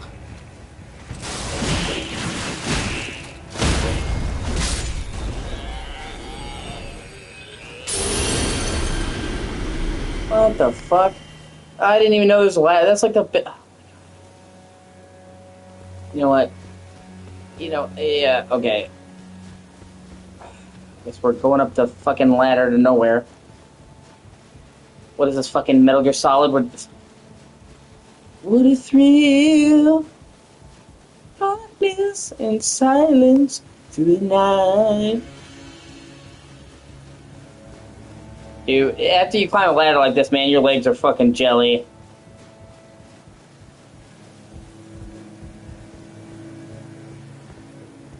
You're not doing anything else after that, man.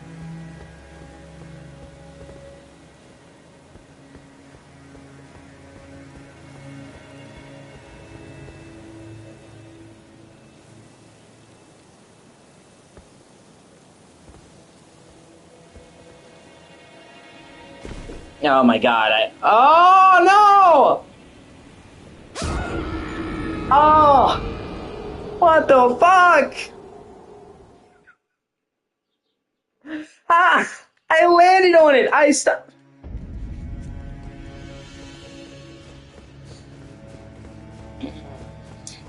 Wow. That, wow. That is some fucking bullshit. Oh my god.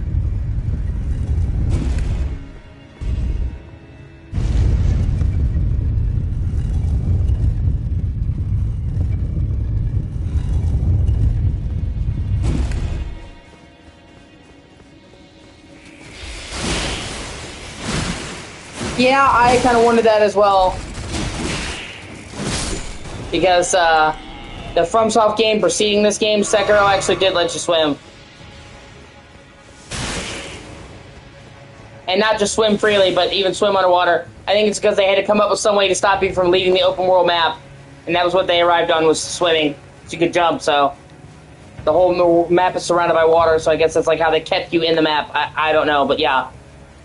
After playing Sekiro and being able to swim and swim underwater, like you don't even have air in Sekiro, you can swim underwater infinitely. I did think it was kind of a step back to not have swimming in this.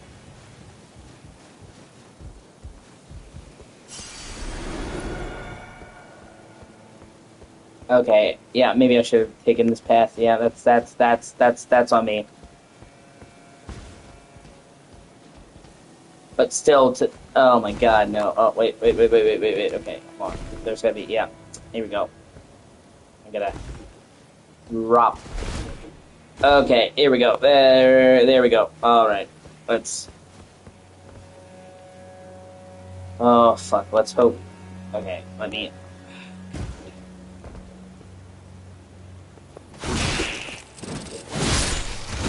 If you're wondering why I didn't take damage, it's because I had the cat talisman on. The cat talisman makes it so you don't take any damage unless it's a fall that would kill you. Okay.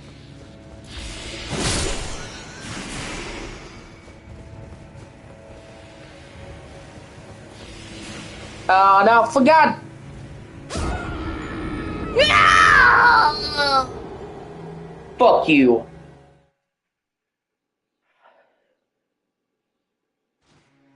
Whatever. Yep. Lots of games let you choose how your character sounds so that you can decide what your character will sound like in dialogue. But it's hilarious. In the Souls games and Bloodborne and Dark Souls 3, and, you know, you're basically choosing what your character sounds like when they die. That's the only time you hear them talk. So it's like, how would you like your character to sound when they scream for their life? Fucking Miyazaki, man.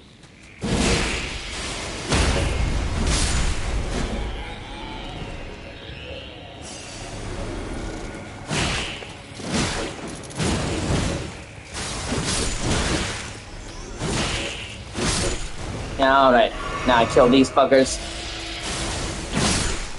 Okay, now let me go focus. Oh, let me go focus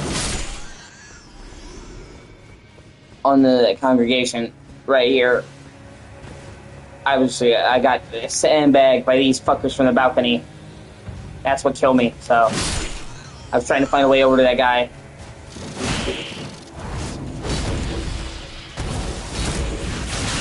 Not to mention that fucking needle attack is so lame. It is almost impossible to dodge that fucking attack. It's like heat-seeking fucking missiles, man.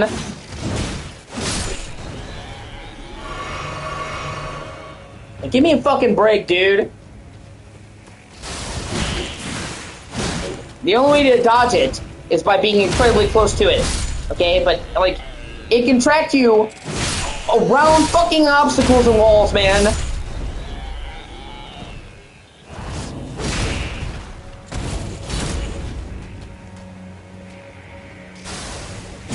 See what I mean? It can bend around corners. What is this, fucking Wanted? Bend the bullets? Wait, whatever. Fuck you so hard, man. See, I got right here, and then I got ambushed by the ones on the balcony that killed me. So, let's see if I can fucking do this now. God.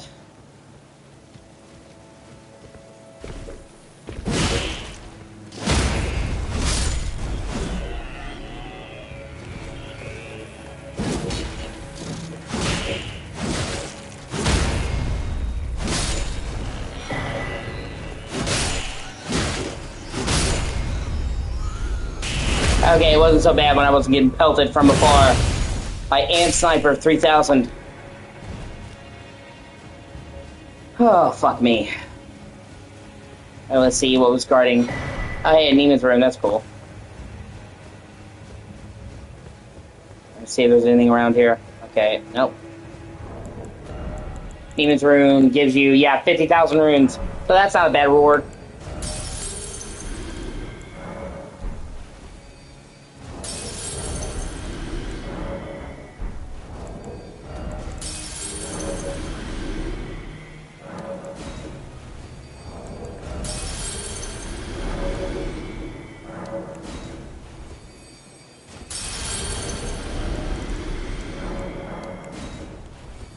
$100K!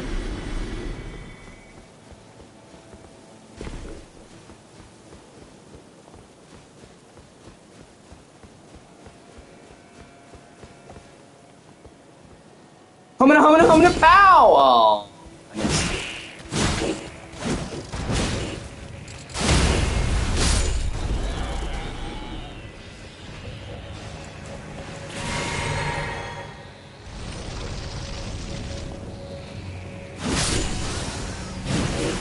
See, it fucking bends around corners. That is the, and they just spam that, dude. Yeah.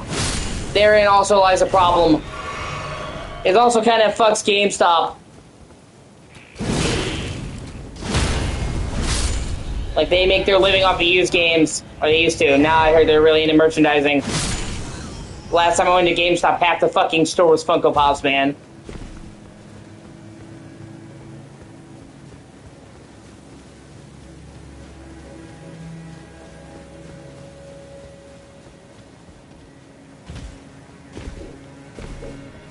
Okay, I think I've done everything I can do out here in the gardens. Alright. I'm nearing the end of this dungeon. Which, I mean, this is the hardest part of the game, by the way, so...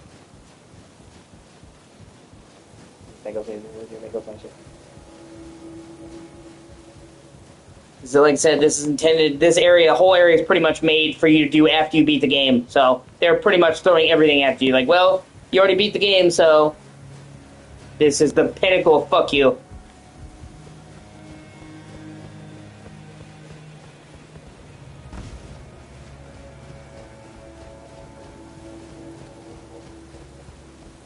I'm technically doing it before I beat the game, but that's because I know where it is. Most people are going to do this after they've done everything else.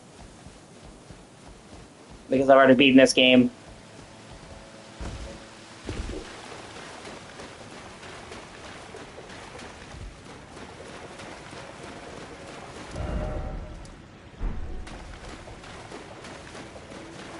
There's some more shit down there in the swamp that I'm gonna get.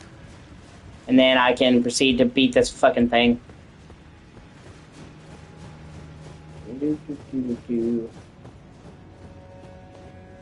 Oh, if I can figure out... Yeah, see, it goes further down. I'm pretty sure. Oh, let's be careful, I don't want to fucking die. Oh, maybe is that as far as it goes? It could be... I swear I thought there was more to this. I didn't see. And also, I need to fucking... Yeah, see, there's that area over there. How the fuck do I get over there? Hold on. And there's also the Millicent questline I gotta do. One of the biggest questlines in the game. The final step is here. And I have to do her final step before I fight Melania, or it'll fuck up her quest, and I've done every other step. I've come too far.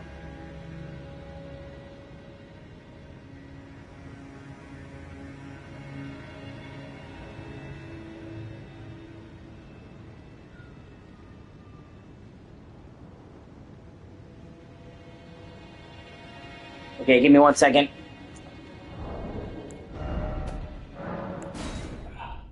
I gotta let my cat out and get another drink. I'll be right back. My cat's begging at the door. Gotta keep pussy happy, you know how it is.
fucking, you know what, man?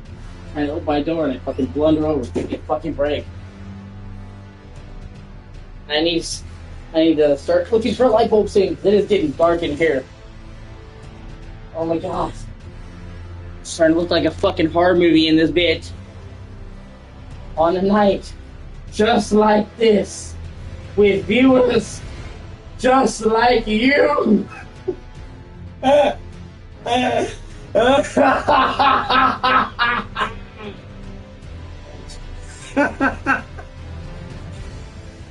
Oh, fuck, I'm losing it.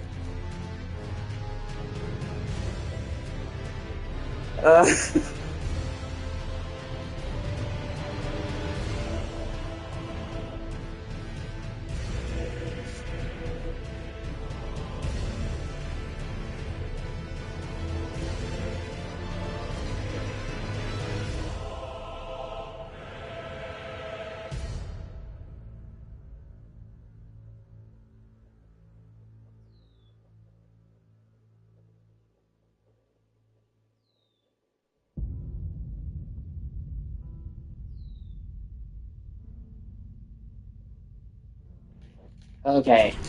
You have to go to a specific place to summon this chick.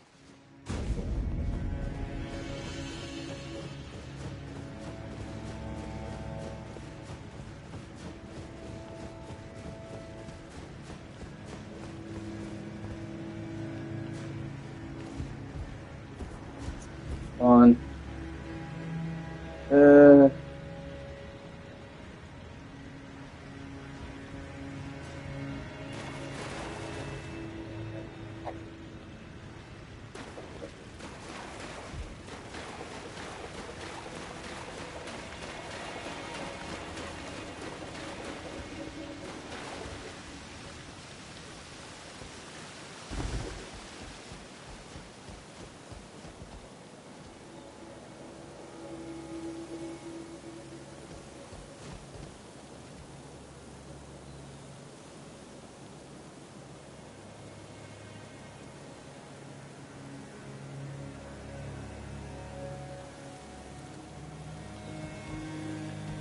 There's another one of those tree spirits here.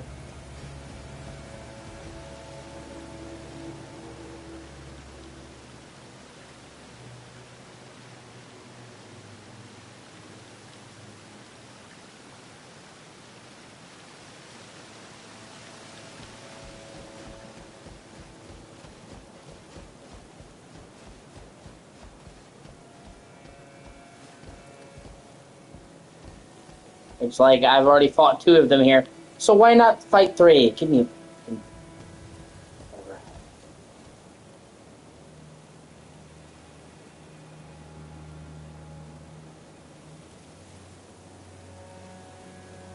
Okay, she doesn't pop up until you do the tree spirit, and I don't even know how to get there. Hold on.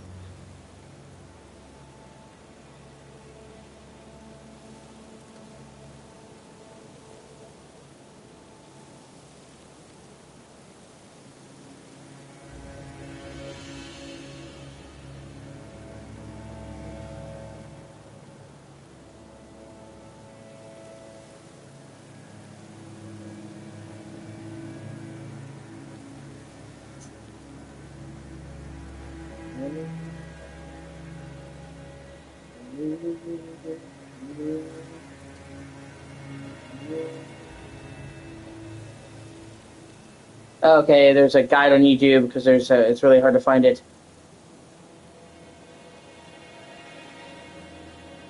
Let me look that up because I do not know where to go. Chicken bacon ranch, Zaxby style. Chicken bacon ranch, whatever you want. Loaded fries, giant.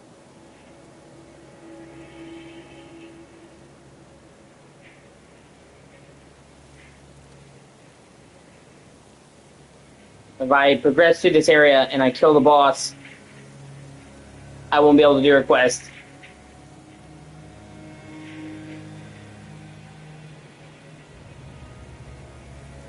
Okay, so I have to go back in where I was, climb up the ladder, then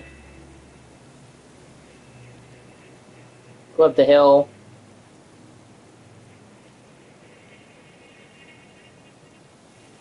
Okay, there was another. Okay, there was another way.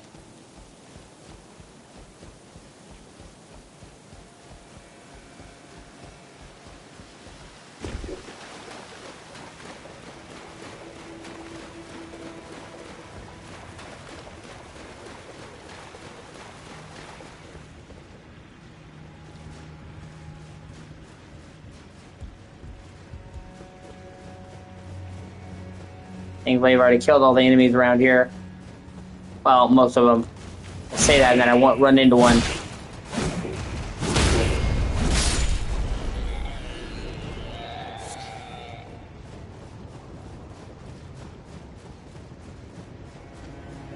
Are they gonna make me fight fucking tree spirit in this pool of rot? I swear to God. They better fucking not, man.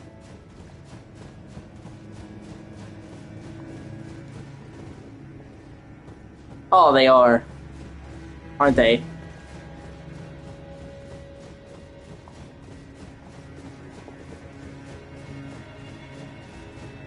Oh, goodness.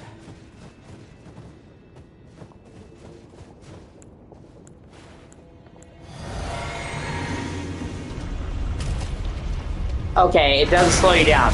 Alright, you know what? Okay. That changes things. Oh, fuck. He got me. He got me. Don't kill me. Don't kill me. Get up. Get up. Get up. Chug the flask! Okay. If I had to fight this thing while I was slowed down, I would have been like, there's no fucking way that I can do this.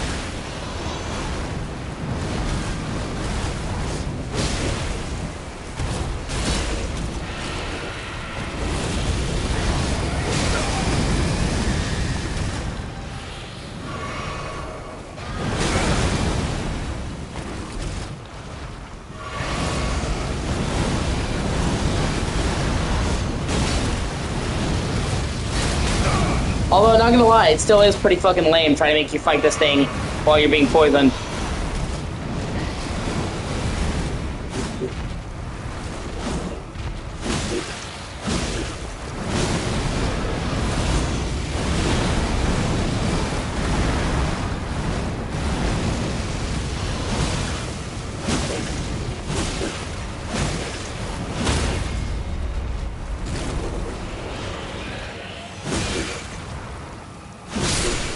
Oh my fucking God.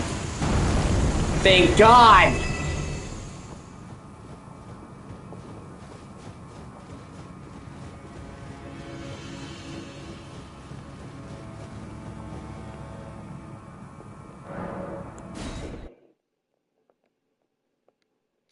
Oh, fuck. But that would never fucking end. Now I have to help Millicent. You can either betray her or help her, and I'm helping her.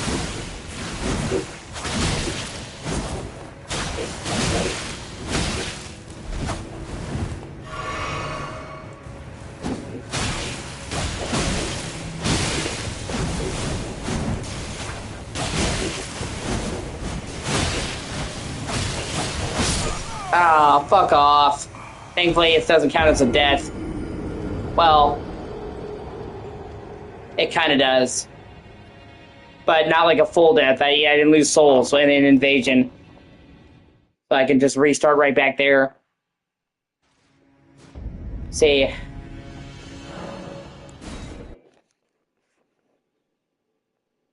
Okay.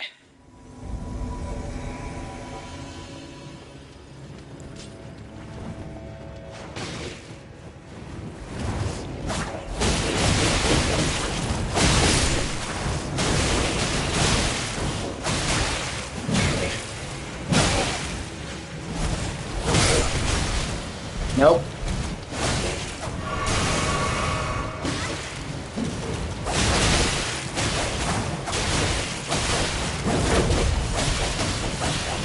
Oh my God.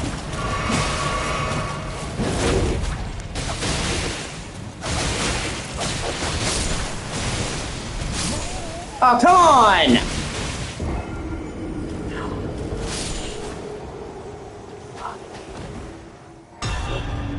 Oh, most of the sensors defeated, returning to your world.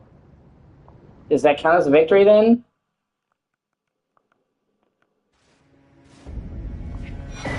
Oh, it did.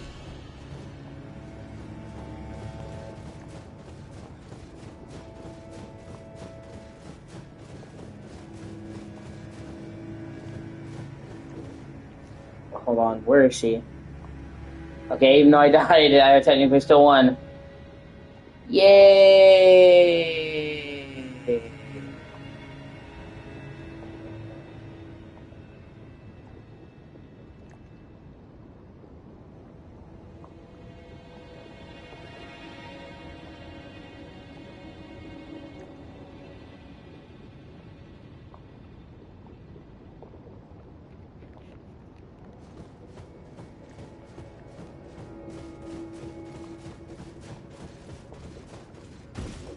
Oh. Hello. Thank you for lending your hand. Without your help, I could not have defeated that quartet. I feel as if I've been in your debt from beginning to end. Thank you. With your help, I was able to live as my own person. If only in passing. But this is where things end. I paused to even tell you, but I took out the needle myself. Tell whoever put you up to this that if I am to flower into something other than myself, I would rather rot into nothingness as I am. Please, let me pass alone. The scarlet rot writhes now. Worse than ever. Soon, I won't be more than a mound of flesh, curse-laden. Untouchable. I wouldn't want such a thing to bring you harm. Please, the scarlet soon. Okay, Curse sure. me. I wouldn't want. And then I reload and come back, and she's dead, and she gives me the unalloyed gold needle.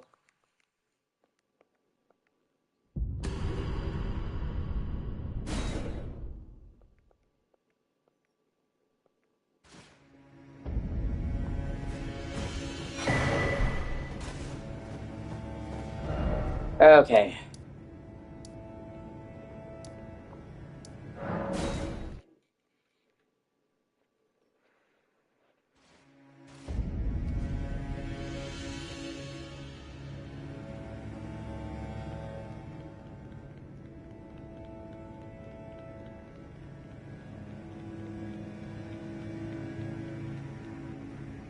Okay.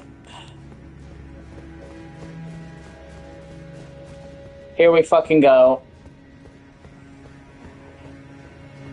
Because we're gonna fight the big bitch. Maybe we'll consider one of the most difficult boss fights in the entire game. Millennia, Blade of Mikula.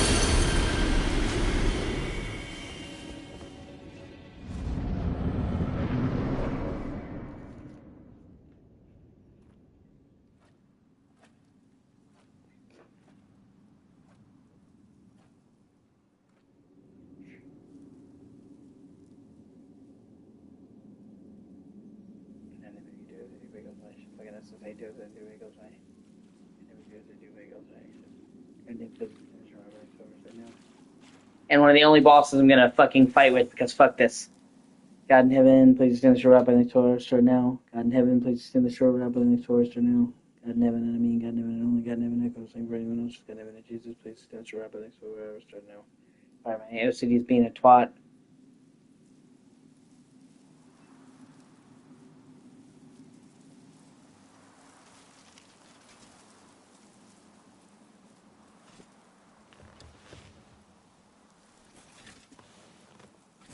I dreamt for so long.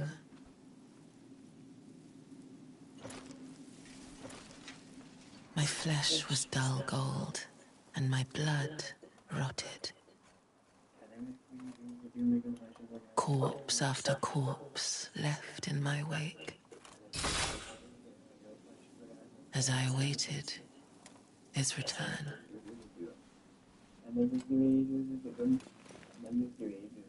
At least she looks cool as shit.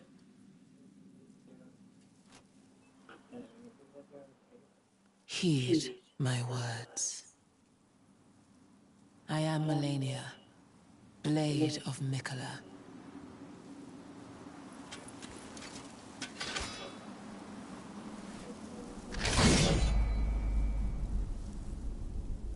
and I have never known defeat.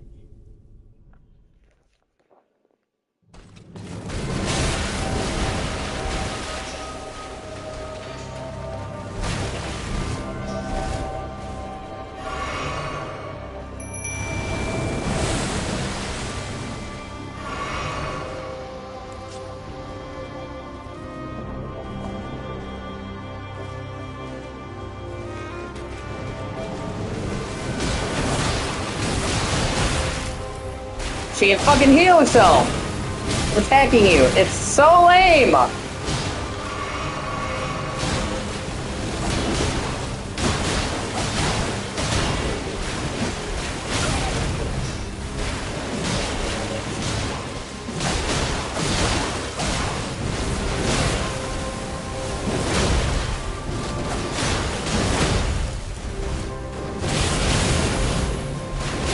Yeah.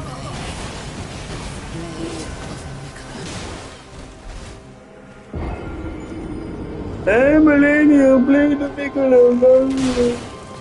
Oh. Oh.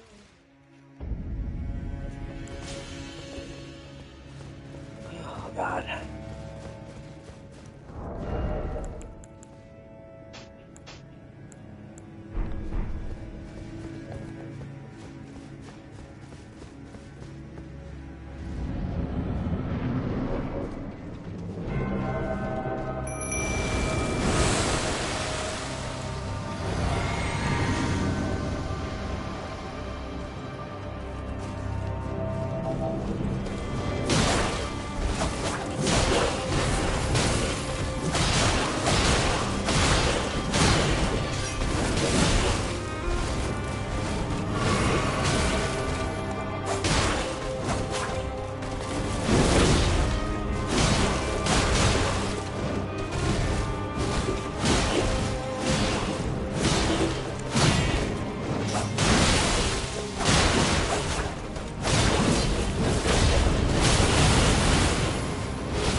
And yeah, she has two phases, just in case you're wondering.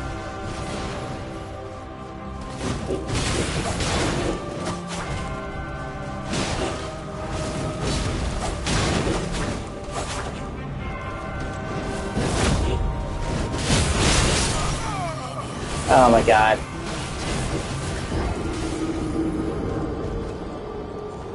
Yeah, we know who you are, okay? It's like rappers, man. If you have to announce who you are, then nobody knows you, okay? Eminem doesn't have to say Eminem at the start of every track. Just saying. You just know he's Eminem, okay? Like, if you had true brand recognition, bitch, you wouldn't have to constantly say your fucking name. Just throwing that out there.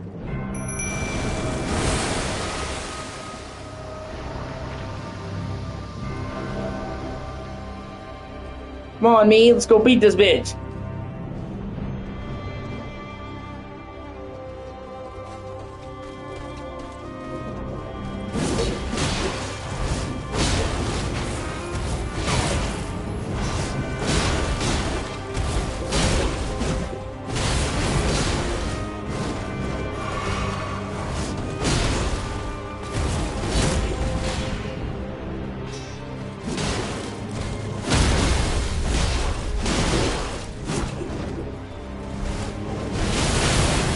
Oh my God.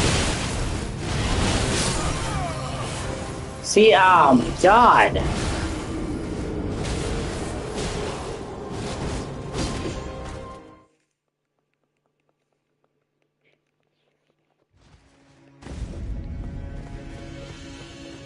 Just stick it in my ass and break it off, man. Fuck me.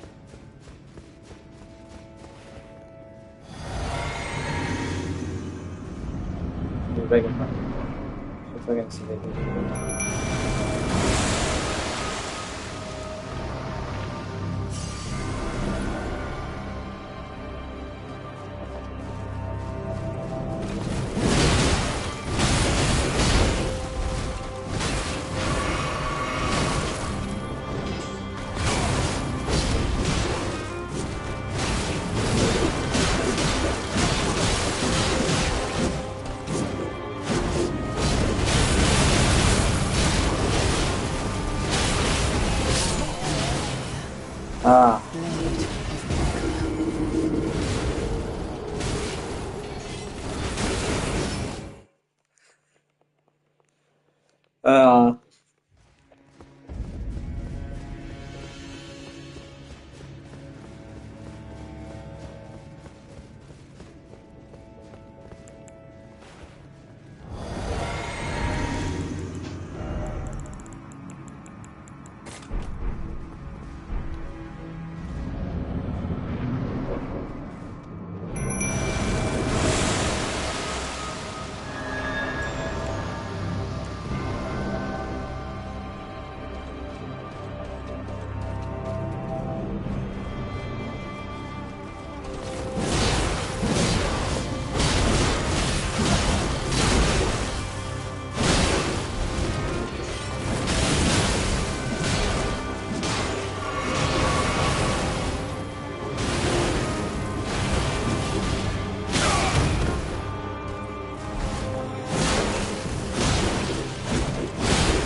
and then just when you think she can't get any worse, she gets so much worse. Because basically she's still holding in the Scarlet Rot, but you make her use it again, like Radahn. Which is funny, I'm wearing Radahn's armor.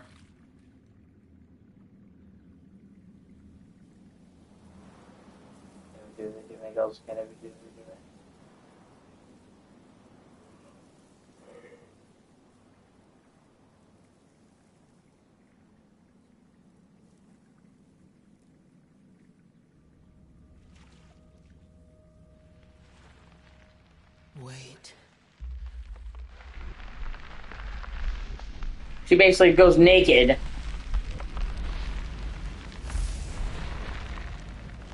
And then gets wings. And becomes the goddess of rot.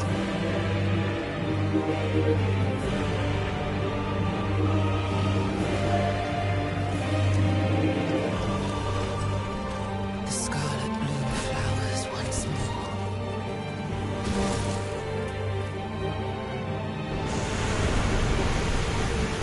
There we go. You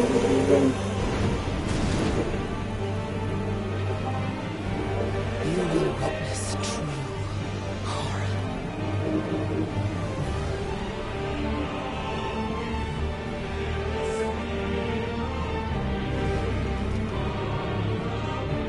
But you can't see her nip, so it doesn't count. I love how it in games like, no nipple, you're good.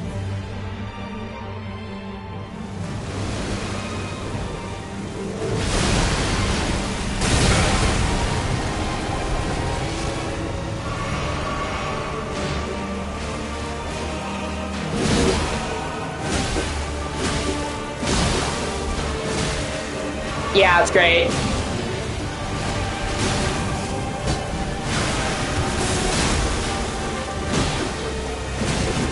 FromSoft might not have the best stuff technically speaking. Their tech is kind of dated, but they can't be beat when it comes to art direction.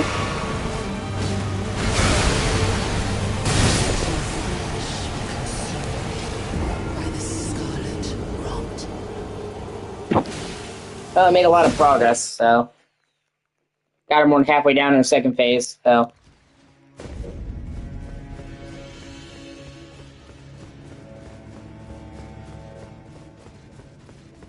But yeah, the art direction in this game is fantastic.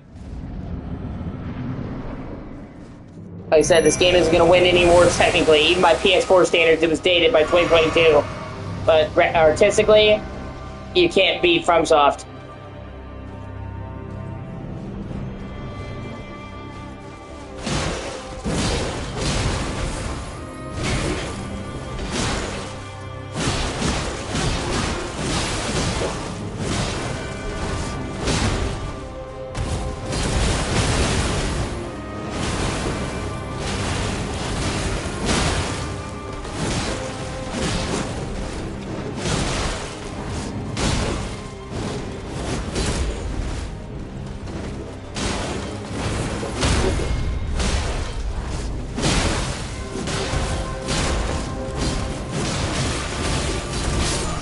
Fuck! See, I mean, I almost beat her and she can just tear you to fucking ribbons in a split second, man. Ah! And heal herself too, man. That's fucking bullshit. And even if you block it, you might think, oh, I'm getting hit. You can block that fucking shit with a shield and she will still heal. She's fucking evil.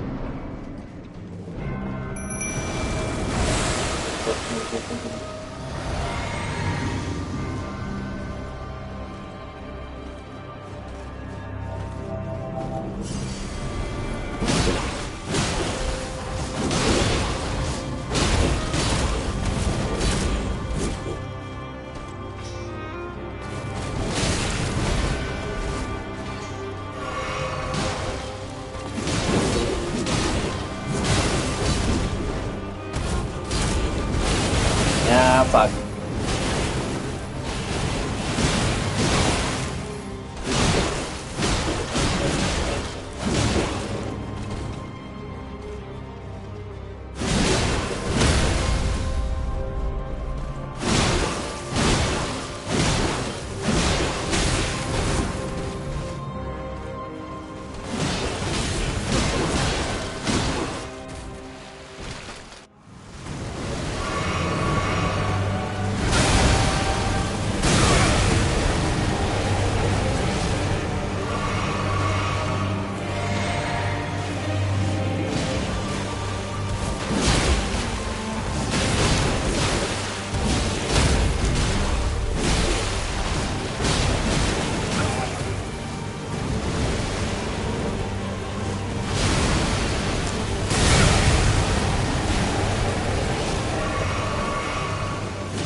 Yeah!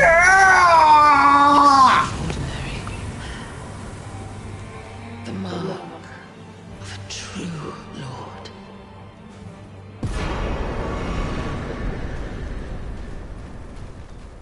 Oh, dear Mikola. Oh, dearest Mikola. My brother. I'm sorry.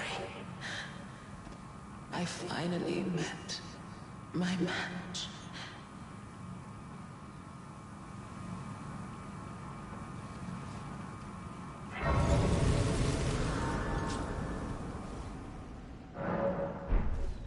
Oh my god.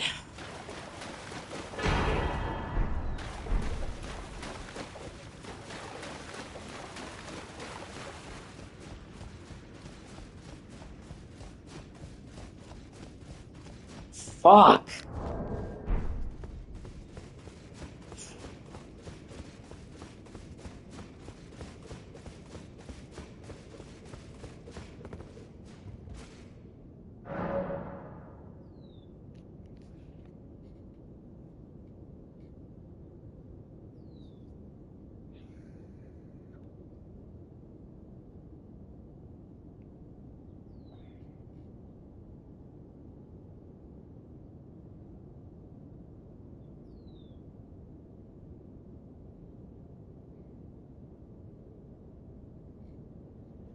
Okay, hold on.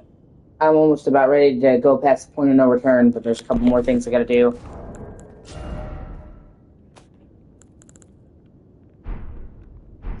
Gotta go talk to Gowry.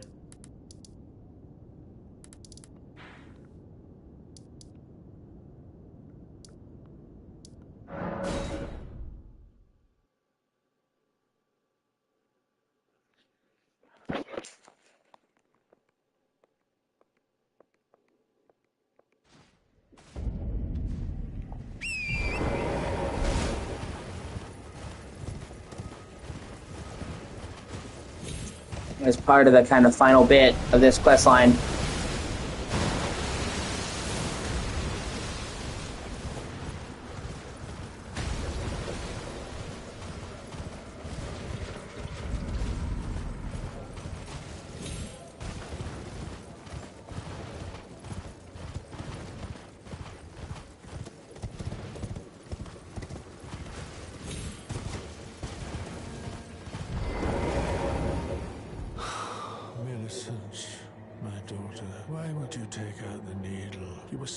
close, so very close to becoming the fairest of all flowers. Would you disown us, too, as your mother did? We, children of the scarlet rot.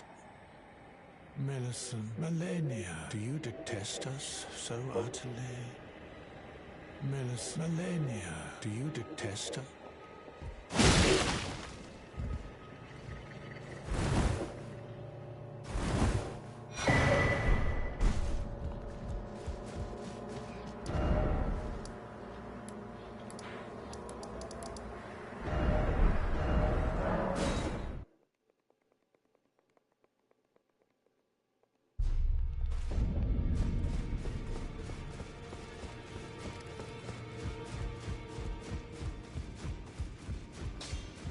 Well, I took you no matter to lay out your own.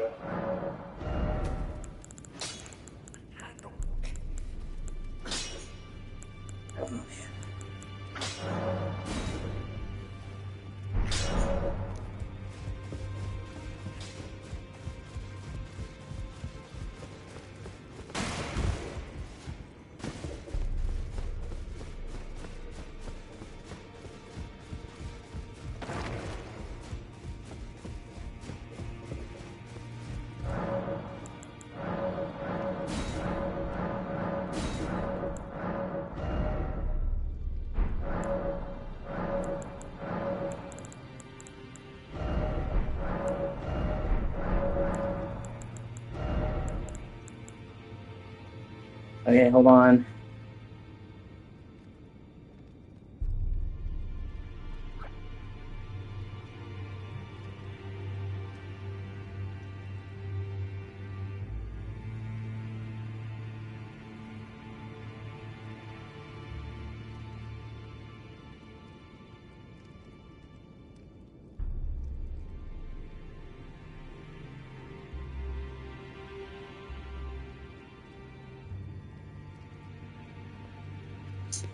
Okay.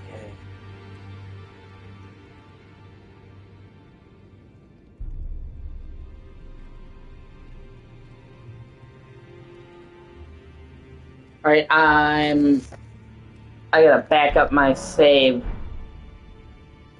Well, hold on. After this, I gotta back up my save because I'm about to hit the point of no return.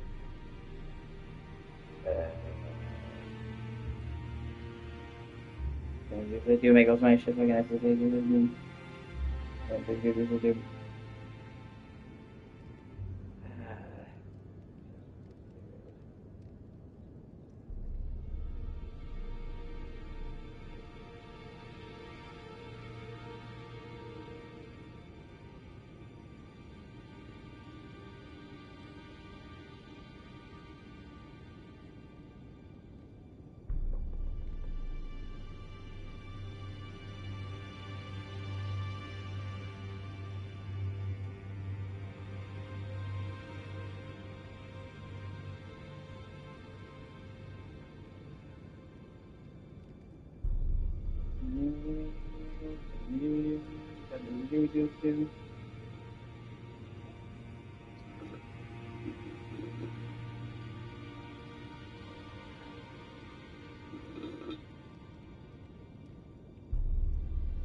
In order to do one quest, in order to finish one of the quests, you have to fucking cast a spell, which is lame.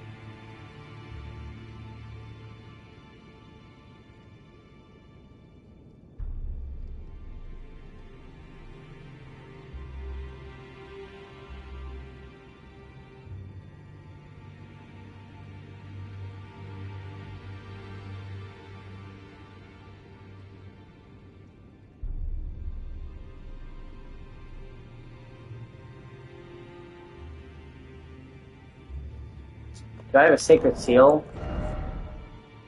Oh, man.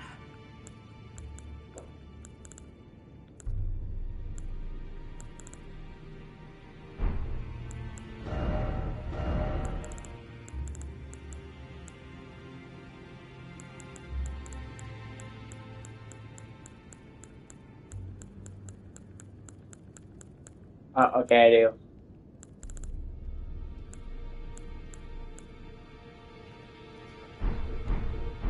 Okay.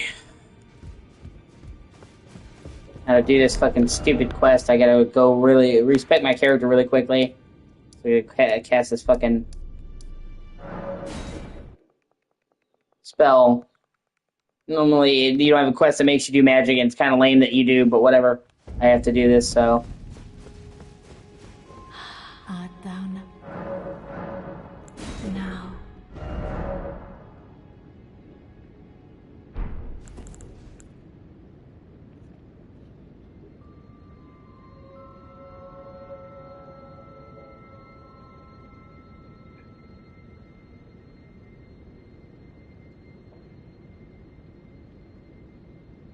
It requires an 37 intelligence.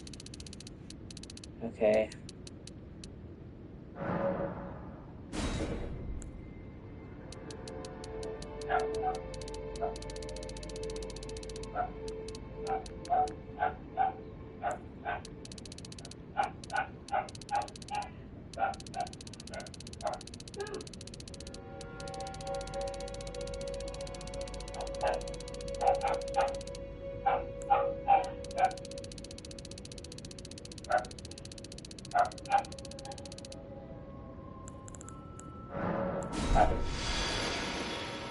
Let's look at my health bar draining. Oh my god. Oh, that's funny.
Oh, this is so lame. Ugh.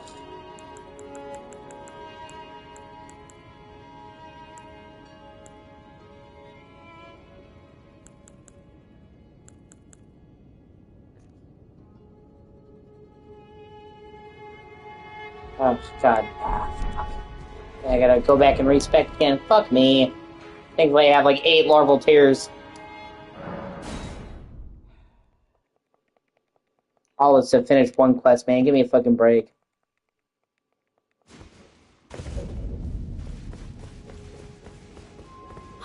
Is it thy way? Now.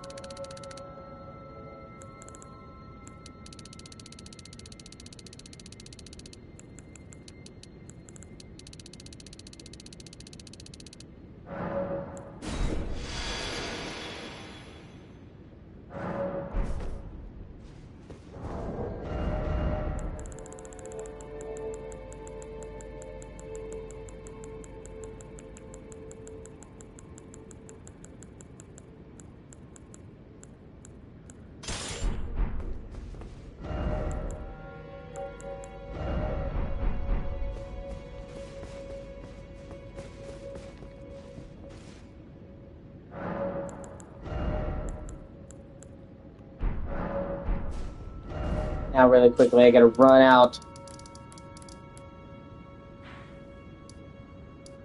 To the Erdtree Sanctuary. I gotta go talk to Corhin. Buy that. Fuck me.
Oh my god, will you stop chasing me? Are you fucking kidding me?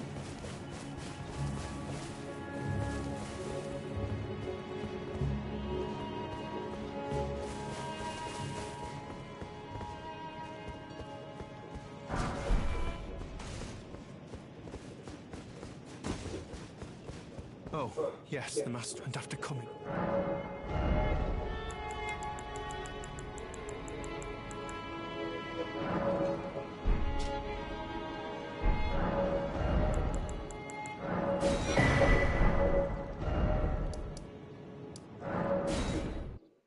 Okay.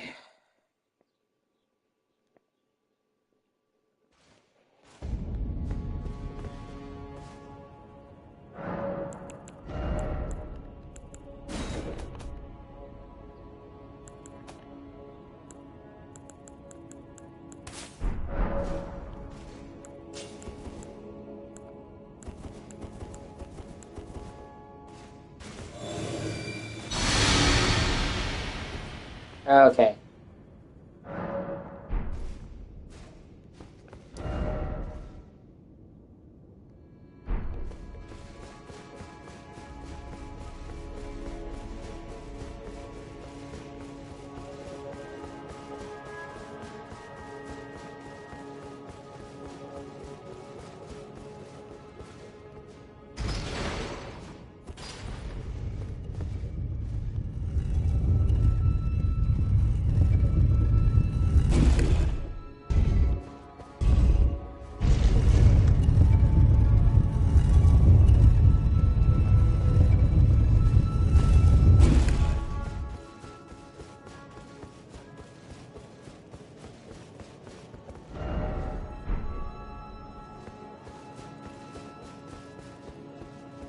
Okay, I have to stand on the message and face the statue and cast a law of regression.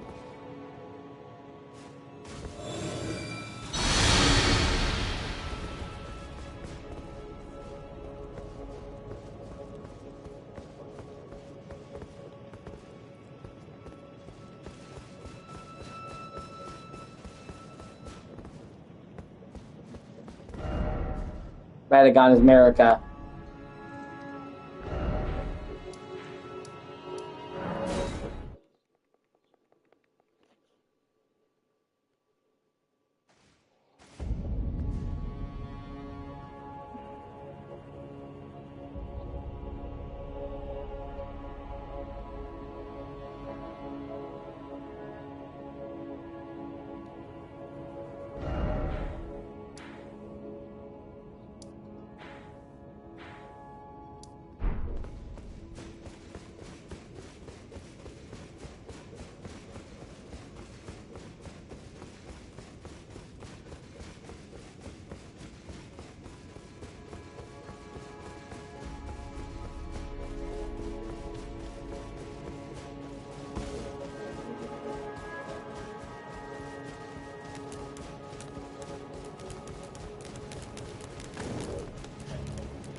What on earth did you do to the Master? Well, not that I'm complaining. Master's finger moves again, resuming his cogitation. More than good enough for me. I haven't the words to thank you. A glimpse into the heart of the Golden Order. Documented by yours truly. To think that Radagon was Marika herself, or at least such is all I can interpret from the rhythm and calculus of his finger. How would such a thing even have been possible, I wonder? Sadly, I cannot comprehend it myself. Do you have a fuller understanding of the matter? Oh, well, either way, I can continue my documentation. In truth, it matters very little whether I understand the Master's thoughts or not. I am merely his scribe. It is my sole and unwavering purpose.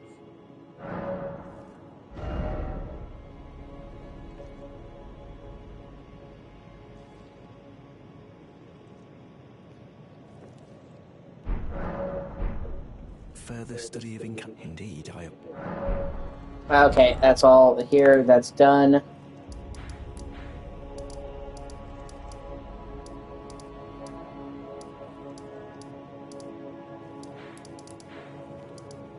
Okay, now I can go respec. Back to where I was before.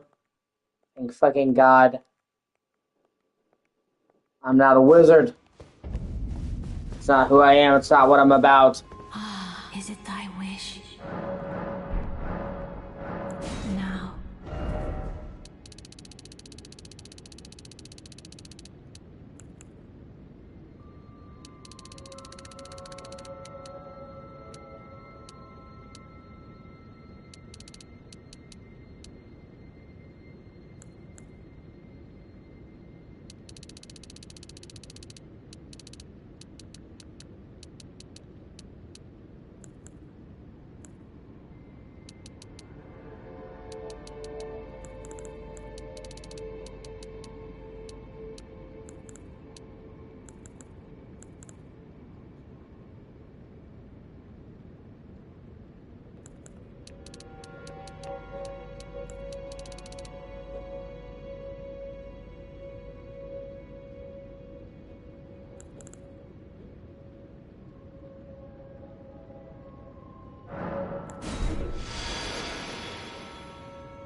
thank God.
Level 158, baby! Alright.